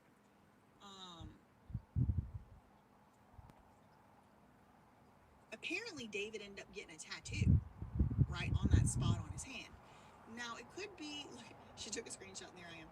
It could be that David had his camera flipped, but this looks like to be the left hand, and I think the other one was a right hand. This also looks like it could be pale. Colors for Lightning See how McQueen. this kind of gets thicker here? Then we And need then how it kind of fades off here. This red, right here makes me think it orange, could be just and like yellow ink from a pen. for But it's dark, you know, we don't that really logo. know. The We'll just David's use that Closet bright account red, posted same it. But bright in red. any event, it's very interesting. No, it can be an orange color. We of the DID community rebuke Itami. Thank God. Thank God, girl. Thank you for the $2 Canadian. Kaylee Alicia. And the DID community said, no, not us. Valkyrie said, I wonder how many prison tats he is about to get. Thanks so much to Danae McIntyre for the $4.99 super chat. 5 cousins slay. Yes, 5. Yes. Okay, thank you. Thank you, cousin. Thank you. Thank you, Millie Mills, becoming a new member. Okay, what else do I have on here? We are going to get to True Crime with Strategic Eyes. I think this is more greenish. Video. Eventually. It's kind of like I have it closer to, not color. the end, This but is more it'll take a large portion of today's videos because there's clips, there's receipts, there's stuff, so buckle up. We're going to be here. Okay. Y'all got somewhere to be? We have to circle back around after. And then we need let me those two same colors for the headlights. Link that I had here, which is another revisit of a song. Same color for the tongue. I need white. Somebody posted this in the Dave Idiots Reddit about 5 hours ago. These lyrics are too accurate for it to be coincidental. He's literally saying the time he murmured her that night when he lured her into his house. Now, this gray. I do want to say I don't think it was 11 p.m. and this is why. I think it had to be before 8 p.m. because David had an event at 8 p.m. that night, didn't he? We have to go back and look at the... Oh, he had long nails? I didn't even... His nails aren't that long. His nails aren't that long, but people are saying they want to see his nails. Okay, fine. Hold on. They're long-ish for a guy. I guess. But, like, they're not that long. Like, they don't go beyond his finger. Like, probably, like, this is where the nail bed is. Like, I guess it could be shorter, but I don't really consider that to be, like, that long of nails. If they were to go beyond his finger, like, if they were, like, even a few millimeters longer, for the tires, and that same... But it looks like he just got, like, a gel mani, and they kind of grew out, and he's waiting to go back to them. Maybe Which, I mean, whatever. Use... I mean, for me, it don't really bother me that much if guys have, like, that length of nails. It doesn't bother me that much. But, yeah, people are saying... This one for the tires. Nails. Okay. All right. So, this is another lyric. Again, I'm just kind of putting some of these disclaimers in because just to show... just to tell y'all, like, I don't believe and agree with every single thing that I'm showing y'all. I'm just showing it to you because I saw it. And you are free to make up your own mind. But these lyrics and then I'm gonna need blue for his eyes as well. It's 11 p.m. Open the door, let me in. We got problems. I know we can fix tonight. Please don't act like I owe you, cause I've been missing the old you. You do the same thing they all do. I know I cannot control you, but we all make mistakes, and I won't hold it against you. Is this real love, or do you only pretend to? You think you can play me just like all your friends do? I ain't one of your little friends. Okay, I added that part. He said, I won't let you play me. It's been a long day, I know, but it's fine. I know I always show up at the wrong time. It's 11 p.m. You're not mine. It's 11 p.m. Goodbye. It's 11 p.m. Open the door, let me in. We got problems. I know we can fix tonight. It's been a long day, I know, but it's fine. I always show up at the wrong time. It's 11 p.m. in your mind. It's 11 p.m. Close your eyes. Now, I also want to know, how did Celeste get to David's house? Was it an Uber? Did somebody pick her up? I don't know That why night. people think that I give a crap That night. what they say Um, or whatever. Like, I'm that the alleged I'm killer live streaming, and like brought mostly it's just because I can. 80 I'm doing it on miles, Steve YouTube Fisher said it was about 80 because miles the away. live stream is like a That's post. like It's like a. Elsinore, where she's from. I don't really Riverside County. look at it. I look at it 80 like I'm miles creating a long form to LA. video I mean, that's a long live. override. So If I do say so myself. it's not Maybe really David's manager, of they the said. utmost importance to me I don't think she to get like a bunch of people balked. commenting in my live and So- approving and saying like, you know, oh, this is an awesome live, Anyway, you know, that was whatever. one of the People other, watch it you know, later. things I want to tell you. Looking back, it's My kinda live streams weird. get like Now, 10,000 Harvey views. Levin is making much but ado there's only like about this 5 woman, May. people in here. But somehow it adds up to There's about 10,000 13 after minutes in. after the fact. Now you know A lot of these people two are watching my disgruntled videos coots afterwards. are out here running cover for David with the face skin filter on. Okay, you're not going to convince me he ain't got a face skin filter on. And do I? Nope. No, I don't. I spend a long time on my makeup every day, so I don't need to be using these filters because it freaks me out. Okay, Harvey might could use a filter. You know what I mean? But anyway, these two are basically running cover for David. They're just going out of their way to pretty much just make the prosecutors look Oh, bad. that make white the cops really. look bad. Just that's their right to do. They're always acting like they got all these exclusive sources, et cetera, and you know maybe they do, maybe they don't. But they've been very wrong in the case before, and I think a lot of people are going to watch this video that was streamed by these two disgruntled men yesterday, just about almost 24 hours exactly ago, and they're going to feel like stressed out, like, oh no, the prosecutors are going to have some problems because of this. No,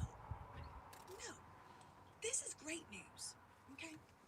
What Harvey Levin and Mark Garagos are saying is great news, because what they're doing, in my opinion and belief, as per if you listen to my video I made, my letter that I wrote, that I read a while ago, I believe TMZ is a mouthpiece for David's legal team. I believe Mark Garagos in particular is out here running PR for David, and I think that so is Harvey Levin. They're trying to create these reasonable doubts. They're trying to create these circumstances where it's like, well, the defense could do this, the defense could do that, and now they have nothing left to stand on, because so much of the stuff that they were squawking about turned out to not be the case. Like, for example, that maybe Celeste Rivas Hernandez owed to the deed. Well, no, that's not true. They also said that Celeste's cause of death was going to be so difficult for the coroner to figure out. That's why it was taking so long. No, the coroner had it all figured out by December. So everything that they have kind of been trying to build the house upon, the foundation upon which they've been trying to build the the reasonable doubt upon, it just keeps crumbling away because they are quite literally building a house on the sand, and it's not strong. So here is Harvey's big speculation of the case. Okay, he thinks the big problem with the case is that the medical examiner doesn't know exactly the tool, the sharp instrument that resulted in Celeste losing her life. Let me let y'all listen. Sowing doubt, exactly. Never thought, ever.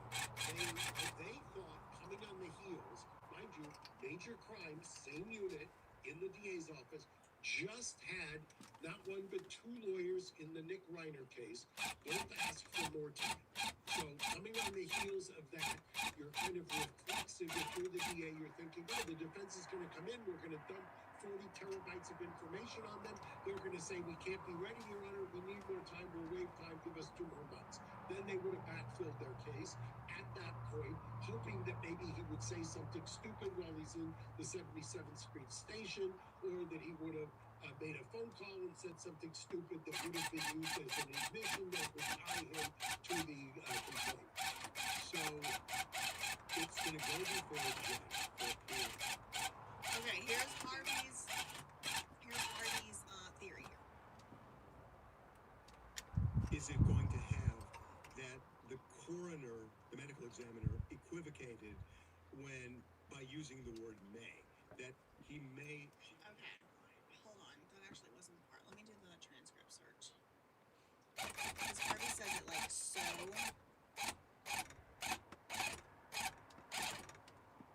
Unequivocally. Speaking of equivocating.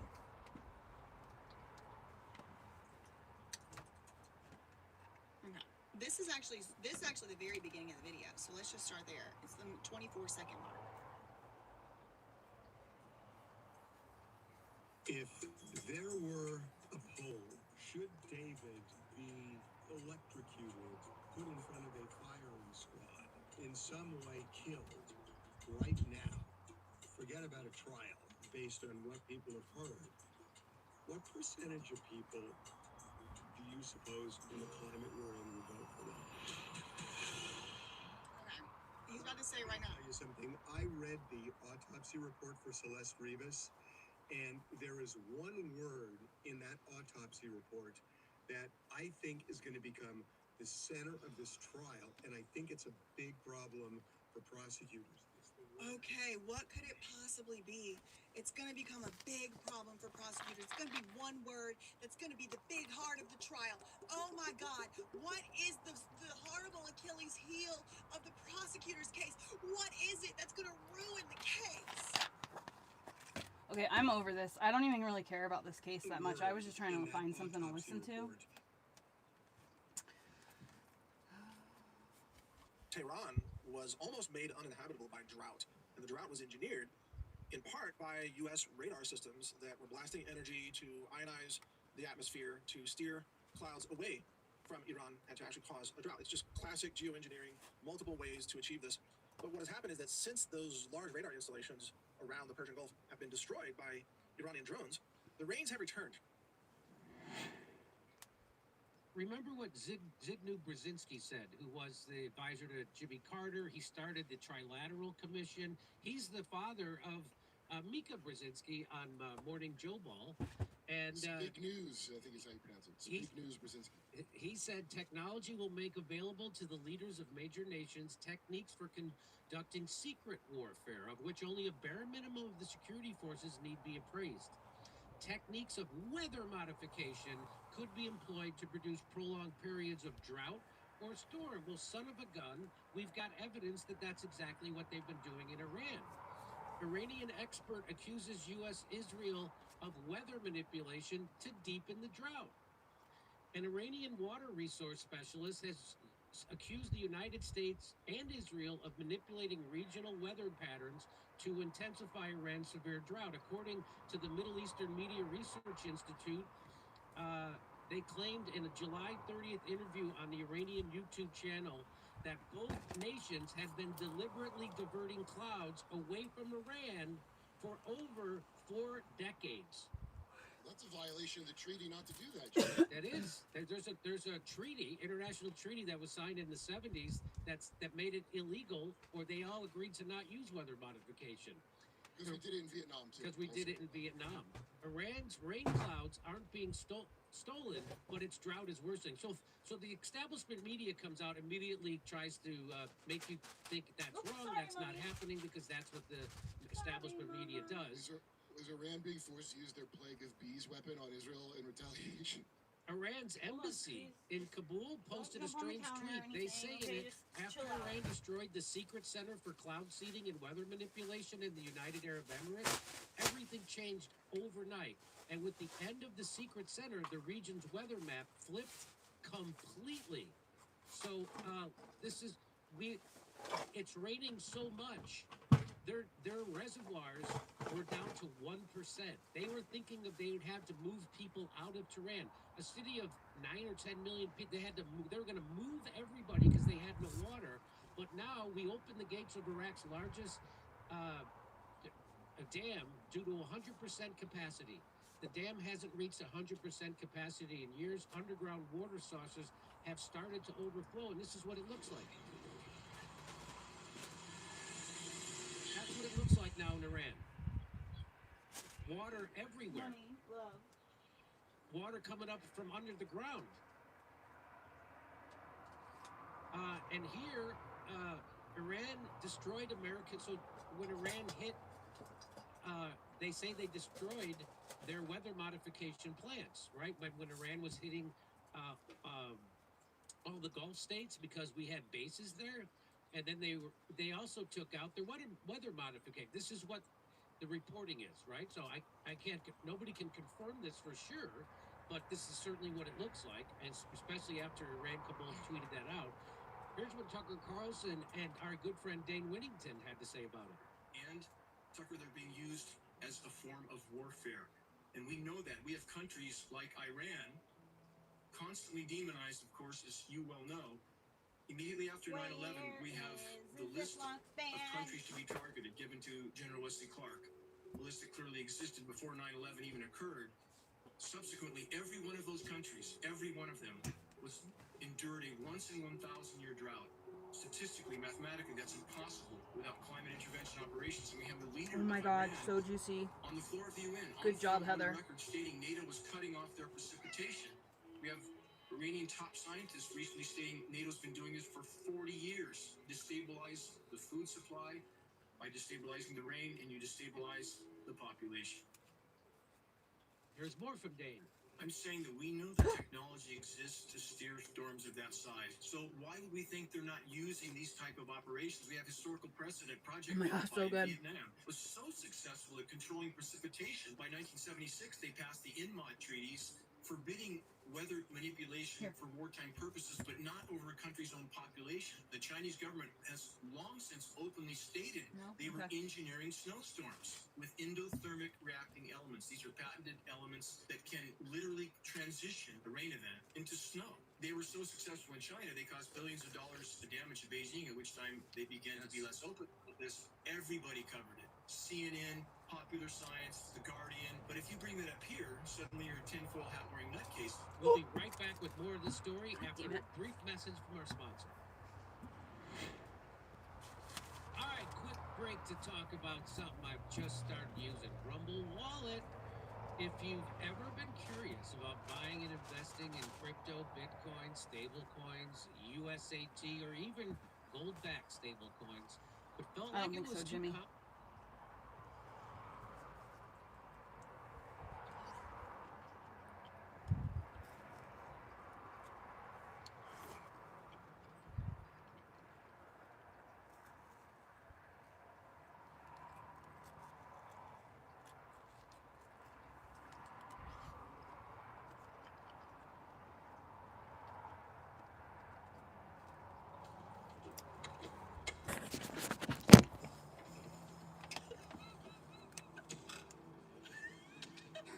Money, you don't like it.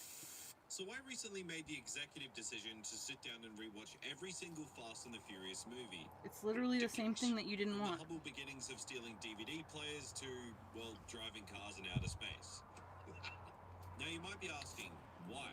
Why didn't you just stop at the first one and save your sanity? Why? Why? Why didn't you stop? And the truth is, I don't know. Maybe I just like pain. Maybe I'm a glutton for punishment. Or maybe I So just really fucking needed yummy. to see Vin Diesel saying the word family about 500 times in a row just to feel something. Family. Family. I actually can't believe I'm saying this. I wasn't able to contrary eat my honeydew or very low cantaloupe until I was expectations like going into this marathon. 35 was actually because I was allergic to it. surprised. What the hell? In fact, this rewatch didn't just help me kill a few brain cells, it completely shifted my perspective on the entire saga. No way. There is one movie But in the later I half kept of this eating it franchise, anyway. one that I used to think was just absolute slop, that has completely changed for me. You're not going to tell us. And then the allergy like eventually I'm went away talking a total because 180 I here, and got this a journey tolerance to this. recontextualized the whole picture of what this franchise actually is. But we will get into that, don't you worry. Oh, thank God. You guys know I God, love I'm a so deep glad I dive. bought this. love I'm taking these so massive freaking glad I behemoth bought this. This was franchises I got that from have Trader dominated Joe's. pop It's the culture most for delicious decades, honeydew I've ever breaking eaten. them down and putting them on I honestly thought it tables was a to cantaloupe, but I talk didn't about where wasn't they paying went right, attention. where they went wrong, and where they went absolutely I'm batshit so glad that I insane. didn't open it and eat it at work the other day. And there is no franchise in history that fits that description better than Fast and the Furious. So we are going to look at the evolution from a gritty Point Break ripoff to a superhero soap opera with cars. We're going to look at the good, the bad, and the goddamn awful. So buckle up, let's revisit the rise, the fatal fall, and the inexplicable rise again of the Fast and the Furious. So, let's take it all the way back to 2001, a simpler time. A time before submarines, before flying cars, and before The Rock could curl a helicopter with his bare biceps. We're going back to the humble roots of a franchise that started with a budget of just $38 million. To put that into perspective, the catering budget for Fast X was probably higher than that. Looking back at the Fast and the Furious now, it is almost adorable how low the stakes were. We aren't trying to stop a nuclear war or a cyber terrorist from hacking the planet. No, we are trying to stop a guy from stealing Panasonic DVD players. And it is obvious that this movie is essentially Point Break with cars. I'm not breaking any new ground by saying that. It's been called Great Value Point Break for decades, and the comparison is valid. You've got the undercover agent infiltrating a group of adrenaline junkies who commit crimes to fund their lifestyle. He gets too close, falls for the girl, and eventually lets the bad guy go. It's the same movie, but here is the thing. I don't care. Because even though it's a structural clone, The Fast and the Furious manages to capture a specific thing that Point Break didn't. It captured a culture.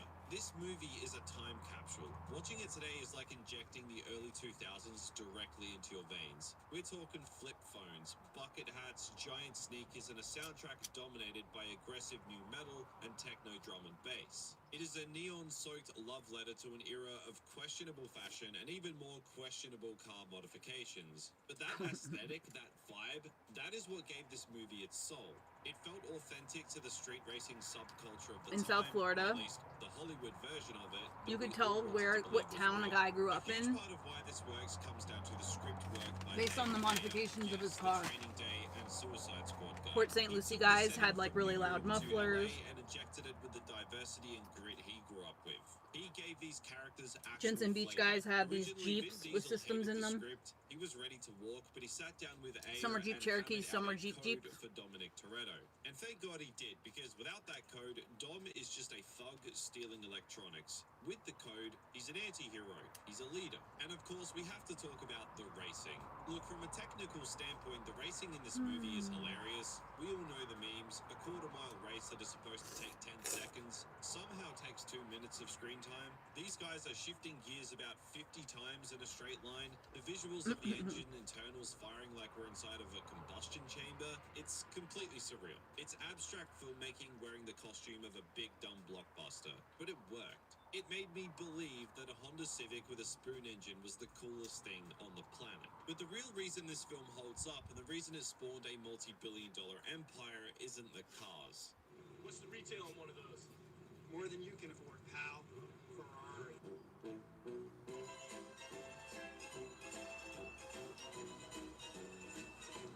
It's the chemistry. Specifically, the brotherhood between Paul Walker's Brian O'Connor and Vin Diesel's Dom Toretto. There is a palpable energy between them. It sells the central conflict of the movie perfectly. This brings us to the core theme that elevates this film above being just Point Break with cars, and that is the corruption of Brian Connor. The movie tricks you. It manipulates you into rooting for the bad guys. Dom is a menace. He's endangering lives, he's hijacking trucks and causing chaos just for the thrill of it and some quick cash. He is objectively for the the villain thrill of of it. society here. But Brian and the audience slowly realize that the bad guys treat him better than the cops do. The police force is cold, bureaucratic, You wanna go outside, and go uses potty? him as a tool. Dom offers him respect. Dom offers him loyalty. Okay. Dom offers him, well, dare I say it, family.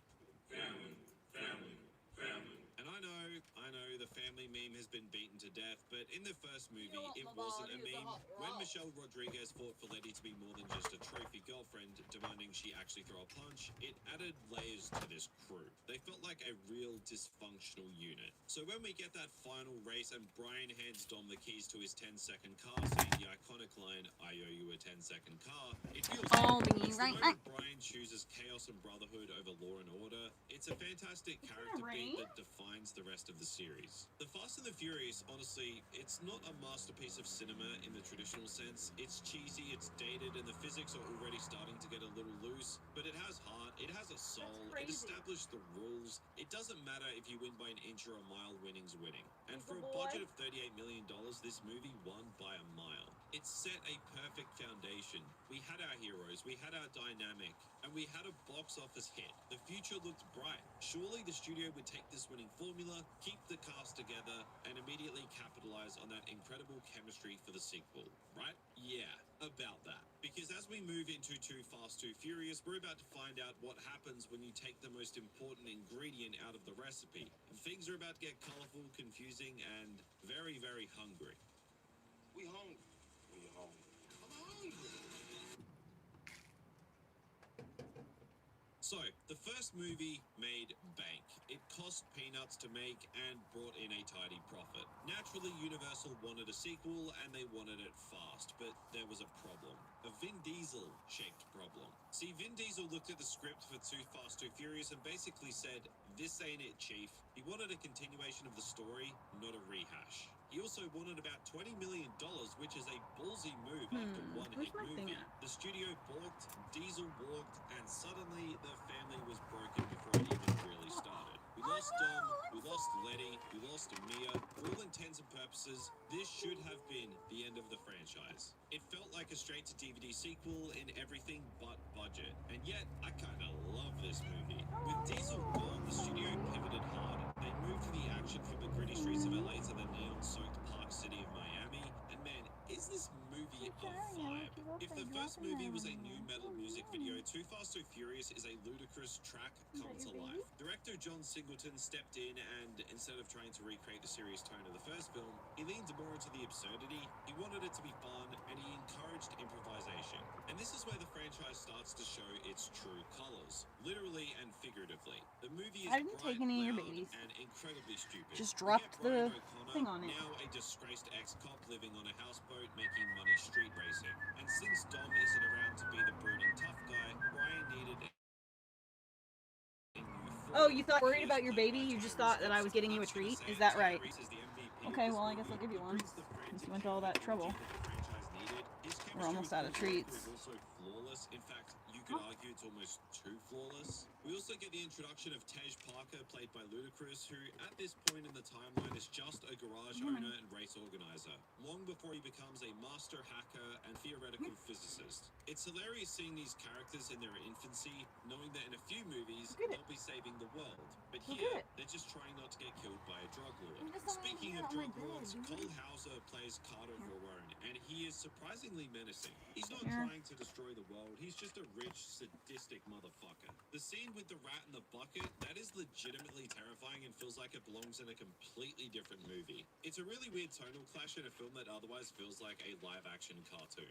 And cartoon is the key word here. The CGI in the race scenes looks like a cutscene from Need for Speed Underground. The physics starts at sense is to hate it. Sense is to hate it. This movie might be called Still out needs for to being charge. loud, dumb, and shallow, and yes, it is loud, dumb, and shallow, but it also has an undeniable charm. It's a detour, it's a colorful, neon-lit, NOS-fueled detour that proved Paul Walker could carry Why would a they movie, put it in even upside without down? Vin Diesel grunting beside him. It kept the franchise on life support just long enough to keep the lights on. However, despite making decent money, the critical reception was a wake-up call. Why The aren't you series charging? was already showing signs of fatigue by movie number 2. They couldn't just do the same thing again. They needed to reinvent. They needed to go somewhere new to catch a new drift. And that brings us to the weirdest, most misunderstood, and arguably most important pivot point in the entire saga. We are leaving the American streets behind and we are going to Tokyo. Things are about to get weird. And now we arrive at the black sheep of the family, the weird cousin who shows up to the reunion with a completely different accent and a car that you've never seen before, Tokyo Drift. By 2006, the franchise was effectively dead in the water. Diesel was gone, Paul Walker was gone. The studio had 2 movies under its belt, but Man, no I should stars really to do the carry a outline third. first. So what did they do? I just don't know if I'm gonna threw do the a outline. Hail Mary. They decided to I feel reboot like I the should whole just thing, cast a bunch of high schoolers do it played in by the colors. actors that were pushing 30, and move the entire operation to Japan. and I'm brave enough to say this out loud, Tokyo Drift is by far the most underrated film in this entire franchise. If you don't like it, you are wrong. I'm sorry, I don't make the rules, you're just wrong. Conceptually, this movie is just Karate Kid with cars. American kid goes to Japan, feels like an outsider, falls for a girl, pisses off the local bully, and learns a new skill to defeat him. Instead of a crane kick, do the it's black, drifting. even It's though I don't simple, want it's to. effective, and it's arguably the last time this franchise was actually about car culture. The plot centers on Sean Boswell, played by Lucas Black. Now look, I love Lucas Black, but watching him try to play a 17-year-old high school student is unintentional comedy gold. The man has a 5 o'clock shadow and a hairline that's already thinking about retirement. He looks like a 35-year-old undercover cop who got held back a few grades. He He does, also he has really the does. charisma of a Does not wooden look like a plank for teenager. most of the movie, but weirdly enough, it kind of works. He's the ultimate outsider, stumbling through Tokyo with that thick Alabama accent, completely out of his depth. But the reason this movie works, and the reason it has achieved cult status, isn't Sean. It's Han. Sung Kang as Han is single-handedly the coolest character in the history of this franchise. The man just oozes charisma. He's always eating, he's always calm, always observing. He takes Sean under his wing not because he has to, but because he's bored and wants to see what the kid is made of. One car in exchange for knowing what a man's made of, that's a price I can live with. That line alone has more depth than the entire script of F9. Han was so good, so universally loved by test audiences that he broke the timeline of the entire franchise. Spoiler alert, Han dies in this movie, but he was so popular that the studio literally twisted the fabric of time to bring him back for 3 more movies, making Fast and Furious 4, 5, and 6 prequels just so we could hang out with him a little bit longer. That is the power of Han.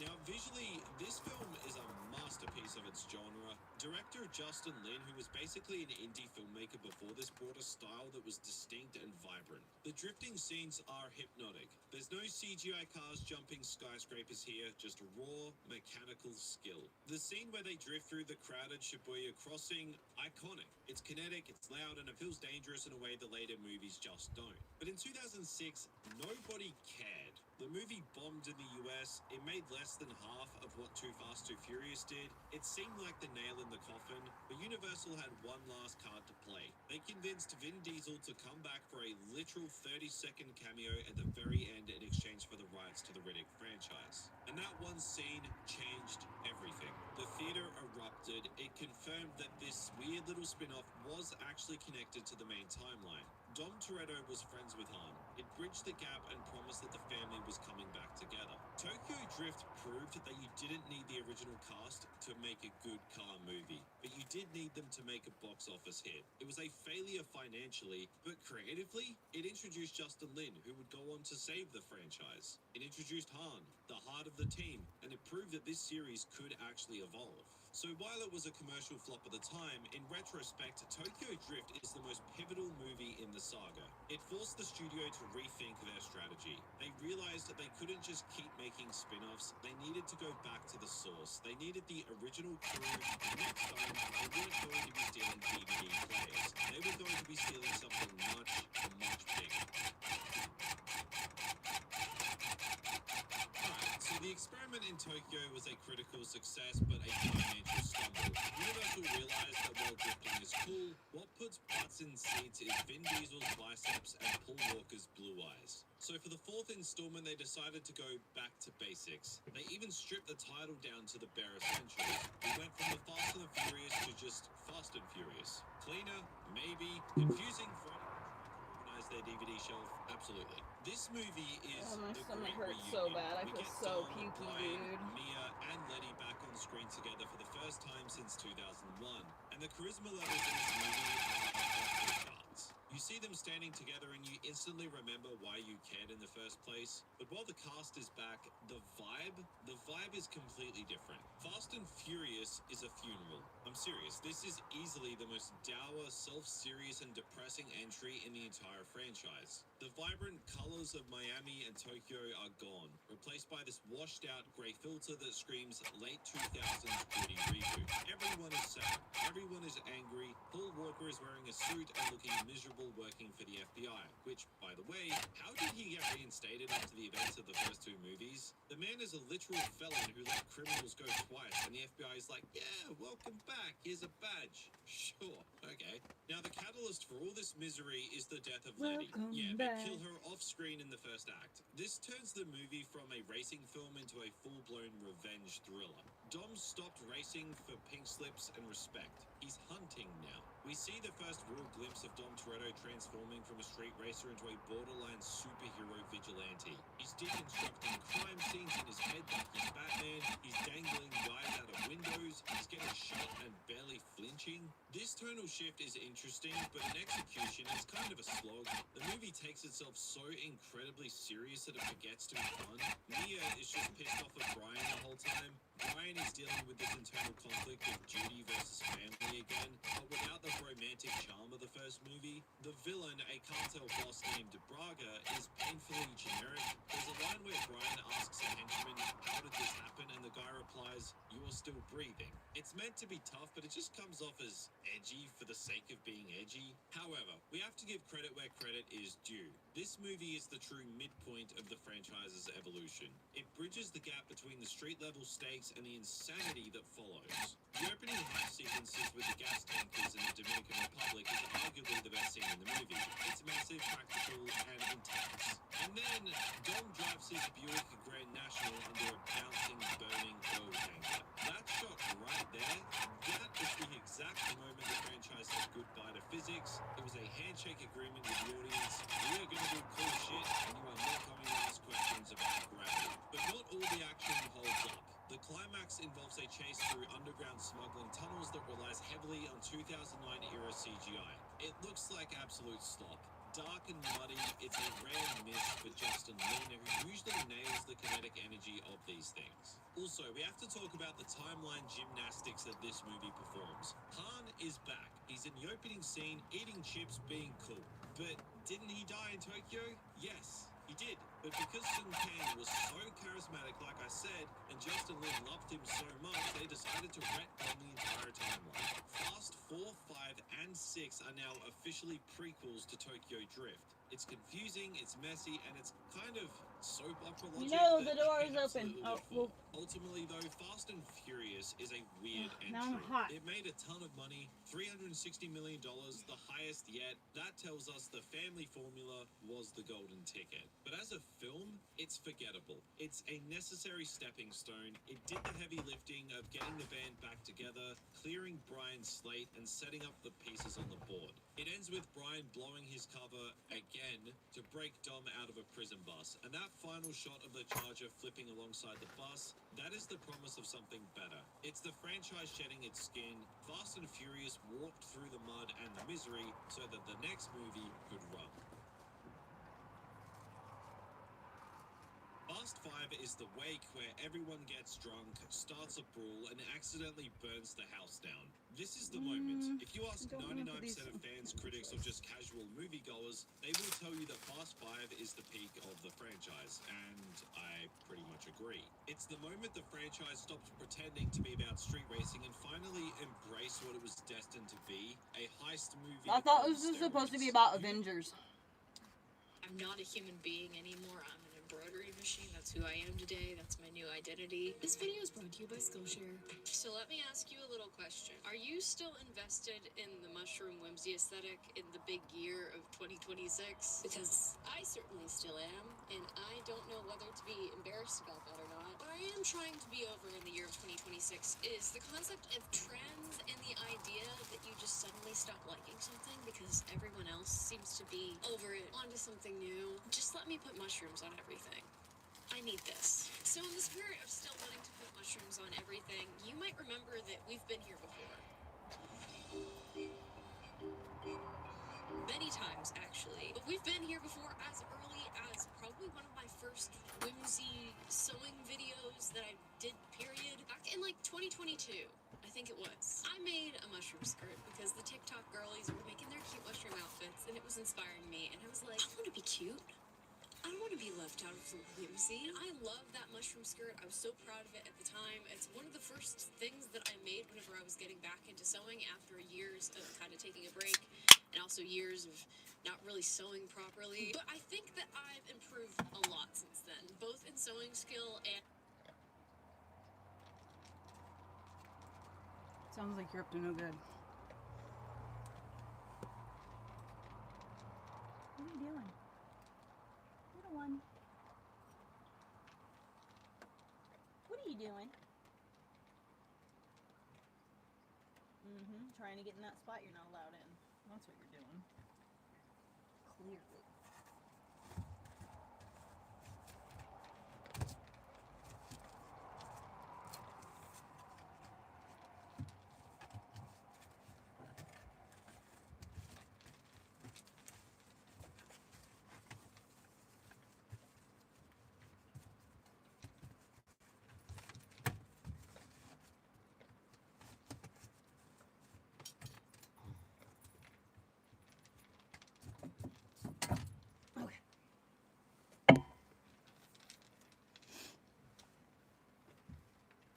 Nurse your kittens, crazy pants.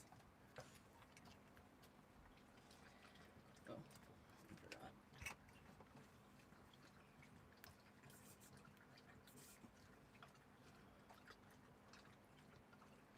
Two things I meant to do.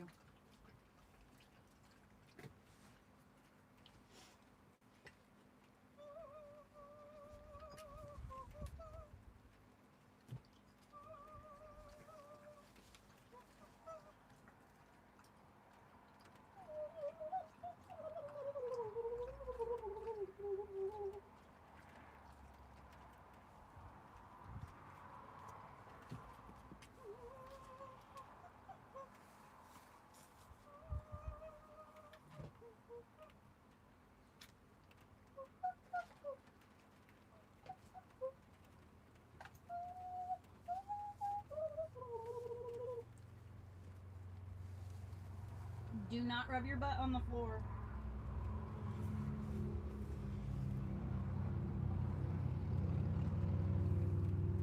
Bro, it got like 100 degrees colder in here. Okay. Now I have more layers on. I'm gonna feel better. I won't be quite cold, but I won't quite be hot. We shall see. It's raining. I knew it.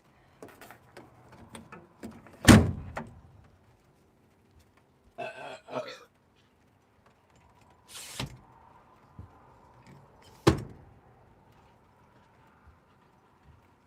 I'm gonna hope that it doesn't rain that hard. So I only have to close a couple of windows.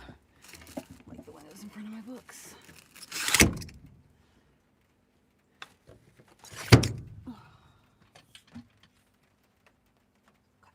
We're good to go now.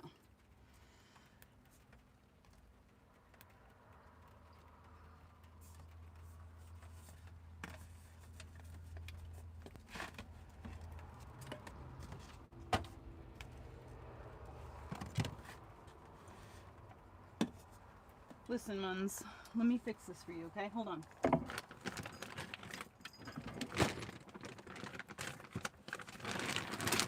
There you go. Now you gotta pack away.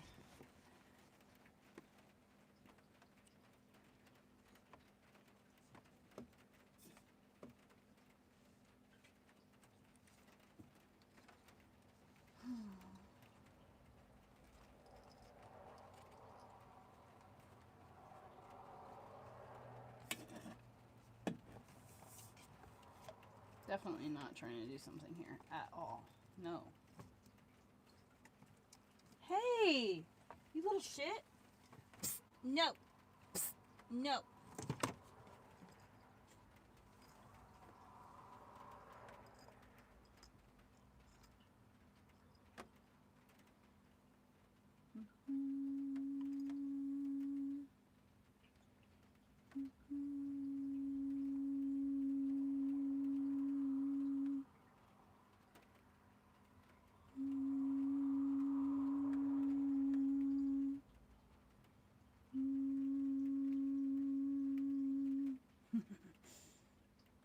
My teeth are like just so far enough apart that they're vibrating and it's making a sound. Like a high-pitched whirring sound. It adds to my him.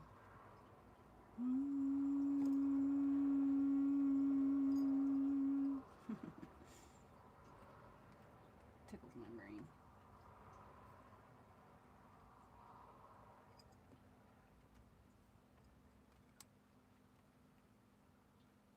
Yeah, how do you make your rugs look like that?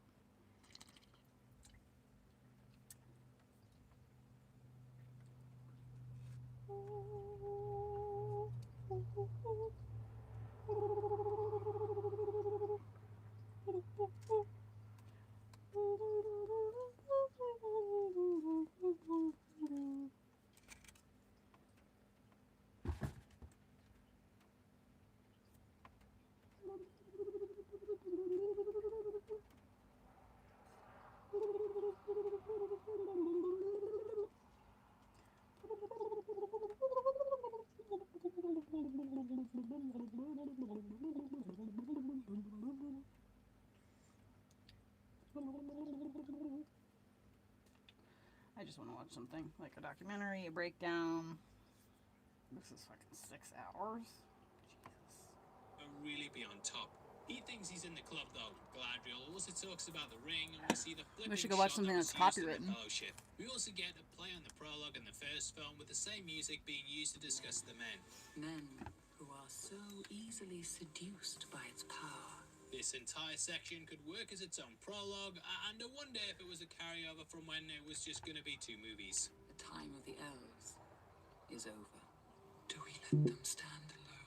Now at this point we go to chapter 16, The Window on the West. This was actually a sort of fill-in on the entire journey, travelling from the Hells to the Forbidden Pool. Faramir starts to doubt Frodo's story, and he's heard rumours of Isildur's bane. Frodo tells him of Aragorn and says that he should ask his brother all his questions. It's at this point that Faramir tells him he's dead, which is a moment we get in the film. The way Faramir realised, though, actually came to him in a vision in which he saw his body floating in a boat. This is what we see in the movie, with it transitioning into a dream. A broken sword was on his knee. I saw many wounds on him. It was Boromir, my brother, dead. I knew his gear, his sword, his beloved face. One thing only I missed. His horn.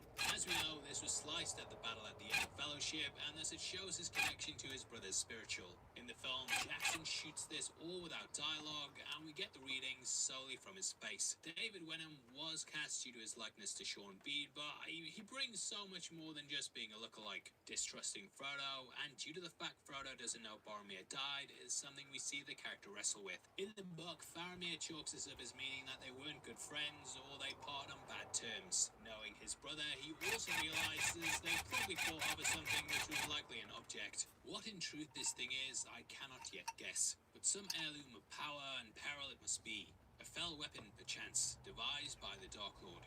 If it were a thing that gave advantage in battle, I can well believe that Boromir the proud and fearless, often rash, even anxious for victory of Minas Tirith, and his own glory therein, might desire such a thing and be allured by it.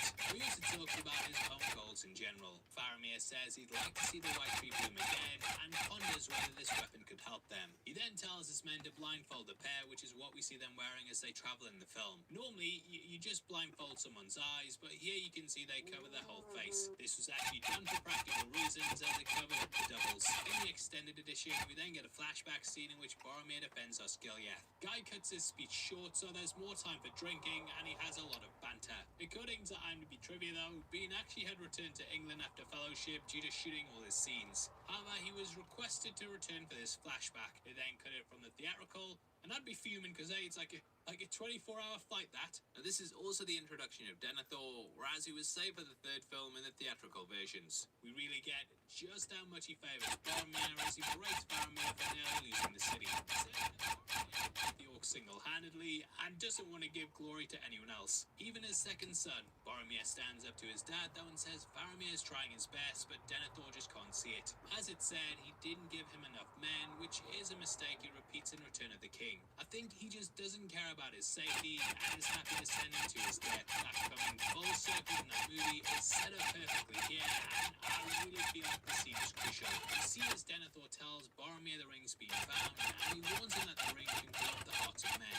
Thus he says Boromir is the only one who's capable incapable to resist. Faramir even volunteers, but Denethor mocks his quality. Denethor wants the ring because it's his people that have been killed in the wars against the orcs. So he sees Boromir as being a way to get even though Faramir stands up to it in the end. Boromir then rides off to Rivendell wearing the same clothes that he had on when he arrived in Fellowship. Now this is also why Faramir is so powerful as a character. All he wants to do is make his father proud and feel a piece of that love that he has for his brother. If he was to take the ring and give it to him, this would obviously mean a lot to his dad. However, in turning it down, he's doing one of two things. Not only is he resisting the temptation, but he's also disappointing his dad. However, in doing this, he's showing he's his own man and even more strong-willed than most would give him credit for. It's an element that Jackson added in, and it's something that's not really present in the work. There, Faramir rejects the ring, and it doesn't tempt him like how it does here. However, in doing this, he's showing he's more than his brother, and it reflects the ending of Fellowship really well. Looking over a map in the cave, we then really get a lay of the land. Pointing to Minas Tirith and Osgiliath, you can see why he wants the weapon so badly. They don't have the strength to repel Sauron, and you can see why the ring might make him think he can stop them. Now in the work, it's basically just Frodo and Faramir talking with Sam keeping silent. However, when all seems lost and like Faramir might take it, he steps forth and says, from the moment he saw it, he wanted the enemy's ring. There they're talking about Boromir, and in Sam realizing it's the ring, Faramir realizes something. It's at this point he reassures them though. For strange though it may seem, it was safe to declare this to me. It may even help the master that you love. It shall turn to his good, if it's in my power. So be comforted, but do not even name the thing again aloud. Once is enough. Now in both the work and movie, we then go into chapter 17. Titled The Forbidden Pool, we get a slight build up to it where Frodo looks out over the land. Stepping out of the waterfall, we realize why they've made their base there. From it, Frodo can see everything. Wondering where his friends are, they then look down with the guards, wondering what the figure in the pool is. Shall I shoot? In all our words together, you have not once spoken of your gangrel companion, and I let him be for the time. He could wait till he was caught and brought before me. I sent my penis and turned to seek him, but he slipped them. Now as we learn, to pass into the pool is punishable by death. However, Frodo argues that Gollum knows little of men and their customs. He says he's an example of what the ring can bring and that he's been lured there by it. Bringing up Gandalf, he explains that Mithrandir would spare him. In the work, we learn Faramir thought highly of him and get more of the insight into Gollum's mind, saying he'll throttle the hobbits if he gets the chance he paws over the fish. Circus actually improvised the song here with them being inspired by passages from the book. They ended up using the raw audio from set, as trying to aid the audio kind of lost the spontaneous feeling. In the book, Frodo even considers letting the archer shoot him so he can finally be rid of the creature. Still though, it's pity that stays his hand, which reflects what happened with Bilbo. What follows in the movie is exactly like the book. Frodo lures him appearing like a friend, and Gollum heals to his master.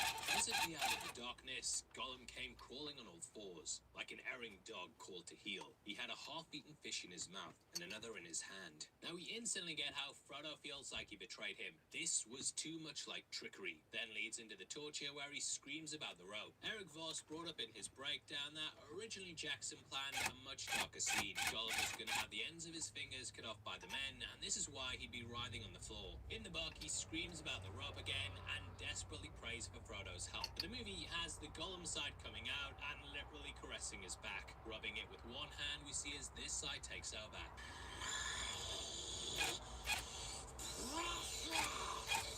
Sam tells Frodo to put the ring on once more and just disappear, but Frodo says if he wears it again, it's gonna take him. It's kind of like him knowing that last hit could be his last, and it's a great play on addiction. In the work, Faramir then lets Frodo go free and he puts him under his protection. You are under the doom of death, but while you walk with Frodo, you are safe for our part. Yet if ever you be found by any man of Gondor astray without him, the doom shall fall. In the movie, Faramir then pulls out the ring from under the shirt, and it's here he sees the truth. Wenham was apparently scared he was going to cut wood, so they practiced the scene a number of times. We see Frodo go into an almost hypnotic state and then scream no in his face. Sam then tells him they're trying to destroy it, and you see Faramir going through the same things as Boromir. He too wrestled with its destruction in Fellowship and said it was a gift. So I love how it kind of comes full circle from that and makes it appear like Faramir is going the same way. Cutting across to Aragorn, we see him racing ahead of the armies to go to Helm's Deep. Just Plus, the scope and scale of the mountains is something to behold, and with him he brings hope. Aragorn also had the name Estel, which was too Elvish for hope. We will talk about how hope's a big theme in the end, but it's important to point out here.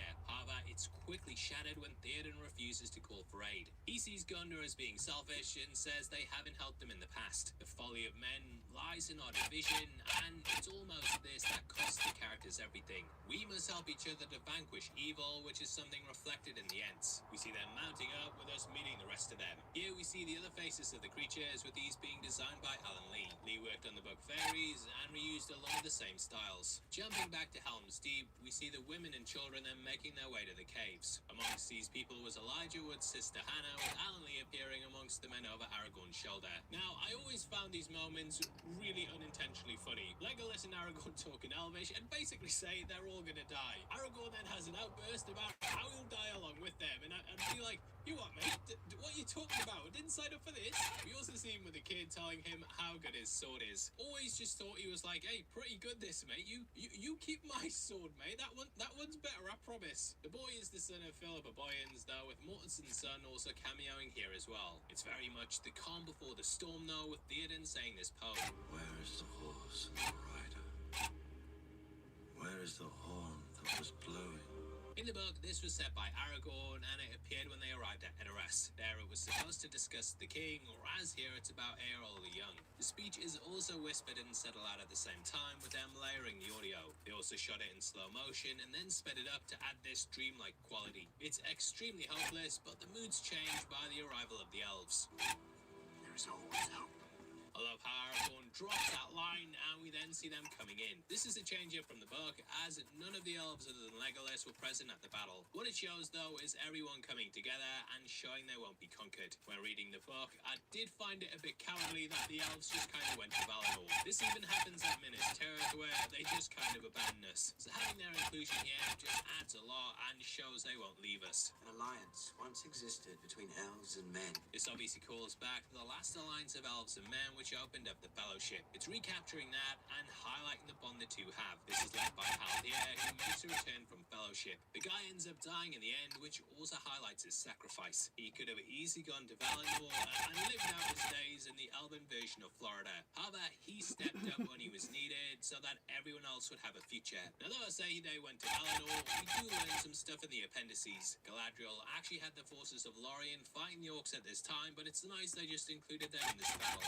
Owen was then gonna appear here, and we have lots of clips of her from behind the scenes. She was fighting wearing a red cloak, and yeah, kind of a shame they omitted her. Either way, that then takes us into chapter 7, which is titled Helm's Deep. It's extremely atmospheric, with the work saying the night closed around them. Legolas described what he saw. I can see a darkness. There are shapes moving in it, great shapes far away upon the bank of the river, but what they are, I cannot tell. It is not mist or cloud that defeats my eyes. There is a veiling shadow that some power lays upon the land, and it marches slowly down the stream. The rain then comes in with the storm accompanying the battle. I did wonder if this was inspired by a line in the chapter, which is set by Gandalf. And behind us comes a very storm of Mordor, said Gandalf. It will be a black night. There he rode off a lot later, whereas here he's long gone. The build-up is much shorter in the book, though, and it pretty much only lasts half a page. There they talk about repelling some orcs, which bought them some time. It just dives straight into it, though, whereas here it's a lot more tense. I love the black armor they use as well, as it makes it feel like a shadow moves across the land. Raining, it just adds to the epicness, and we see hundreds of soldiers lining the walls. As this is going on, we cut to the caves and can see the families terrified. Two of the kids here are once more played by Jackson's own, with them also appearing in Fellowship. Jackson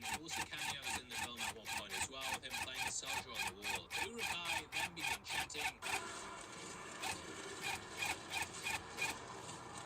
This was achieved by Jackson attending a cricket match with 25,000 fans. Leading the crowd, he got them all to chant, which is such a cool bit of trivia for the movie. But this shoot was absolutely grueling, with it taking 4 months to film. This involved nothing but night shoots with rain constantly battering down the cast. Jackson actually got a t-shirt printed for everyone involved that said, I survived Helm's Deep. The crew had to create over 500 shoots as well, with there being that many extras. Jackson actually noticed when they were sitting around that they'd stab their spears into the ground. So he had this incorporated into the booty and had this happen as the warriors mounted up. However, the fighters started by misfire even after all this build-up. I love how everyone's just standing around like, are we fighting now? A great detail as well is that this arrow goes into the urukai, and then as he falls to the ground, we see it sliding out the back. Arrows thick as rain came whistling over the battlements and fell clinking and glancing on the stones. Some found the mark. The assault of Helm's Deep had begun, but no sound or challenge was heard within. No answering arrows came. You see these whizzing by everyone and get a shot of an actor missing an eye. Apparently, he showed up with an eye patch, but Jackson said he should remove it. Since then, the actor said he feels less insecure about it now and doesn't mind walking around without it. When I say without it there, mate, I mean the eye patch, mate. Not that he doesn't mind walking around without an eye.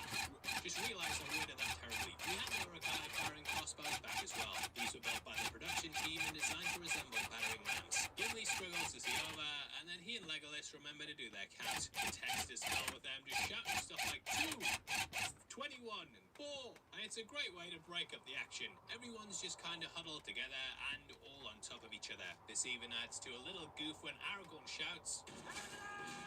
You can see the guy next to him is getting poked in the face with arrows. But these ladders blew me away when I first watched it, and it's such a great way to play out a siege. Hundreds of long ladders were lifted up, many were cast down and ruined, but many more replaced them. Orcs sprang up them like apes in the dark forests of the south. You just get the feeling of how relentless it is and how there's a constant swarm bearing down on them. I remember these bits vividly in the game, and that's exactly what it felt like. Just waves and waves of them rushing towards you, and the feeling you might not make it out. It's in this moment we see the urukai putting in explosives which are detonated by Berserker. This was another thing I remembered in the game because these characters were an absolute nightmare. Me and my mate Tanya, we called them shirtless dudes, and every time they showed up they were right little shits. They're basically the Middle-earth version of a kamikaze pilot and someone who's been bred for one thing. Legolas aims for the neck. As he said before, that's where the armor was weak. However, due to their genetics, they've got stronger muscles there so they don't succumb as easily. The wall then explodes with them using a mix of practical and CGI effects. Miniature charges were placed along the bigature which gave it a realistic detonation. Along with this we had things like flowing water which either evaporated after or blasted out with it. This added to the authenticity, and due to the size of the bigature, the water appeared more realistic. In post-production they refined the motion and debris was used with Weta's massive software filling it with digital extras. Even as they spoke there came a blare of trumpets. Then there was a crash and a flash of flame and smoke. The waters of the deepening stream poured out hissing and foaming. They would choke no longer. A gaping hole was blasted in the wall. A host of dark shapes poured in. It's at this point the action really kicks it up a notch and they excel at everything. Gimli jumps into the crowd and then takes them on one by one. Over his shoulder, Aragorn commands arrows are shot and follow them as they hit the urukai. Legolas surfs down the steps on his shield while firing arrows. Guy is an absolute badass. When he gets to the bottom, he then kicks the shield off, which impales an urukai, and it's easily one of the most coolest moments in the trilogy. I know it gets a bit of backlash for being unrealistic, but I feel like due to them doing it practically rather than with a CGI model, you kind of just go with it. They end up doing that daft thing with him in The Hobbit where he runs up the bridge as it's falling apart. Looks stupid, but here it feels real as it's just in that sweet spot where it's heightened but it still feels realistic. Near the bottom stood Aragorn. In his hand, Anduril gleamed, and the terror of the sword for a while held back the enemy, as one by one, all who could gain the stair passed up towards the gate. The battle then beautifully balances tone, and it has its highs and lows. We see Haldir dying, and he slowly looks about the battlefield. It's very Saving Private Ryan, and it's him seeing the despair around him. Coupled with this, though, is Gimli asking Aragorn to toss him, which 13-year-old me had a right laugh at that. This, of course, calls back to him saying, "No one tosses a dwarf," and a couple of tosses right here. Everything, though, just feels like constant escalation, and we watch the stakes continue to mount up. When they retreat to the keep, we then have the larger ladders coming in. Legolas then fires and snaps the rope, which sends it hurtling back. It just keeps you on your toes, and it means the battle doesn't feel one-sided. While this is happening, we have intercuts to the Ents and also Faramir. We can see the ladder heading towards Osgiliath and can spot Minas Tirith in the background. This was actually removed from the theatrical cut because they thought people would just get confused. Due to its location, They worried people would think it was Helm's Deep and that the heroes were traveling there. It also wasn't going to play a big part until Return of the King, so it was easier just to remove it completely. The Ents then go to war. We see the forest coming alive, which Tolkien said was a note to Macbeth, in that Macbeth's castle is swarmed by people who have branches as camouflage. The witch's prophecy said the woods would move before he fell, which came true in the soldiers doing that. Here, though, it's the literal forest which creates such a good visual. Tolkien is a man that loved nature and hated industry, so it's almost like a fantasy of the forest fighting back. Elsewhere, Frodo arrives at Osgiliath, and at Helm's Deep we see Theoden saying this. What can men do against such reckless hate? This then goes on to say, the end will not be long, said the king. But I will not end here, taken like an old badger in a trap. Snowmane and Hasafel and the horses of my god are in the inner court. When dawn comes, I will bid men sound Helm's horn, and I will ride forth. Will you ride with me then, son of Arathorn? In the movie, it's Aragorn who has to convince him, and they actually give the Uruk-hai a warning. Aragorn goes to the wall and shouts that he'll spare them if they leave now. Which, yeah, I was always a bit like, maybe just kill them now, mate. Ian then steps forth and says the horn of Helm Hammerhand shall sound again. This is a direct callback to the poem he uttered before. There he said, where now the horse and the rider, where is the horn that was blowing? This was the legend of Eorl the Young, who was a symbol of Rohan in its glory days. He rode out on a horse blowing the horn and valiantly fought against his enemies. He was the first king of Rohan and has since become legend. Theoden wants to recapture this and at worst to go out in a blaze of glory. However, Aragorn remembers Gandalf's message and knows that there's hope at the dawn. It really reminds me of the saying they have in the trilogy, in that the night is always darkest before that. This new day brings with it hope, and thus they ride out together as the horns blast. All that heard that sound trembled. Many of the orcs cast themselves on their faces and covered their ears with their claws. Back from the deep, the echoes came, blast upon blast, as if on every cliff and a hill a mighty herald stood. But on the walls men looked up, listening with wonder, for the echoes did not die. Ever the horn blasts wound among the hills. Nearer now and louder they answered one to another, blowing fierce and free. Helm! Helm! The riders shouted. Helm has arisen and comes back to war. Helm for Theoden King. I always got goosebumps reading that passage, and we see as they ride out together. His arc's incredible, and Theoden's gone from a fearful man willing to flee to someone who will meet danger head on. And with that shout the king came. His horse was white as snow, golden was his shield, and his spear was long. At his right hand was Aragorn, Elendil's heir. Behind him rode the lords of the house of Eorl the Young. Lights sprang in the sky, night departed. It's so good seeing them just plow through the orcs as they sprint down the bridge. This charge of the cavalry is then mirrored in Gandalf, who we see arrive on Shadowfax. There suddenly upon a ridge appeared a rider clad in white, shining in the rising sun. This is a weapon they literally use against the dark forces. We get an amazing shot where the horses charge down the hill, and then the Uruk-hai put up their spears. However, the sun shines and blinds them, and it symbolically shows light conquering darkness. It's the perfect way to end the battle, and the chapter closes by telling us this. Wailing, they passed under the waiting shadow of the tree, and from that shadow none ever came. At this point, we then see the outcome of the Ents' war. So good seeing this, and there's lots of great little details. I love the Ent who gets it on fire, and he puts it out by shoving it in the water. Elsewhere, we see in Osgiliath as the Nazgul comes for Frodo. This was another level that was a big part of the Return of the King game that's always stuck with me. Now Sam saves the day, but Frodo ends up pulling his sword. You might notice they used the exact same style of shot as how he first drew it on Gollum. There he was protecting Sam, but now he's doing the ring's bidding. It highlights how it has a hold on him and has turned him against his friends. When we look at it, it's really a story of addiction. Frodo has seen what could happen with Gollum, and he worries that it's happening with him. Denethor knows the ring can corrupt, and he still sent Boromir after it. In real life, we know things like cigarettes, alcohol, drugs, they're all things that are addictive and can really mess up your life. Still, we're drawn to them because they make us feel a certain way. The ring makes people feel powerful, and even though they know it's evil, they're still always drawn to it. Frodo is starting to succumb, and he's really losing himself. So it's brilliant they marry these two shots, and Sam's basically the friend who's having to put up with seeing his pal lose it. He's trying to be understanding, but it's getting more and more dangerous. Sam then has a breakdown as well and starts crying about just how bad it is. Though that line about them not being there was given as a wink to the audience, this section also comes directly from the book.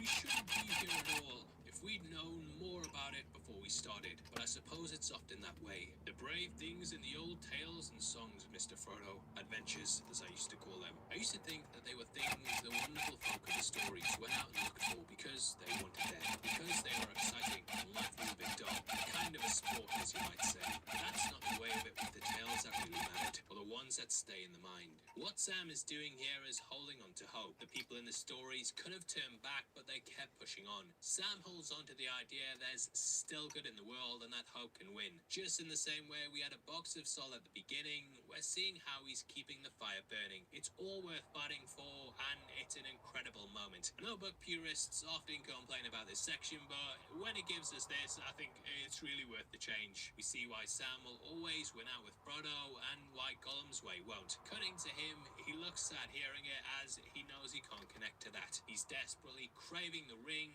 and doesn't have the strength to fight and resist it. Faramir then tells him to go, even though his life will be forfeit. It's the right thing to do, and Sam says, Captain Faramir,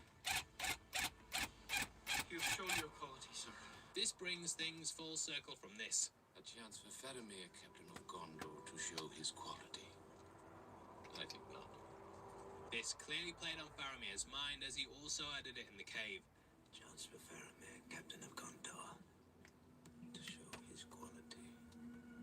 That's really why I think that scene was crucial before, and it hits so hard in the extended edition. Faramir has shown his quality to the people that matter. Frodo and Sam are going on the most difficult journey in Middle-earth, and they see him as an upstanding man. His father thought it was Boromir, but we see how that turned out. It's excellent for his character arc as well, and it shows that the hope in men wasn't for nothing. Back at Helm's Deep, we then get the Uruk-hai fleeing to the forest, which is when they're attacked by the trees. We then get Thank you some so chill much. moments in Hey, the Heather. storm, which happens in chapter 8. Title The Road to Isengard. Did We you have see the Gimli ones I riding finished? Gon 43. In the bark of this means Mask he beat lady? him by one, whereas Legolas matches him as he kills the one between his legs. The work then follows Gandalf as he leads the way to Isengard, and we learn that no orcs survived. The hillmen were captured though, and then put to work to repair what they'd helped to destroy. It's the first real time we read Gimli and Legolas chatting, and we can see them building a friendship. They promise to ride to Fangorn and Gimli's home if they make it out alive. They then notice eyes in the tree, which is when the Ents step out. Gandalf also talks about what happened on his journey. This was the Battle of the Ford, in which he was surrounded by wolves. This might have been what they used for the warg stuff, but it all kind of leads off into Return of the King. That includes the scene with Merry and Pippin discovering Saruman's weed. This sort of plays from a scene in the Fellowship. There, Saruman had a go at Gandalf, saying the halfling's leaf had slowed his mind, but he was clearly also a pothead. Had it shipped out especially. Pippin also finds an apple and looks into the sky. This is a callback to the Fellowship, where Aragorn threw an apple at him. He looked up, thinking it had fallen from the sky, which is sort of what he's also doing here. In the extended edition, we then get a scene where they part ways with Faramir. In the book, they leave with Frodo, telling him about the Black Gate and where Gollum was taking them. Faramir tries to warn him he's wicked and knows he's killed before. There is some dark terror that dwells in the passes above Minas Morgul. If Cirith Ungol is named, old men and masters of law will blanch and fall silent. This is also a line that we get in the movie. They say a dark terror dwells in the passes above Minas Morgul. This hints at what's coming with Shelob, and they depart with an ominous goodbye. We then get a money shot of the group with everyone on their horses. You might notice that this actually isn't Carl Urban, and they just used his double for this shot. The battle for Helm's Deep is over though, but the battle for Middle-earth is just about to begin. It sounds very Churchillian, and you could see the Battle of Helm's Deep as being like the Siege of Vienna. There's a lot of similarities, and Jackson also said he took inspiration from Zulu. So it's interesting how these have been weaved into the narrative. Now, with this being a second film in a trilogy, you kind of need to end on a dour note. Empire Strikes Back set the standard, and so many others have followed it. So we follow Gollum crawling through the woods and talking about his evil plan. He's gonna lure them to Shelob, and when they're dead, finally take the ring. It shatters the hope we've built up throughout, and lets us know there's always the chance of despair. Even with the men united with Gandalf, there's still the worry it all could be lost. In that though, we get a glimmer of hope with Frodo and Sam's final interaction. Sam talks about how he wonders if they're going to be part of a story, and this is a little nod to the book. You've left out one of the chief characters. Samwise the Brave. I want to hear more about Sam.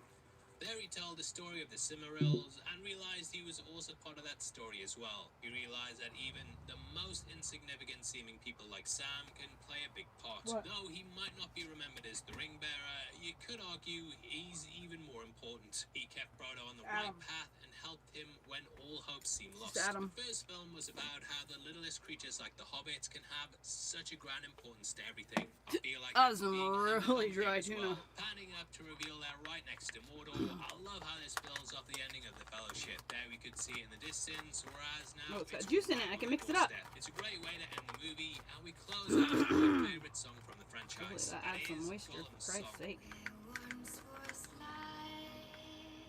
Choking shit. You're gonna get me copywritten. I found they tried to get Bjork for this, but she was pregnant and declined. Everybody smells so it. instead they got Emiliana Torino, who that's way better. kills it, unlike how I've killed that name there. This ends with the words, you can never go home. Sorry, Orly, I need the protein. Sorry, Money, I need the protein.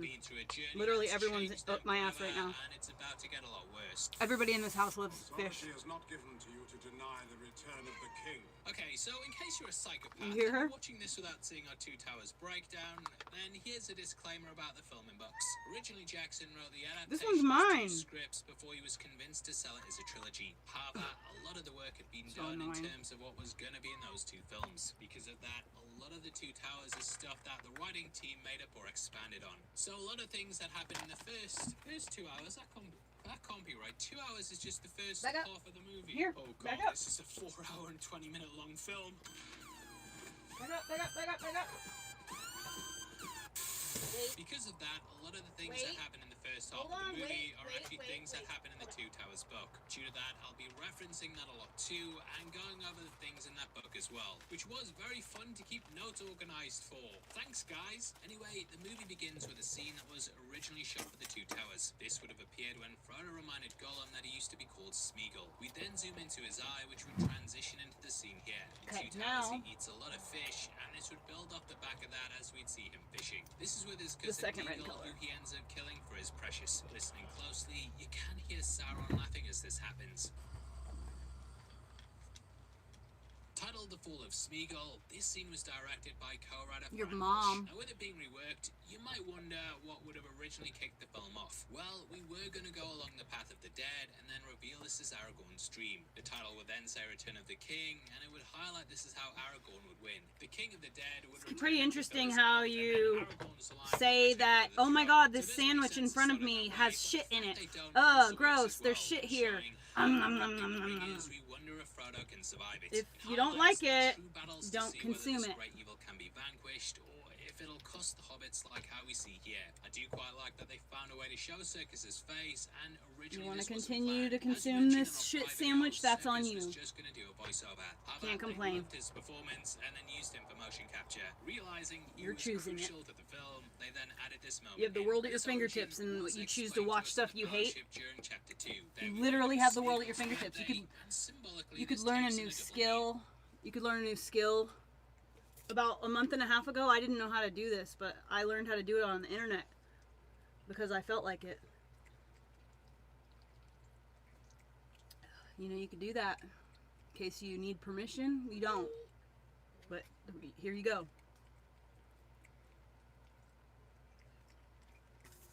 Instead of being a raging cunt to everyone you come in contact with, perhaps do things for yourself. Set yourself up for success. Do things that make you happy. Or I guess you could just be a fucking cunt. Your choice. Not my life. I'm happy as a fucking clam. I got everything I ever wanted, everything I ever needed.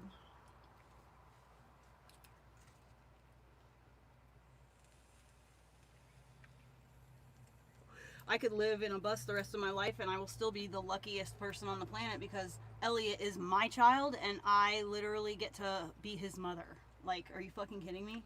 I know that's so cliche, people say that shit, like it sounds cliche to me, but like legitimately, my kid is so fucking awesome. He's so amazing. And everybody thinks he's amazing, not just me. So, the fact that I gave birth to that? What? Are you gonna do the Q&A, Vincent? Anyways, it's been a year and 3 months since we did our last Q&A. I asked on Instagram and Patreon once again for you guys' updated questions as you know, it's changed a lot. Hi, Kate. I don't think we have You asked a question last time Kitchen, no about this floors. stuff, and I can't remember what it is. I was trying to tell you, but you had left, and now I can't remember what it is. I appreciate everyone that sent questions in. I think we're just gonna get right into it because there's a lot of really good ones. First question: how has your budget changed throughout the project? What surprised you? Where did you spend less or more? Well, I think first of all, the budget definitely have gone over. Just on. No Purposely. fucking I think way, the more dude. and more we spent on this renovation, the more we No realized way. we probably won't do a renovation. I just made your freaking. again in our life, I just or, made your rug. You know? No It's just fucking so way. big, and we touched everything, and We did everything. we did ourselves. everything. If you don't want to do it in here, text me about it. A special thing. for And tell us me what now, happened. That when we came to Or tell us all what happened. I'm sure everyone wants to know. Higher quality materials. You don't have to say where it is, where you're located, or anything. Just talk generally about it.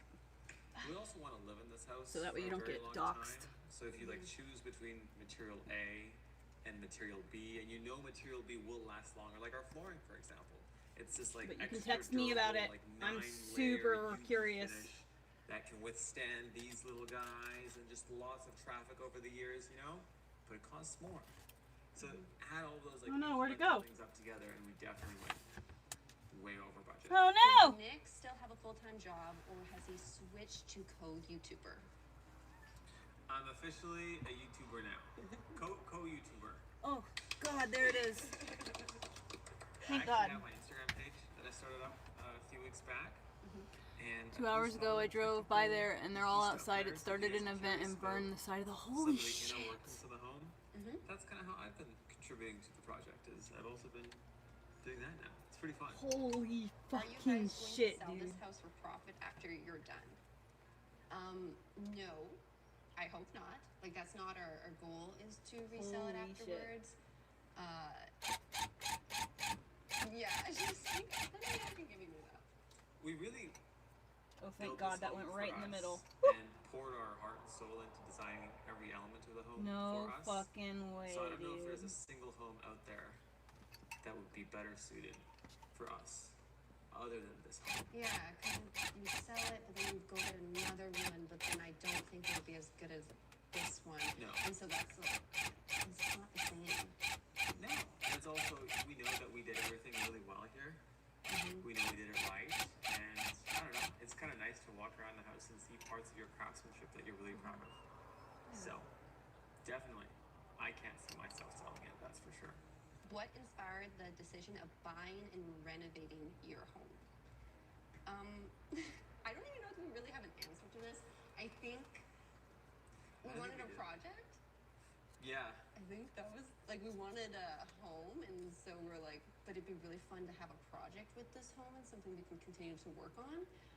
We just both like making things, working on things. We're both very DIY and makers, and we both haven't done that. And it was just a project we wanted to take on. It started off as let's have a fun small project. I think it was turned let's into this. renovate a kitchen, and then we rebuilt a house. And so Yeah. I don't think the intentions when we started looking for a home was this, but I think the home just chose us. And we ended up here. I think that's a good way to put it. Yeah. What are you gonna do with the pool? That's good. So, to be completely transparent, we don't have plans, as in we don't have engineering plans or anything, very detailed about what we will have to do with the pool. We haven't had any experts looked at it. We haven't done anything. But our dream is to work on it next summer, so 2027, and refinish it and keep the shape of it and probably make it more shallow and just refurbish it. I think that's the dream. Yeah. Like a lesser version of what we did to the house, we want to do to the pool. But we want to keep it. I'd love to see some mosaic tiles in there with a really cool pattern. Oh shit, sweet. And, nice lights in there. Thank fancy fucking lights. God, dude. All redone there. Just because we do look at it every single day when we look into the backyard. It's I think we're starting to blur it out, but it's an eyesore. it would be nice to have it finished one day. Oh yeah. So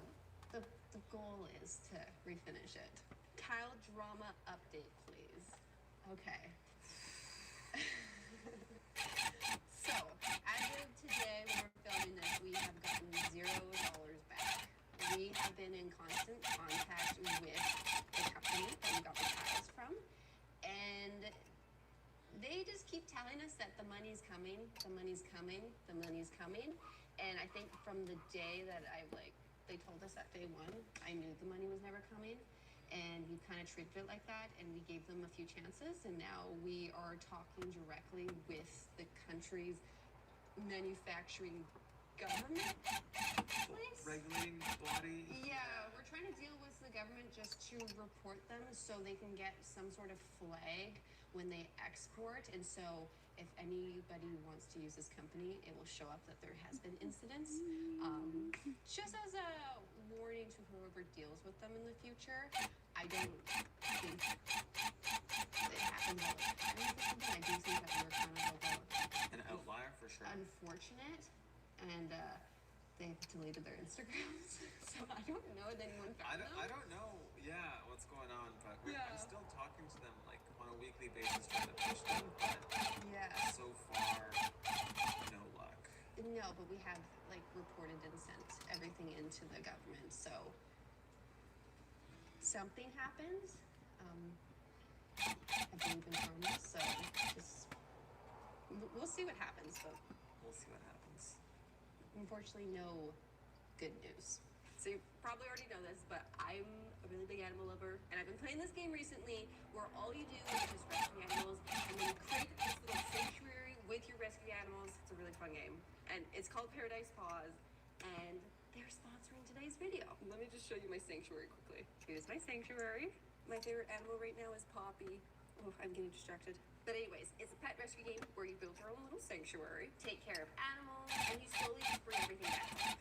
But basically in Paradise Paws, you are merging items, you're unlocking new areas, you're rescuing obviously really cute animals. So it's really easy to pick up. You can pick it up in just a few minutes. But I gotta say the best part about Paradise Paws is absolutely free. There are no ads, you can play offline, and there's no energy system that slows you down. They also just added a new winter area called Glacier Glade. It has new animals and also more story to unlock.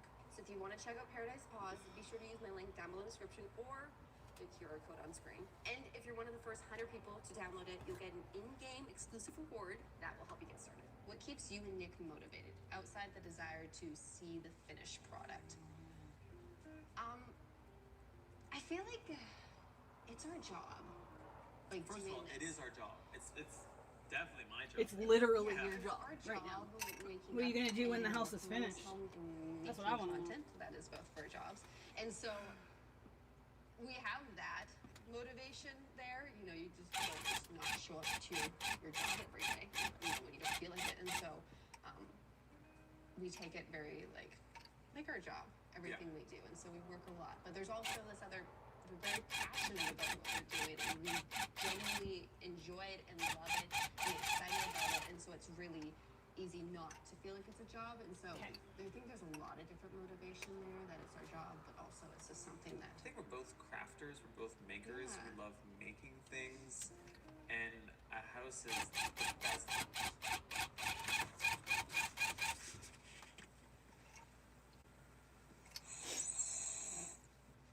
No, he stops. No, he stops. A house is the best version of that. Like, you know, we spent the last week building our kitchen cabinets. We spent the week before that doing the flooring, and it's just so rewarding. And I just love making things. And there's no better thing to do. I don't know, I really love it. Also, we're getting very tired of not having a kitchen.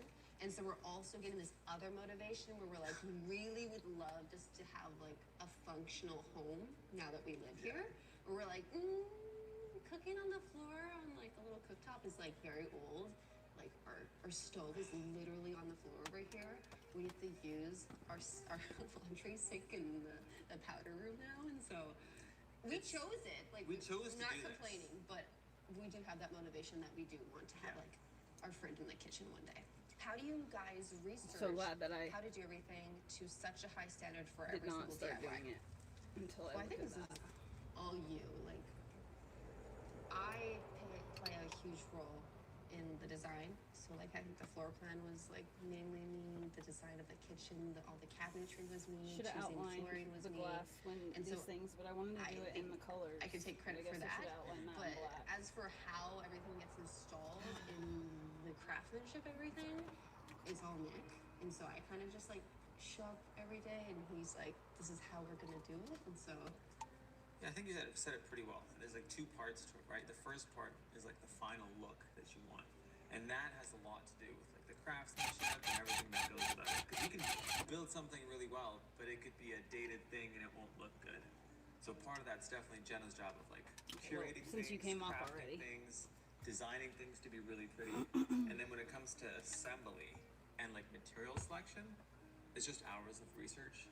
Kind of like really deep diving into, for example, like our wood flooring, you know, what kind of flooring there is, what kind of finishes there are, what are the best finishes, and then just going deep, deep, deep down the web of finding manufacturers that use those finishes and just reading people's reviews, I guess. It takes a lot of time, for sure. It's like yesterday I was picking out LEDs for our Clara story, and I went down the rabbit hole of like there's these CRIs, and then you want the best CRI so it doesn't look too blue, and you want accurate light representation. Lord Jesus. Yeah. But there's not like one place you go to. Like we No. use like YouTube, we use a lot of different websites for things. Like it's really Just anything everywhere. and everywhere. Yeah. Reviews from people, or you can even go on Facebook for like the painting. We Okay, found honestly, Facebook is hilarious. Facebook groups on how to paint certain things when we were getting issues. We delved into Facebook groups to find stuff. Yeah, it's great. I think the forums too, surprisingly, if you don't browse forums, like these random abstract forums about stuff, you are not doing enough research. If you don't end up on the light strip lighting forum, dating back to 2004, run by some old guy who has a passion and spent the last 40 years doing lighting, you are not researching enough. That's what I was doing last night, by the way. I should do it in red. You need to do it in the darkest red, though. Yeah. How come you guys didn't get materials in Canada?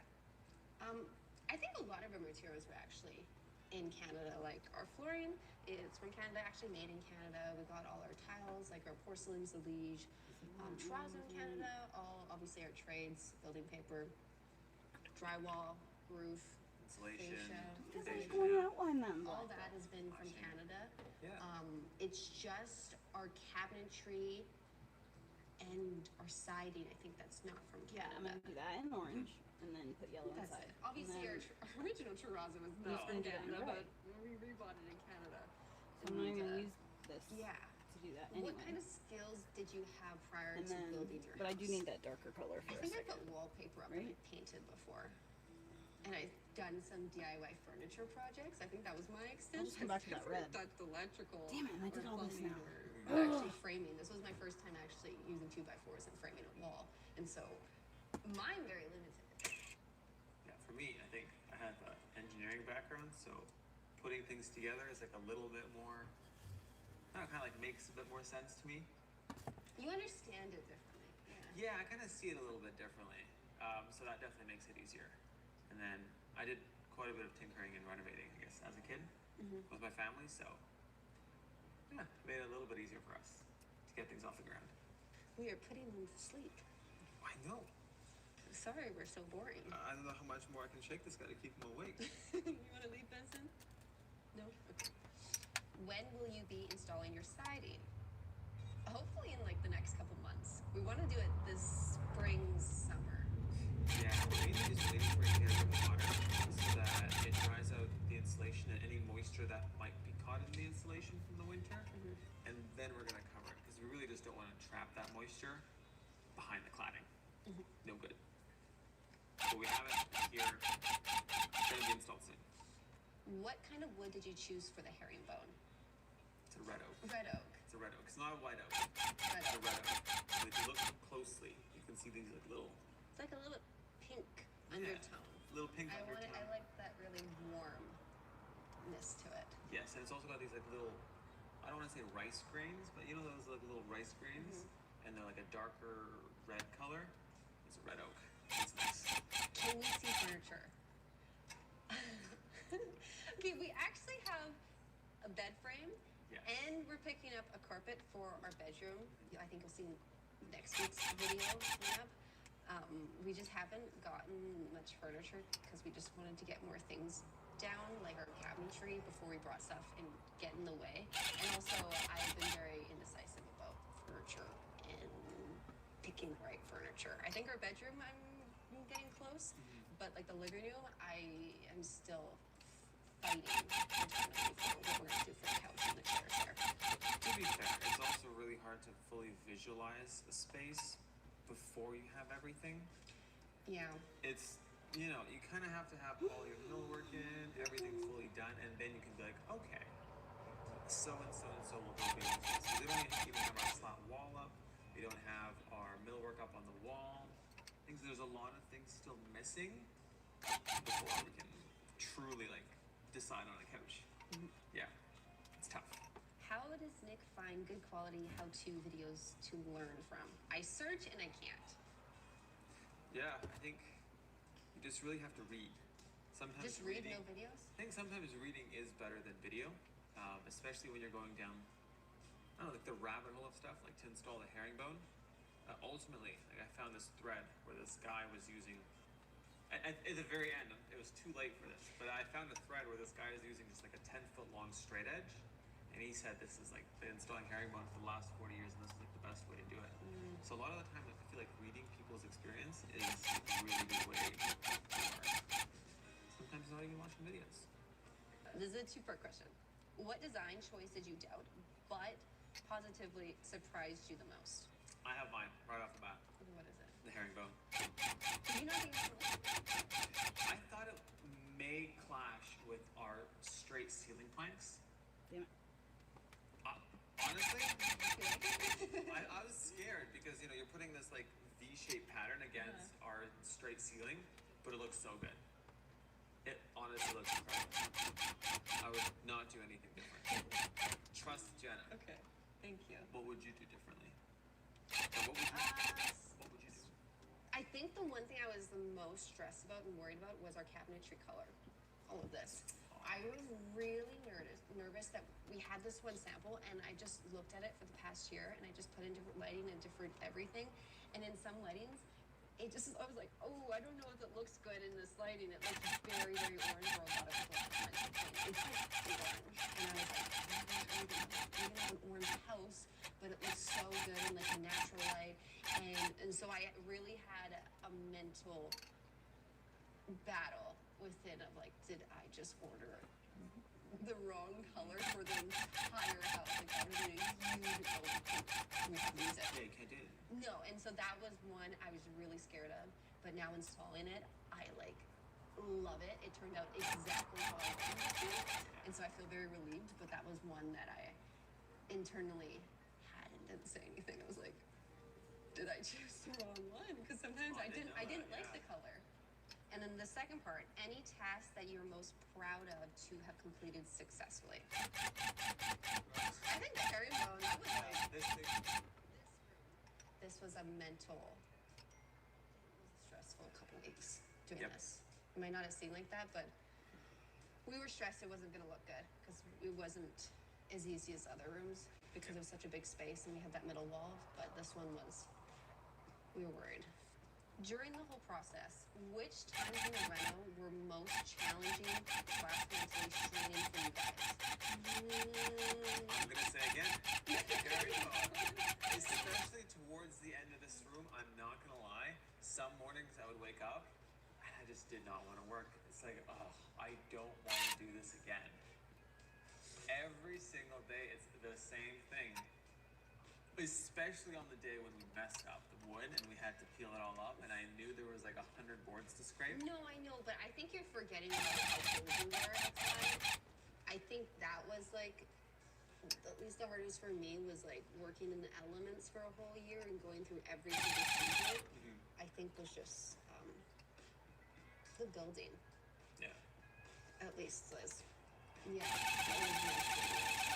I'm freezing, it's raining, I was so uncomfortable. I can't feel my fingertips. Like, I just like, this is awful. I don't think I got it as bad as you. Maybe that's why I don't remember it as bad. But I specifically remember you putting up the trusses that day, and it's just like a downpour. I didn't have my water And you gloves didn't have yet. your water gloves yet, and you were just standing there just freezing and hating your life. And you were It was like the worst day. in your jacket, yeah. I didn't have all the rain gear yet. No. And then after that, we went to the store and we spent $20 on rain suits, and it was the best investment I've ever made in my life to this day. It was No kidding. Now that you're past construction, does it feel like the hard part is over? Physically, yes. Like, again, the cold, the rain, being exposed to the elements, not fun. But now I feel like they're just never-ending tasks where you can do this like for 14 hours a day. Before you could end, you just ended at 5:30, but now we could go to like midnight. I know. I think the thing with detailed things too is there's no end to how detailed you want to be. You can just go crazier and crazier and crazier and crazier. I know. And straighter and straighter and straighter and straighter. You really gotta learn when to stop and like to pick your battles. Otherwise, you're gonna go crazy. I think a phrase that has been coming up more often than it used to was when Nick's like, do you want it looking like this? Or do you want it like this? And I'm like, I just want to finish the house. Let's go with the easier route. And I've said that many times now where I'm like, I just want to finish it. I don't think we need 10, 6 hours making it look like this. Let's just do it. Yeah. For like design and how we install things. And so, yeah. Okay, fair game. Yeah. Honestly. Yep. Is there a decision on the house you look at and think The one thing I always question myself about is whether we install the bed on the right side of the room. In our room.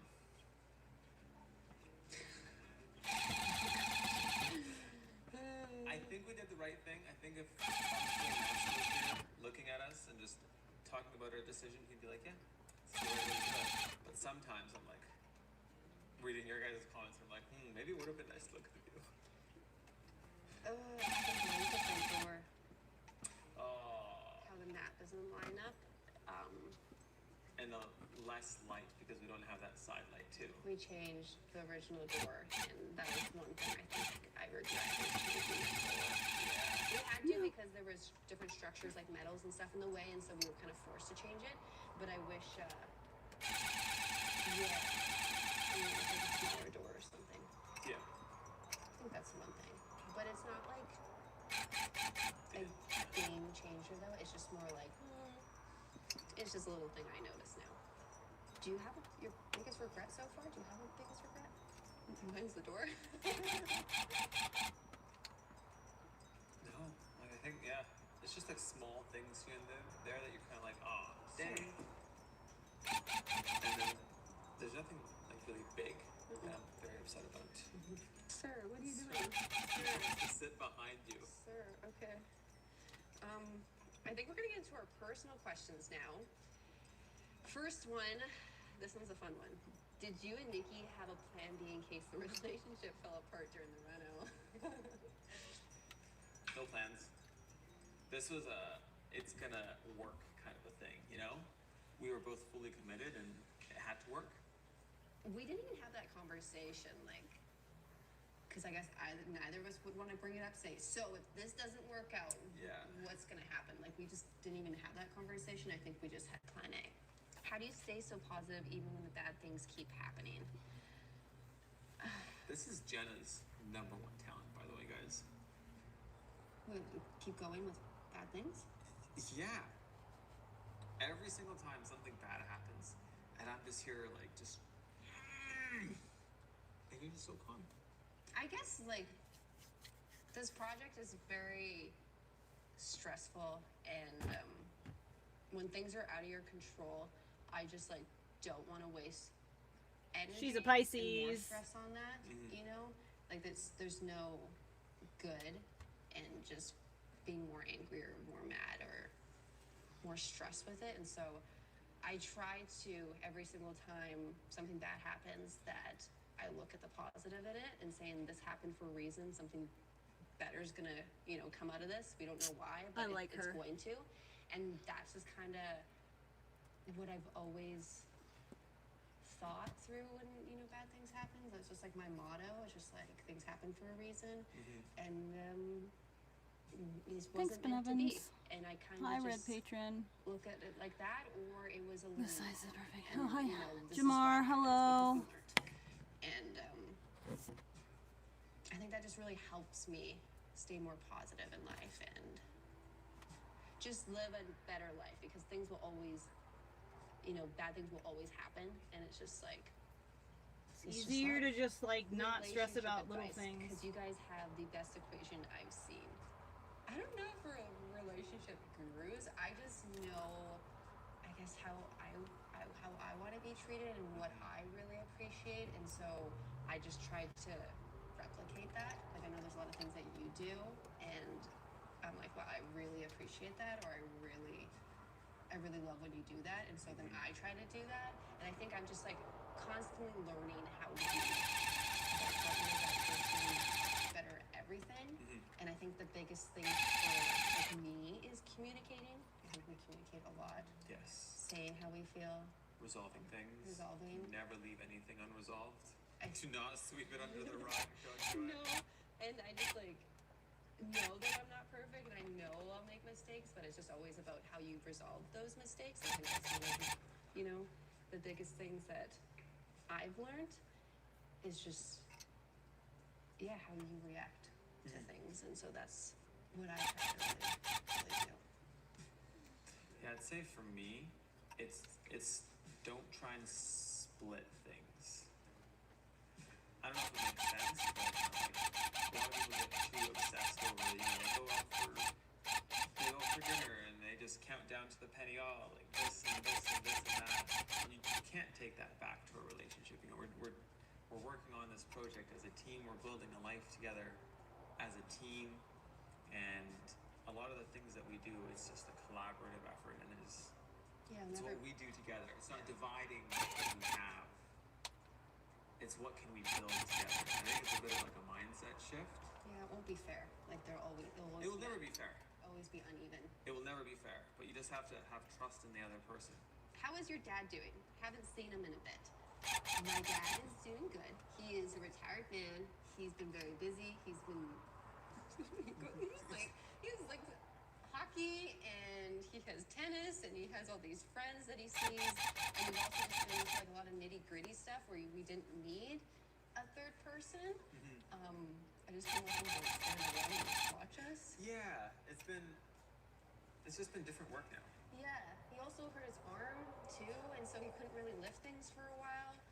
And yeah, he still comes over, and my mom and my dad come and see the place and every so often. But they help us with food too. It's really nice. Yeah, they make us food, and he's just definitely hasn't been here. We need to bring him back. Dave on the channel. Why does Jack look so small? Well, Jack, he is a street dog from Mexico. So we really don't know the background with him. He probably was around. He maybe wasn't malnutrition as a puppy. Definitely. And so maybe that's why you're so tiny. I don't know. He's about like 13 or 14 pounds. 13 pounds. He's got some big weight now. Big weight for a little man. He's just small. I got him from a local rescue that takes a lot of dogs off the streets in Mexico. The medical that they need, and we don't know much about you. I don't know why you're so small. I saw a picture of you, and then he just showed up, and then he was little. Oh, this is like a part 2. I need to know more about your dogs. Hugs and a fave. So, Jack, and then Benson, I got him when I was 21 in college. When I went to the University of Idaho, and so I got him at a rescue that was local to the university. And he was about a year old. He was a stray, and we have just been best friends ever since then. He's been through my whole 20s. Now I'm 30, and now you are 10 years old. And he was my first dog. I never had a dog growing up, and so the day I was able to like get a dog, I got Benson. He's like that wise old man in your life, you know. Doesn't say much, but when he does, better be listening. Oh yeah. Are you guys planning in the future? It's a dream. Yeah, I love babies. How long have you guys been together? I'm wondering the timeline of you two. We've been together for 3 years. We've been working on the house for 2 and a bit. 2 years and 3 months. Yeah, we put an offer on the house when we were 7 months Yeah. So it was very early on, but I feel like when everyone asks about it, I feel like you just knew. Yep. You just knew. When you know, and then. This one's for you. When do the 5 p.m. cruise ships come back? Oh, I'm gonna get in trouble for this one. He just told me before we started this that the 5 p.m. cruise ship started yesterday, and he didn't even tell me.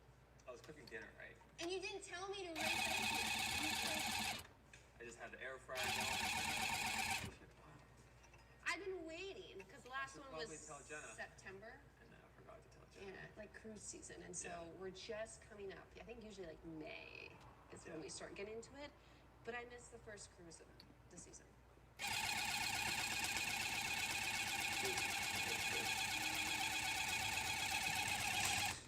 Okay, this is the last question.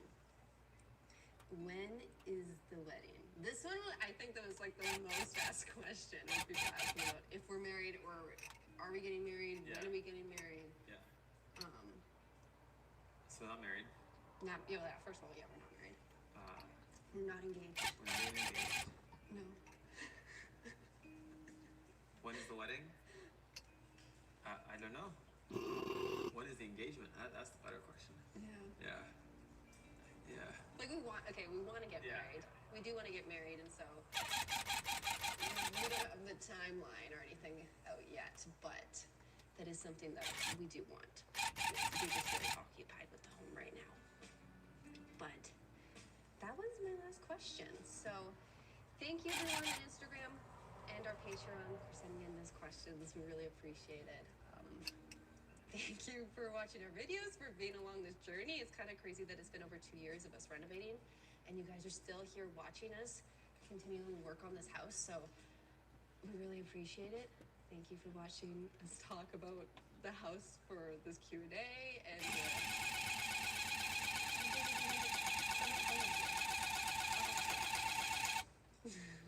bye guys.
My armpits are dripping sweat, apparently.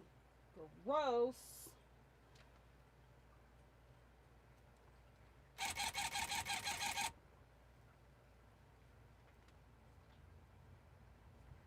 Okay. I think the red is done. Let's move to the orange-yellow transition.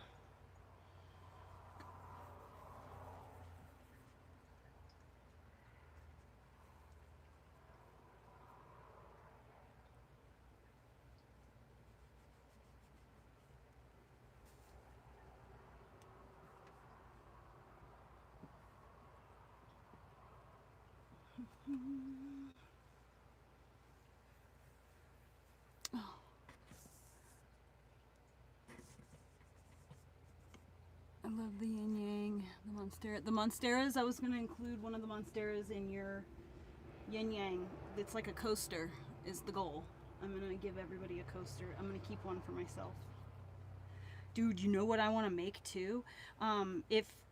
If you send me like, not you specifically, I'm just in general, I could have people send me the kind of make and model of car they have, and I could make fucking carpet for the dash, for like to protect the dash from the sun.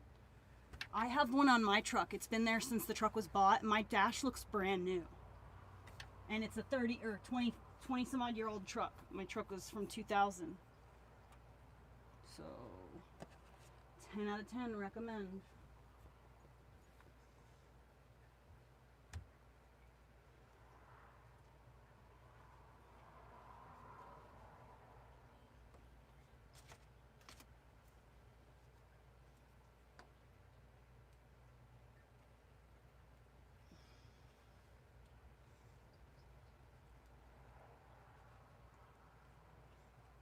All I wanna do is tuft some rugs until the sun comes up over Eugene and the Springfield Valley.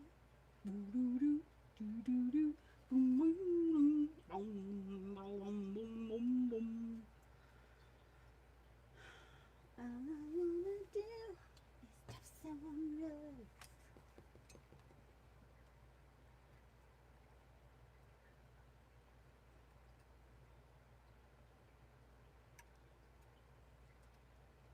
I'm being very mindful, however, with this obsession. I'm not doing what I did with like knitting and crochet and like basically every other hobby I've ever done, where I did nothing but that 24/7. I didn't eat, I didn't drink, I didn't sleep, I didn't take breaks, I didn't stop until I finished like the project or whatever. But with this, it takes me days to do the project no matter what, because the glue has to dry. There's just no way that you could possibly do it all in one day. You know, I mean, you could, but you still have to wait for it to dry. So it's pretty exciting because it's forced me. I had to wait for the yarn. I got a little whisper from God right after I ordered all this, and I was waiting for everything to come, and I had decided what I was about to embark upon.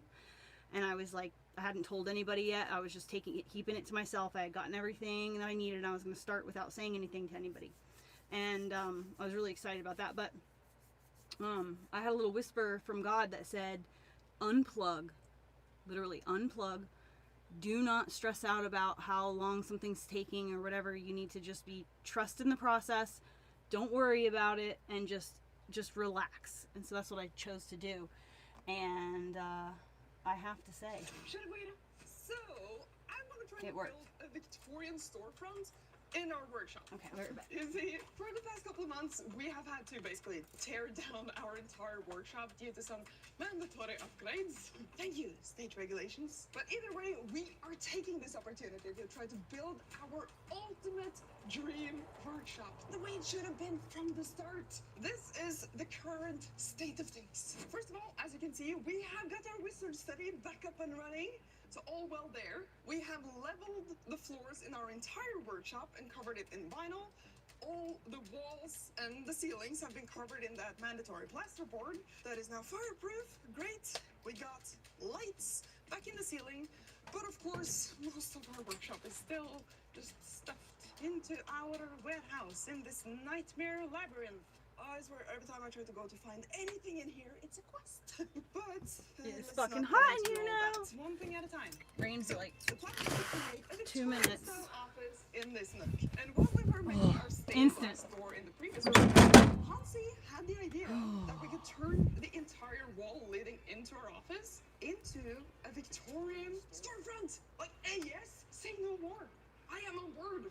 Just imagine, we have the stained glass door with the 2 side panels, like over there. Then in the center, have like a little window nook that's poking out, hand-painted sign, classical style right above the door. Maybe some trinkets displayed in the window. And of course, I want all of this to have that like a rich mahogany look with lots of trim and detail and dimension. Oh, it's gonna look like a little wizard shop. I can't get enough of wizards. Okay, sue me. Okay. There's obviously no wall here. No. So I think maybe we should start by building the wall structure. That makes sense. Yeah. There's nothing to attach things to. Let's build a wall. Let's build a wall. Okay. Wall time. It's wall time.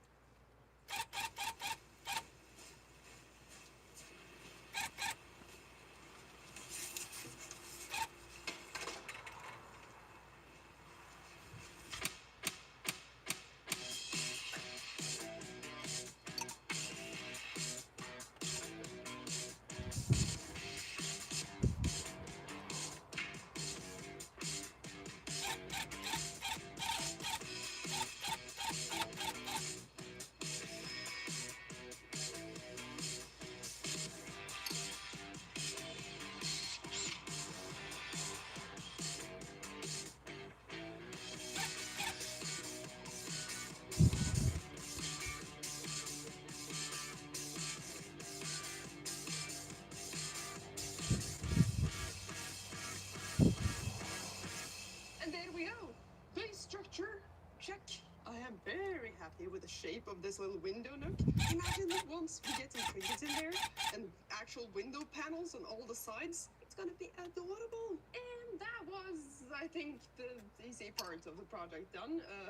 I think it's just gonna get increasingly more difficult from here because I have obviously decided I'm gonna make windows from scratch, both regular and stained glass ones, which, you know, never done that before. And that's just the beginning of it. But luckily we have one more pretty simple task to do, which is clad and insulate the walls. Clad. Why is clad? Clad is such a weird word. Now, to clad the outside wall here, I have bought these plywood sheets. I think it's beech. Björk. Björk is beech, yeah? Björk. Birch! Dang it! The worst thing is I knew that. Birch plywood sheets. So we're gonna obviously treat this with something to make it look like rich mahogany, but that is down the line. First, we chop.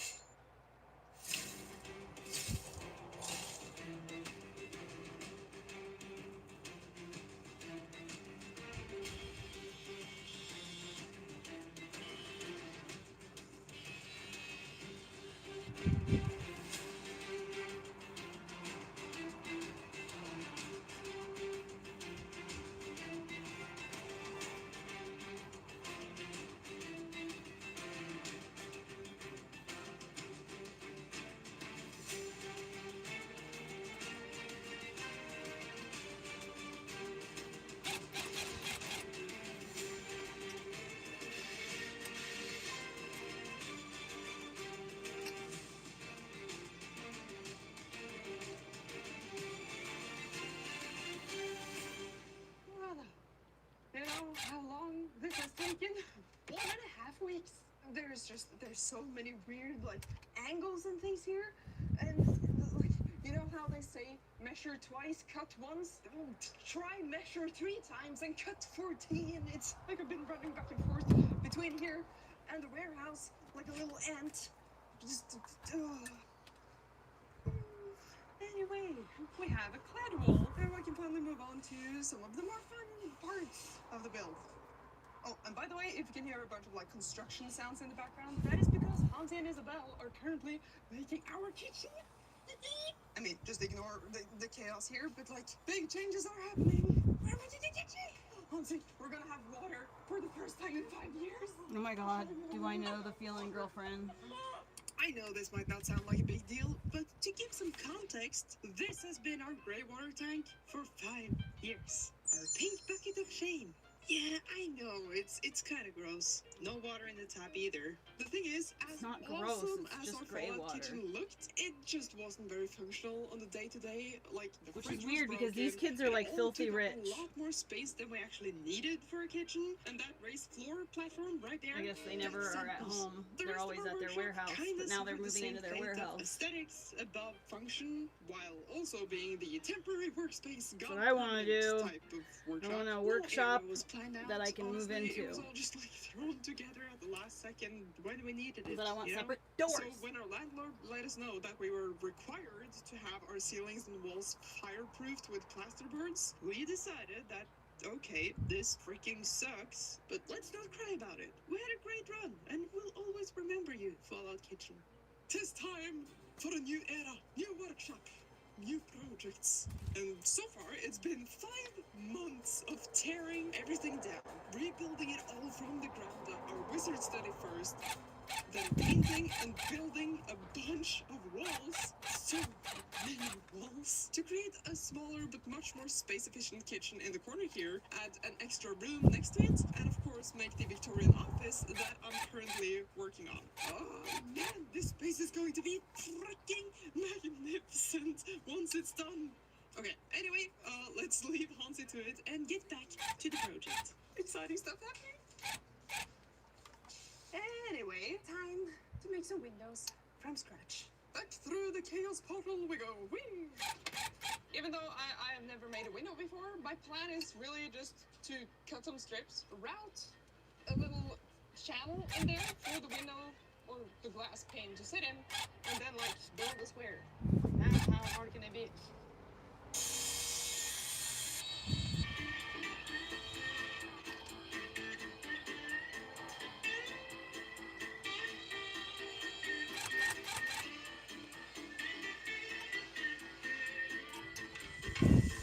So there we go, looking pretty nice. Now we just need some lacquer. Okay, so these are now completely dry, which means we can pop in this foam strip. And this is obviously to, well, protect the glass around the edges, but also to keep it from like rattling the brain out every time we close the door. Yeah, there's just like sticky tape on the back. So it literally attaches itself.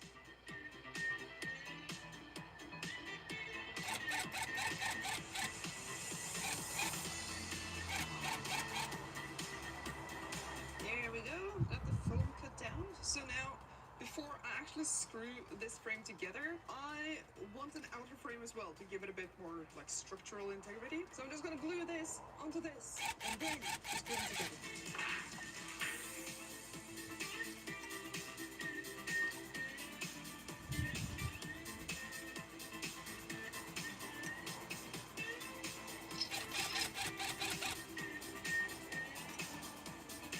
Assembly time. Man, I've been waiting for this. This is taking too long, and now I finally get to see the result of my efforts. The way to do this is attach like the short sides here first.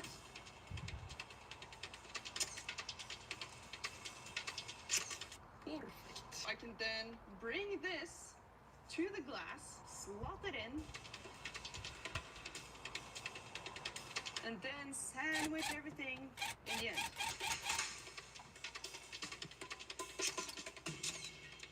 Hey, managed to put it together. How about that? Magical. Okay, so now let's see if we can gently pick it up and do a little test fit. Oh god, it's so much heavier. Scary. Okay. Oh my goodness. Friend. Oh, I'm fucking perfect in it. A little shimmy here, just for good measure. What do you know? We have a freaking window, baby! I made my own window from scratch. It took 4 days to do it by hand like this. I still want to add some like dividers and stuff on the front here to make it look like smaller panes of glass. And you might wonder, like, why would you bother with 2 panes of glass when it's just an indoor window? Well, since we're filming over there in the wizard study, and we have the office here, and maybe someone's working at the same time out there, we just want to try to get as much soundproofing as we possibly can. At least having 2 panes might help a little bit with insulating sound. But I'm not doing the other 2 by hand completely because, oh boy, that takes a lot of time. So I'm gonna use a tool that I have never really used before, that I am kind of terrified of. Our router table is gonna save me a bunch of time and pain, because with this thing, I can literally just take my material, push it through, and then it's gonna be routed, instead of having to like handheld and clamp and do the whole thing we do. This is just and done. So we are going to become friends, you hear me? And this is gonna be good. Tools aren't scary, tools aren't dangerous if you use them right. I should know. All right, only 4 more windows to go. See, I'm not the only one who's scared of tools.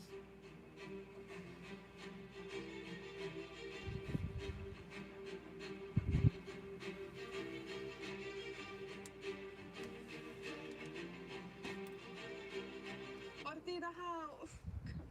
So I was wondering why this plank in particular was so hard to push through, and it turns out I did it from the wrong side. I put it in the wrong way in, and now it's just it's ruined. So we make a new one. Hello in Russia.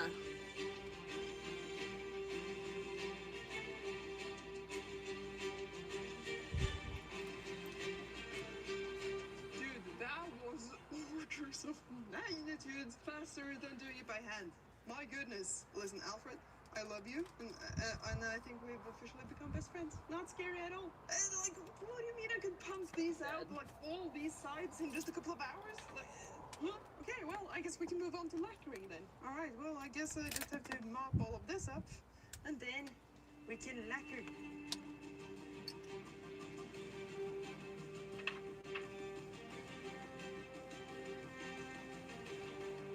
Oh yeah, I'm definitely gonna have to do that.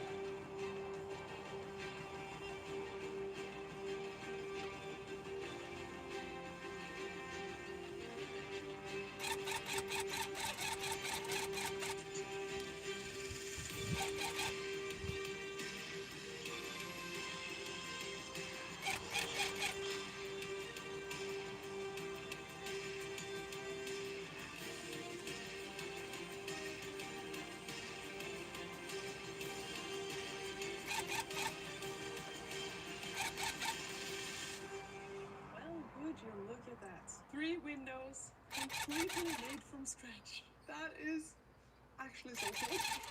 Like, they're still missing the little grids and things on the front, but we're gonna do that later because my fingers are just, they're itching to get started on the freaking trim. This is, I think, going to be the most crucial step in this entire build. Because this is where we go from, you know, just plain, boring walls to detailed, decorative, full of dimension Victorian style frontage. And I think we got a good starting point because we have, you know, things that are in different levels already. So we have a little bit of that three-dimensionality, but the trim, that is what's going to pull this whole thing together. Trust me, oh man, I've been looking forward to this for so long. I cannot express how excited I am for this trim part. Like, all of this has been, what, 2.5, 3 weeks? And now, finally, becomes the fun part. You've heard me say this a million times, but sometimes you gotta do the boring before you do the fun. I mean, usually that's the case. So I have bought a little buttload of nice, beautiful trim. There are so many pretty ones. Yeah, we just gotta start chopping, measuring, chopping, gluing, screwing. Okay, let's go.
I can't believe how much better this looks with trim on.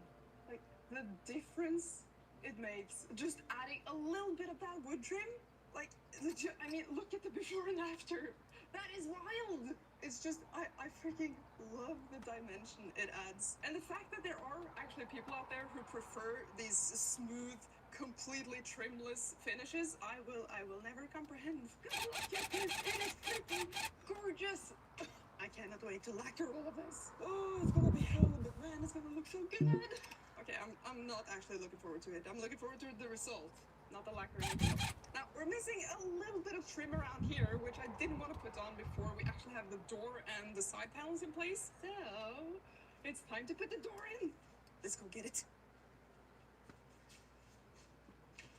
Here he is. He's been sitting in the corner staring at me this whole time, waiting to be put in place. Yeah, I don't think I can carry this alone. Hansi? It's door time. It's door time. Oh, so much glass. Okay, I think we need to tilt it a little bit because the top trim is a little taller. It fits, thank goodness. How's it look? That looks so cool. Okay, I guess we're just gonna shim it. Thank you. That looks amazing. Hey, door check, which means we can move on to the side panels.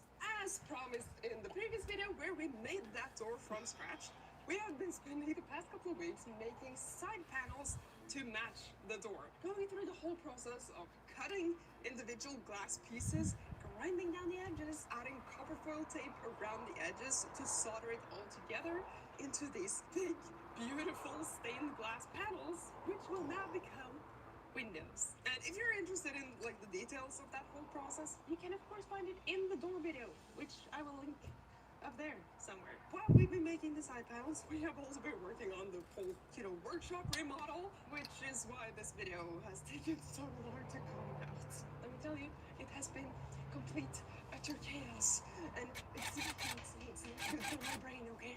But man, the workshop is turning out so good! It is everything I ever wanted it to be and more, and I'm so freaking excited about it. But at the same time, it's so far been 6 months of complete utter chaos, and I'm very excited for it to be over soon. It's just a lot of emotions right now. Okay, I'm gonna give you guys a little sneak peek, okay? Shh, don't tell anyone. Hansi, I want to give everyone a sneak peek of all the work that you've been doing. Sneak peek? Yes. Oh, we can do a little sneak peek on the workshop. Should we begin over there? Yeah, in the kitchen? Because yeah, you remember the Fallout kitchen, right? Well, sadly it doesn't exist anymore. It was too much to reclaim that, but instead we got an actual kitchen, which is, to be honest, an upgrade. Even though visually it's a little bit more boring, it's an upgrade for us, especially because we have actual water, which we didn't have in the Fallout kitchen. No drain, no water. We got a plumber to do that, and that's gonna be so nice to have water for once. I mean, 5 years we've been going to the bathroom for coffee water. Honestly, it's a boring upgrade, but for us, life-changing. Life-changing upgrade. Honestly, another life-changing thing is a French cleat wall. Oh, it's beautiful. I have built, and now I understand why French cleat walls are so popular. Because it's so nice to just be able to have a little tool rack and move it around and reorganize as you go. Just like being able to hang all the power tools on the rack, but also be able to move them wherever we want. That is amazing. Nice. And it's not falling down. It's not falling down, and it's not like you move something and on the pegboard something comes loose and everything rattles. It's not finished, but it's getting there. It's getting there. Now, underneath, we have a lot of IKEA storage shelves. They do not support this. It's like this is supported by itself, but the shelves here are for all our organization needs. So we have a lot of small parts, and we plan to put them all in these shelves, or cabinets, or drawers, or whatever you call it. The system we used in here is Modubox. It's another creator called Alexander Chappelle who made this really modular, nice system to organize small things. So we are 3D printing for dear life to actually get organized. It's really fun, but it takes a bit of time. Super satisfying though. Yeah, we do have a lot of other stuff. There's not much in here. No. They're out there in the big black void of despair. Yeah, we don't talk about that. That's a whole other chapter. We need to get stuff organized out there as well. Yeah. And what I want to do is to take the laser and the 3D printers that we used to keep in here and move them out to have some more area for us to like bolster and play around with like big things and have more space basically, and then they can stay out and fume in the warehouse. Yeah. Basically. So that's that. We also added another room. So this space we used as storage before, but we have a warehouse, so I don't know why. This is going to be sort of like a soldering, fine electronics. I don't know, just another workspace. If we need to close the door and Martina is recording something and I want to make some noise, I can close the door and It's so simple. It's perfect. couldn't even hear me, right? No, it's pretty beautiful. That's the sneak peek. It's not finished, it's not properly furnished, but it feels like we are paying down our renovation debt. Because I feel like we've been indebted ever since we got in here, and now it's clearing out. So. Yeah, I feel like it's finally becoming functional, like it should have been. Yes, that's the thing. A tip we got from Adam Savage is like place stuff where you're going to look for it, or where you just want to lay it down. Yeah. Like, oh, I need a clamp. You just want to throw the clamp away, or just want to grab it. Okay, that's why the clamps are here. Yeah. Or that's why the clamps are above me here. So, oh shit, where's the clamps? Everything available in your face. Yeah, not in a box in the warehouse. Not in a freaking box. It's here. This is now when it's not used, so we'll see how clean we keep it. But for now, looking good. I think we've done a freaking fantastic job. Yeah. Oh, I can't wait to actually use it and build projects here. I know. But for now, we have to finish that thing. Yeah. Okay, let's go back to the side panels. So I spent a bit of time preparing all of these wood pieces to hold the stained glass plus a clear plastic behind them in place. And well, the process is basically going to be the same as making the windows that we did for the Nook. First we need to assemble the frame, which consists of, well, quite a few wood pieces.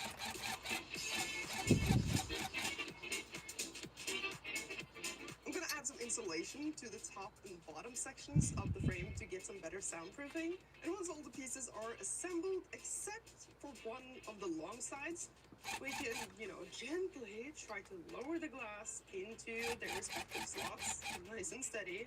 Once it's all in place, we can attach the final side piece to seal it all together, trying to avoid the nails hitting the glass panels. I've had nightmares about that. And if that goes well, we can just rinse and repeat and do the same for the other side panel. And then we just gotta lift it and put it in place. Stay right in. Thanks, Sunflower.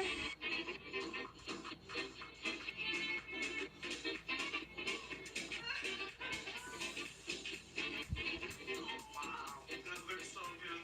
Oh, that is glorious.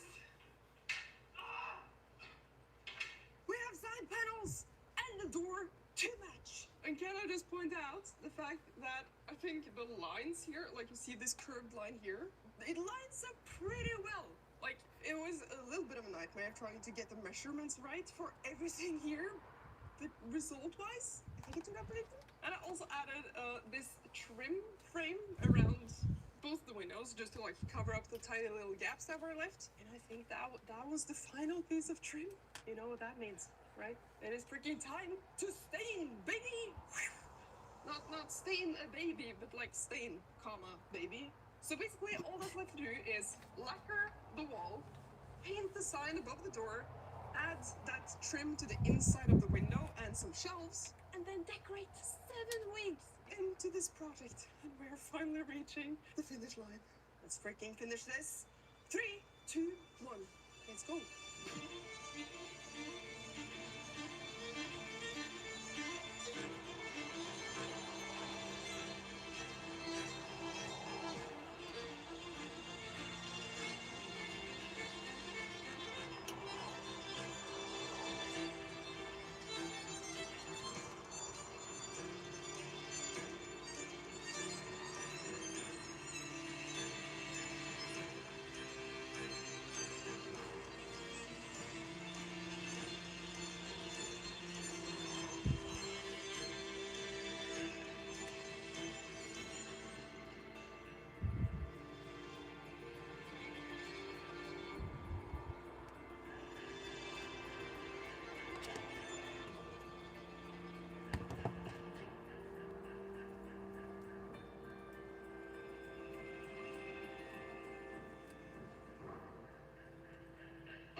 Quartering is a goddamn coward and a loser. Mikey No More put this video out just yesterday, okay? I was not going to react to this at all. In fact, I watched it off stream.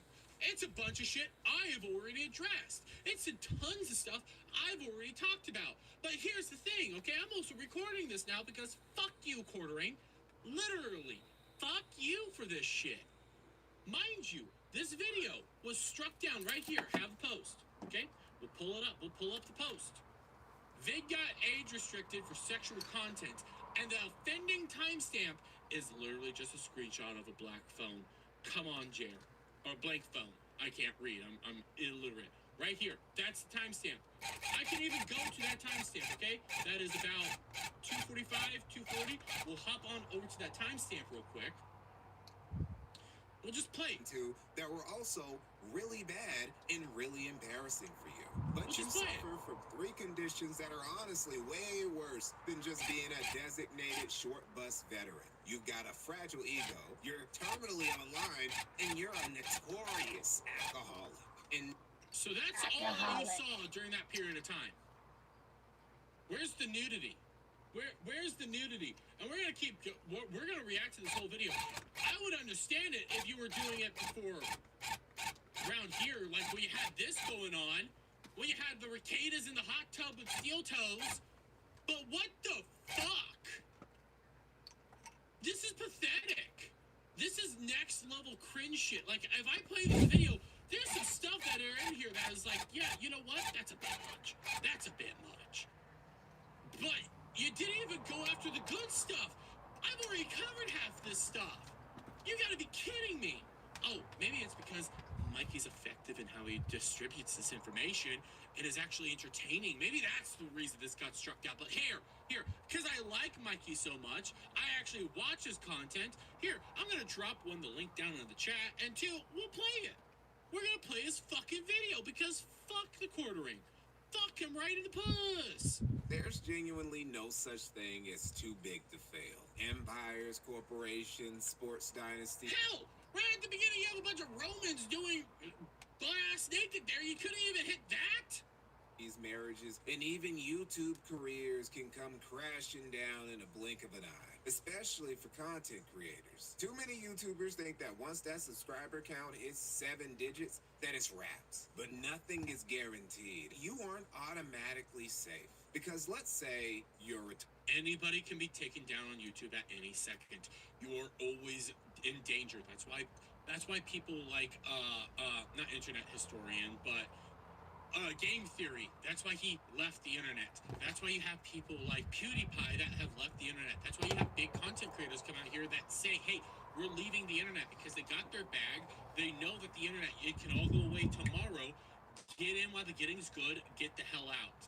That's always been the strategy. Make sure that you always have money capable of becoming coming towards you that's not connected to this, so you're never actually a slave.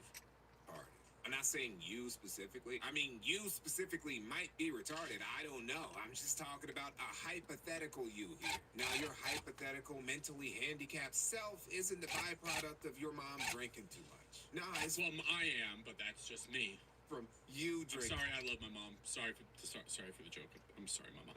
Getting too much. Getting a little too saucy a little too often. Let's also say you're a... Freaky frog!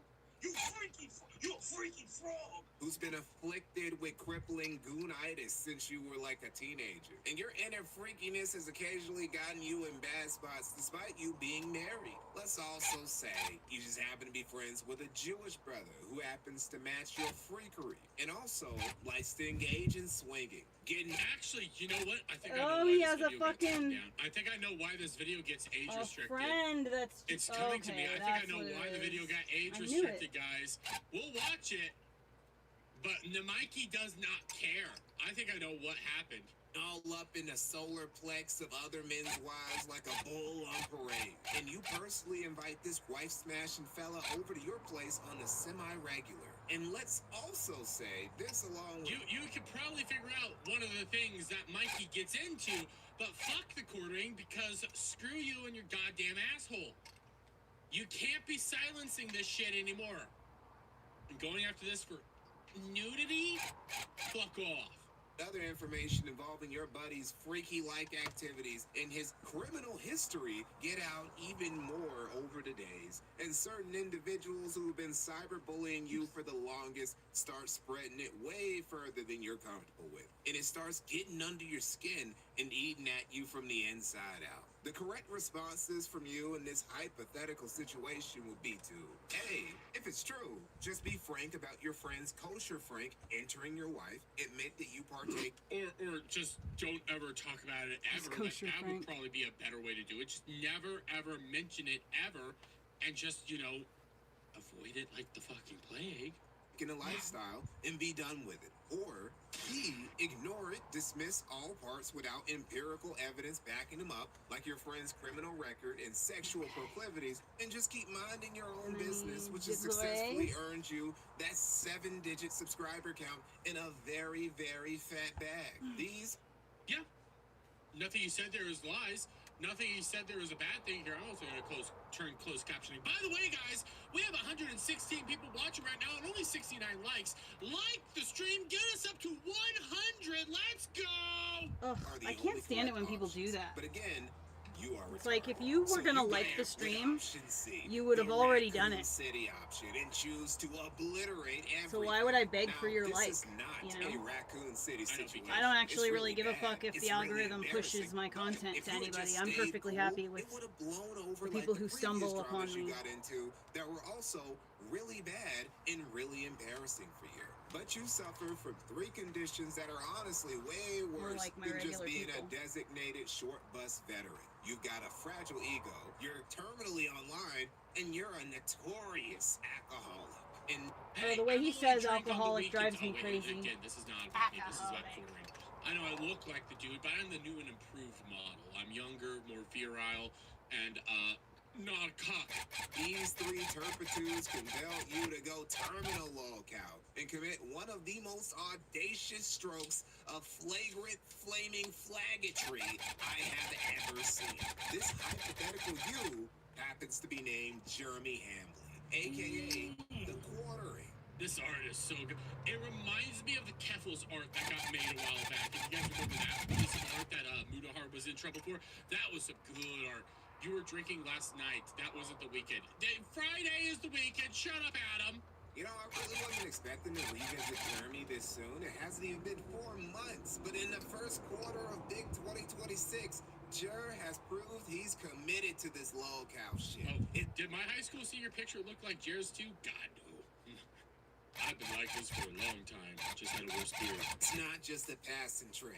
He's really going all out for that lolcow of the year July. Because not only did everything I talk about when it came to Jeremy remain a problem and/or got worse, secrets from his private life have come to the surface to make him a mockery all across the net. And he can say he's done the things he's done recently to protect his wife. But in truth, this is all about protecting his bull, Adam Seller. Now, we're gonna. Mikey pulled no punches in this video. Mikey pulled no punches when it came to Adam Seller. He showed pictures of Adam Seller. I might get hit for this one. So if I do, guys, make sure you like the stream. Make sure you pip it out to people. Share it around. Let's go. He's trying to sound like Kino Casino. You're not Kino Casino. 99.9% of his audience who just play his slot videos in the background, you might already know who Adam is. So somebody posted this. I Sellers, but no, I missed it. Adam Sellers, nerd, let's shoot. You want to fucking shoot darts with me, bro? Come over to my house right now. Adam Sellers is going to show up here. I'm going to shoot this fucking loser in darts, and then I'm going to drown him in my fucking hot tub with love. I'm going to give Adam one more chance because I know him. Okay. I'll give you one last chance. Oh, I'm here, baby. Don't worry. Of my... Probably one of my best friends, IRL, is Jewish. I don't know if he's a practicing Jew. He goes to like a non-denominational church. It's almost like we're starting to see why this video needed to be punished now, aren't we? It's almost like we're seeing it, huh? Adam, you're a great guy. He supports the channel. I fucking love him. I shoot darts with him. It's not even... And I swear... He's not even doing the full-on drunk. He's been on the show. He's been a part of it. Adam's been there. And we're just showing it all there. It's just right Swear to God, a Jewish guy told me this joke. Adam, if you're in chat, I think he might be in chat. That's why How he do you is fit fucking 6 million hating Jews in a Candace Volkswagen? Owens and going have a joke down that in rabbit mind right hole. now that I'm Now not gonna that say. literally I'm not gonna say it. explains I'm not gonna say it. everything. Adam, how do you? I'm not gonna do it. Not only is he all up in the quarter inch That Discord and makes community, he's also a good everything make IRL sense. buddy of Jeremy's, whose name Jeremy has brought up several times on his show, and occasionally even invited him over to his house. Adam, bro, bring your fucking wife's big old boobs and bring her over to our house. I want. Adam says he sanctions none of this. I agree, Adam. I agree. I sanction none of it. You to meet my German shepherds. Adam Sellers, it's 9:20. I think you could be to my house by 10. My Adam is not the same Adam, by the way. I have to be Well, very Sandra, clear here. My Adam is if I didn't different. know any better, based on the fact that you keep saying that and coming back for more, Hot tub's toasty, ready for you, bud. A lot of you guys' that reaction you to that actually clip would are understandably just be, somebody who "Hey, probably knows what's me going on over or there?" is one of the Friendships can get pretty trolls, close, but telling you your know, friend trying to be a on hateful live ass stream that bitch you on want an him to anonymous bring account. his big titty wife to your jacuzzi pronto, that's another You're a level of Redditor. intimacy. Well, You're it not. might have to do with Mhm. Adam's hobbies. That is, cracking other Fat people's and wives. ugly. After some internet sleuthing, the detectives at the Kiwi Farms Adam Sellers, 2005. I sanction all of it. I love my chat. found some interesting publicly available info about Adam. That, one, he's a convicted criminal charged with domestic abuse. Again, my Adam is not this Adam. This is a different Adam entirely. And also for breaking and entering. Granted, we don't know the context of those charges, so maybe it's a Robert De Niro at the end of Taxi Driver type situation. But the other thing that's more clear is Adam's love of cucking and swinging. So people have this information that Jeremy's good friend Adam Sellers, Crazy who how has a so many people that are violent like criminal past and Israel engages in hot supporters wife and swinger are also culture, into like comes to his house from time to time deviated with his sexual things. well-endowed wife. Now, folks, pair these things with other fun facts about Jeremy, like his self-admitted porn addiction and gooner tendencies. This is why I chastise Cloud for every time he posts horny on Maine. Don't admit to what it is that you know, spank it to. Don't do it. It's a bad thing. It's a bad thing. I'm so far down the. I've been watching internet porn since I was 14, so I'm way on. I'm on some real next level shit nowadays.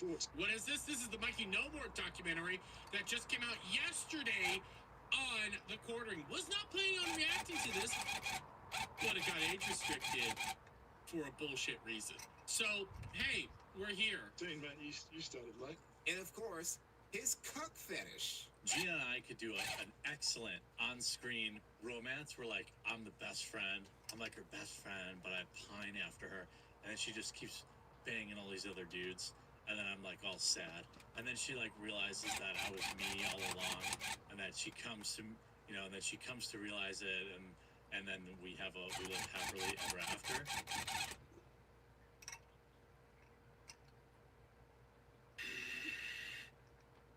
Like, I think we could do that. And after compiling this dossier of publicly available information, people came to the fairly reasonable conclusion that Jeremy Hambley, a gooner with a cuck fetish, is inviting his buddy Adam Seller and his wife over to his place. Stop it, get some help. Yes!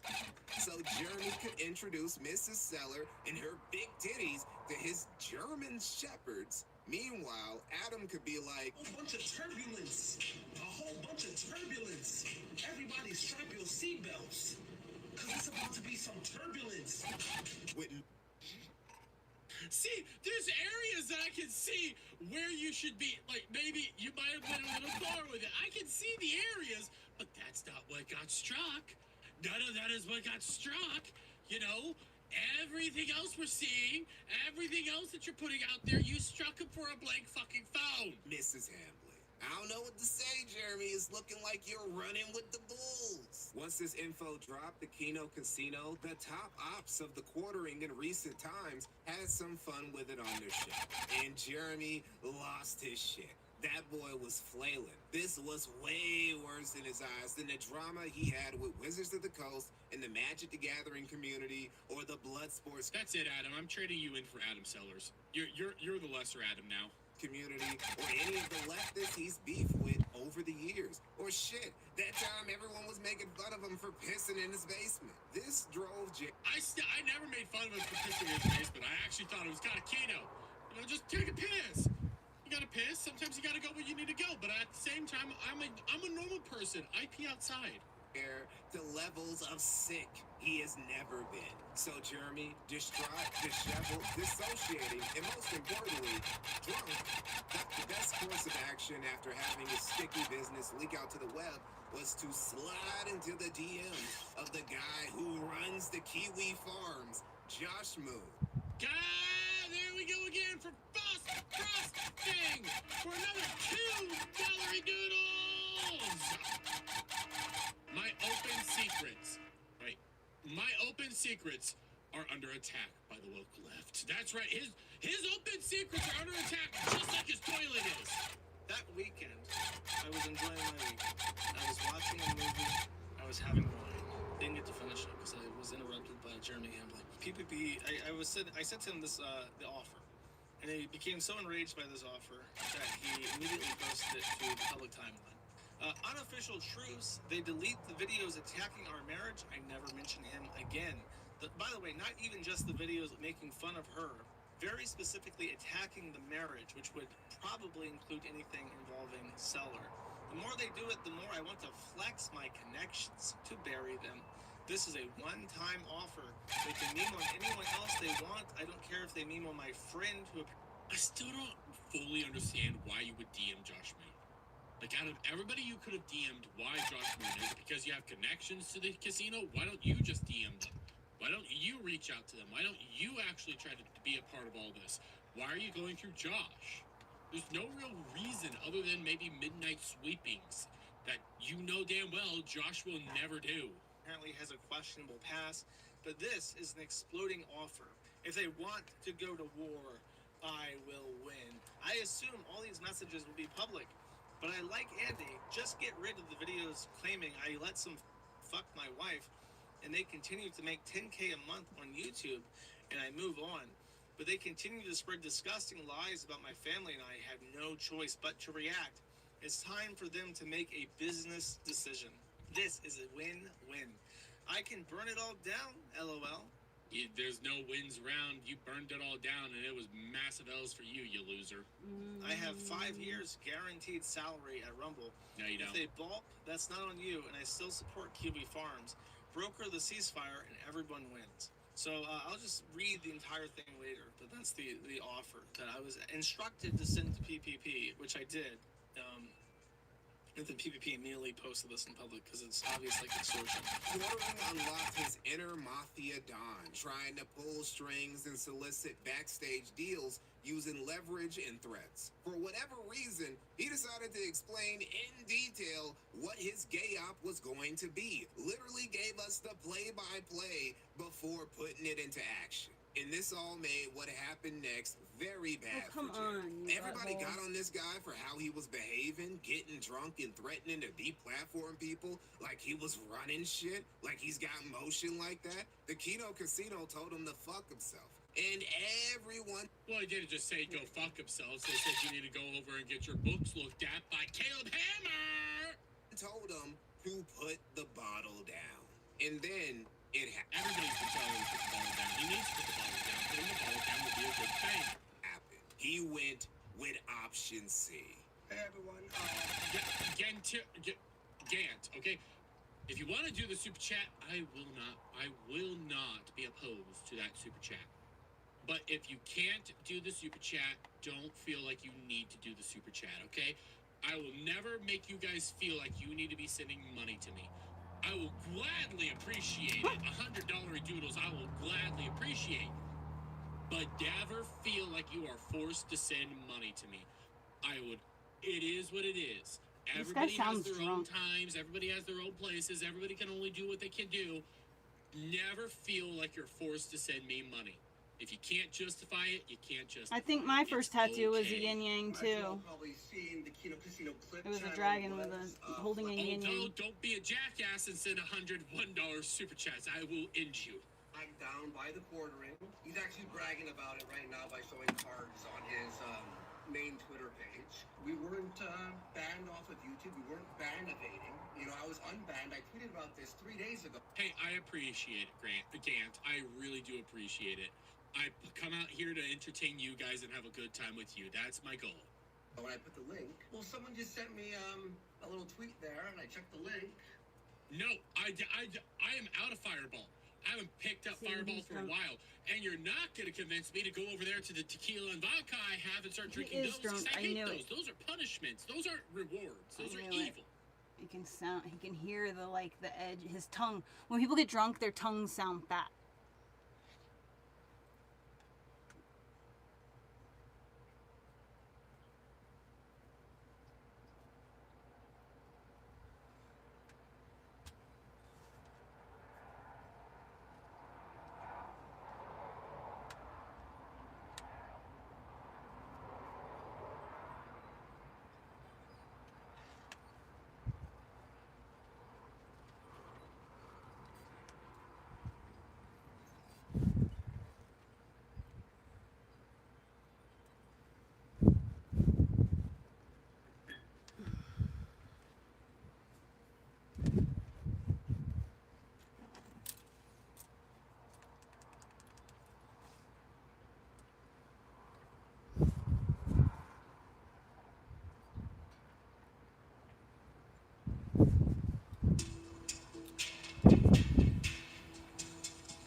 Mr. Beast's company is being sued by ex-employee over sexual harassment claim. From the very beginning, I was yelled at, cursed at. I was even called dumb in front of my entire team after giving a business idea, only to have a man give the exact same idea a minute later and get praised. It would seem as though the Mr. Beast's handbook, the survival guide of the Mr. Beast company, has come back to bite him right on the booty. A few years ago, you all can remember that humongous Mr. Beast drama where everything was getting leaked. And a Google Doc ended up being leaked online, which was basically his company's internal guidebook of how to survive in the Mr. Beast company. And it seems like it is now being brought back up in a sexual harassment lawsuit by a former Mr. Beast employee named Lorraine Mathromatis, who worked for his company, Beast Industries, between 2022 and 2025.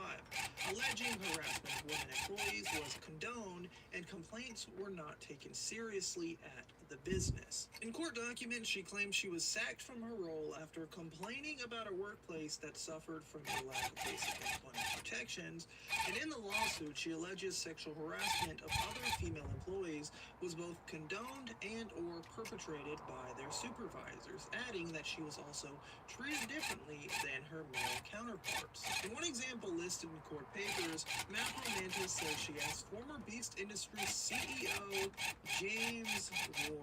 That is a name that we all know and we all can remember from Dog Pack 404's third video about the secret CEO James Warren. Man, I feel like I just jumped into a time machine reading this, but why Donaldson would not work with her on certain projects, claiming that Warren told her she was a beautiful woman and her appearance had a certain sexual effect on Jimmy. So, according to this lawsuit, Mr. Jimbo, the lunchly god himself, could not work with this woman because she was just too hot. She was just too good looking, and she's not an ugly looking lady. She ended up posting this video onto Instagram Lorraine Mafromatis is her Instagram if you want to go and watch the entire video. I never imagined I'd have to make a video like this, but becoming a mother and having a daughter completely changed what I'm willing to stay silent about. Before I talk about my time working at Mr. Beast at a C-suite level, I like Becoming a mom teams. is really I what does it. oversaw creative and operations across multiple platforms, but most importantly, I saw how things worked from the inside. Unfortunately, it didn't really take me too long to realize that things were not how they looked like on the outside. I was obligated to attend one-on-one meetings at the CEO's house by myself and an upstairs room only lit by a side lamp and have him hear how attractive and beautiful I was. The CEO also told me that Jimmy, Mr. Beast, gets really awkward around attractive women, and I quote, Lorraine, let's say that when you're around and he needs to go to the restroom, he's not really using the restroom. Okay, so that's a whole lot different than what the article made it seem like. It seems like, in her words, Mr. Beast was getting his feastable on in the bathroom. You'd see her, you know, he can't control what the Beast is doing down there, and he has to go take care of it, which is a whole lot different than, I can't really focus because you're too beautiful, right? Crazy allegation. I would love to see if, like, there is possibly evidence of this. Of course, it's going to be something that happened in a private setting. But the thing is that when you're working a male-dominated field, especially one that's being run by boys, where they preach that if a talent wants to draw a dick on the wall, let them. It doesn't matter how smart you are, it doesn't matter how hard you work, giving your best will never be enough. Things got worse when I became pregnant. Now, a quick rundown of the lawsuit is that essentially Lorraine is going to be suing Jimmy, Mr. Beast YouTube LLC, and Game Changer 24/7 of violating federal law that entitles eligible employees to take unpaid job-protected leave for qualifying family and medical reasons, including childbirth. Mavromatis also filed a complaint with the U.S. Equal Employment Opportunity Commission alleging discrimination on the basis of sex, pregnancy, and retaliation. Mavromatis claims that she worked non-stop following her baby's birth as well while in the delivery room. I was still bleeding and I just had to show up. Mavromatis told the Associated Press in an interview. I had approved maternity leave signed off by HR, and I had agreed that I would work up until my last day of pregnancy. I said, while I'm in labor on my way to the hospital, I will call you, and that's when I want my maternity leave to start. On paper, it sounded beautiful, but in reality, it meant nothing. I was at the hospital in labor in a team meeting. 1 week postpartum, still healing, sleep deprived, emotionally and physically exhausted. I was already back to work. Less than a month postpartum, going through postpartum depression, and I had to hop on a plane, fly out of the country to work on a main channel shoot, and leave my newborn baby behind. When I think about those first 2 months, and all the time that was taken away from me, from bonding with my baby, a time that was supposed to be protected, those moments were all taken away from me. And after everything that I went through, 2 weeks after coming back from what was supposed to be a maternity leave, I was let go. And the reason was, and I quote, "You are too high of a caliber for this position. We need someone of a lower caliber." So today, I'm taking legal action, not just for what happened at the end, but for everything that happened along the way, and for the toxic culture that made it all possible. They tried to silence me enough, but enough is enough. And I'll let the legal process speak for itself now. The majority of these allegations all boil down to that whole idea of the boys will be boys. The no does not mean no handbook that was leaked, that was shared online a few years back during the trifling war against Mr. Beast. And it seems like that has now come to fruition, you know, with this lawsuit. We have seen Mr. Beast be involved in other legal issues and whatnot, but it seems like this is now making its way around. You know, it's on People, it's on BBC, it's on, you know, news networks and whatnot. Of He course, says whatnot a Slumber lot. had to hop back on it to cover this situation. Now, I'm going to assume that this is the Mr. Beast handbook in question. How to Succeed at Mr. Beast Production. This was posted by Rosanna Pensino again a few years back. I'll link this down below if you guys haven't read it or want to check it out. But essentially, it's this 36-page Google Doc that pretty much gives the rundown of like what the Mr. Beast company is all about. But I feel like if this guidebook, this handbook is going to be referenced in a legal matter, it is important to point out the fact that Mr. Beast does lay down some groundwork. Like, this is not a rule book. I need to kick this off by saying the purpose of this is not to give you a bunch of rules to follow. On top of that, I want nothing to be taken literally. What we do is complex and changes based on the situation. I need you to repeat this in your head 3 times. I will apply everything I read with a grain of salt. This is not an inclusive list of everything. I hope this inspires you with questions and to come to us to learn more, right? So this is mainly just a little guidebook, a 36-page guidebook that Jimmy put together to give to his new hires to explain how their company operates, how they, handle business, how they get things done, right? How they talk about viewer retention, like how a video holds up, and all these other things. It's honestly like an interesting read if you're interested in YouTube and like how large companies and large YouTubers like Mr. Beast function.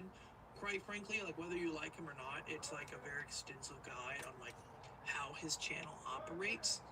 But where I can also see the whole sexual harassment element and sexism allegations coming in is points like this. It's okay for the boys to be childish. If talent wants to draw a dick on the whiteboard in the video or do something stupid, let them, assuming they know all the risks and aren't missing context on why it's not safe. People like when we are in our natural element of stupidity. Really do everything you can to empower the boys when filming and help them make content, help them be idiots, where you can understand that by this context, of course, he means, Mr. Beast. He means back when Chris Tyson was a part of their team, Chandler, all these different people on the Beast crew. He means let the boys be silly. Someone ordered Lightning McQueen. It's not something I would have normally made myself. Their group, the whole Mr. Beast team was formed just with boys.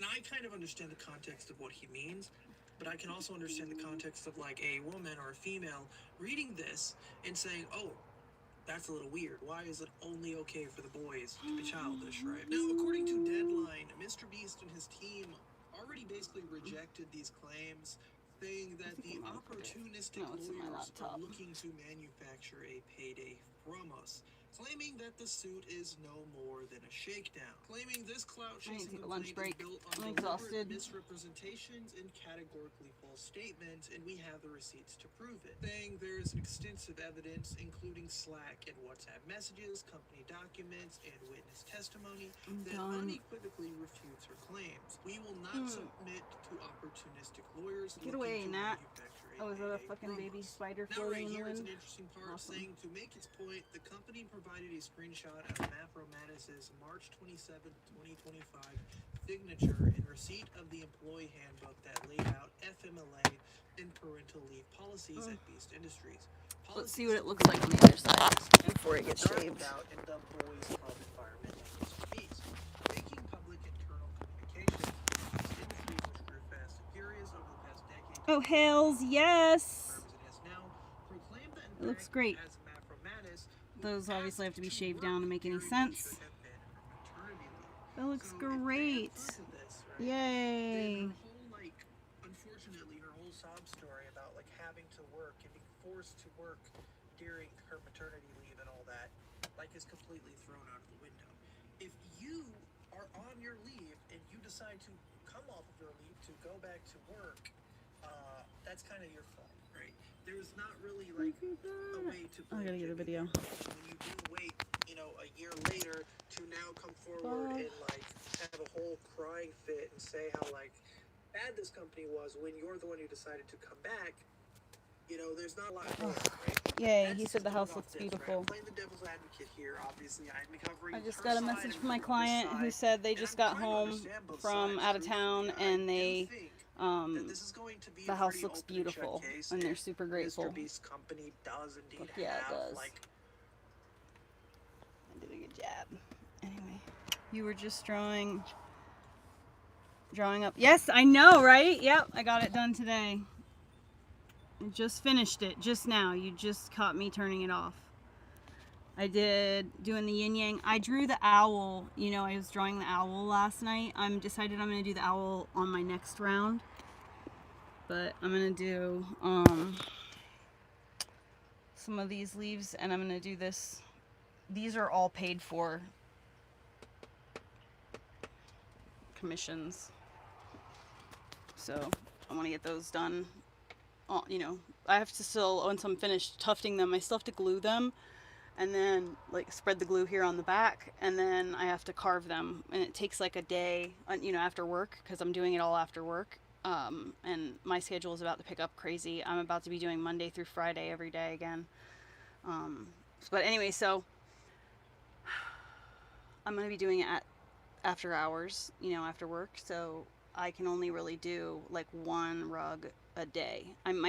Some rugs might take me 2 days. Like the piano I ended up doing twice because I wanted to, I'll show it to you. The piano I went back and I had just shaved it down and had it all one length, but I had decided that it would just look so much better in 3D. The way that I've got the keys separated by this black line, it just, you know, it's so much better when it's got like, you know, texture to it. So it feels like a piano now.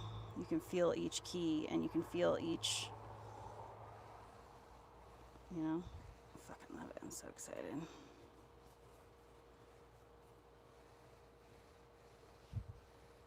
Dude, it literally feels so good. I can't wait for Nikki to feel it.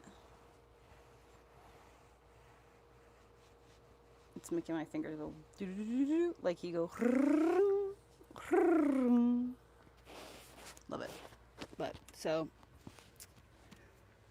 that's the back of it from my end.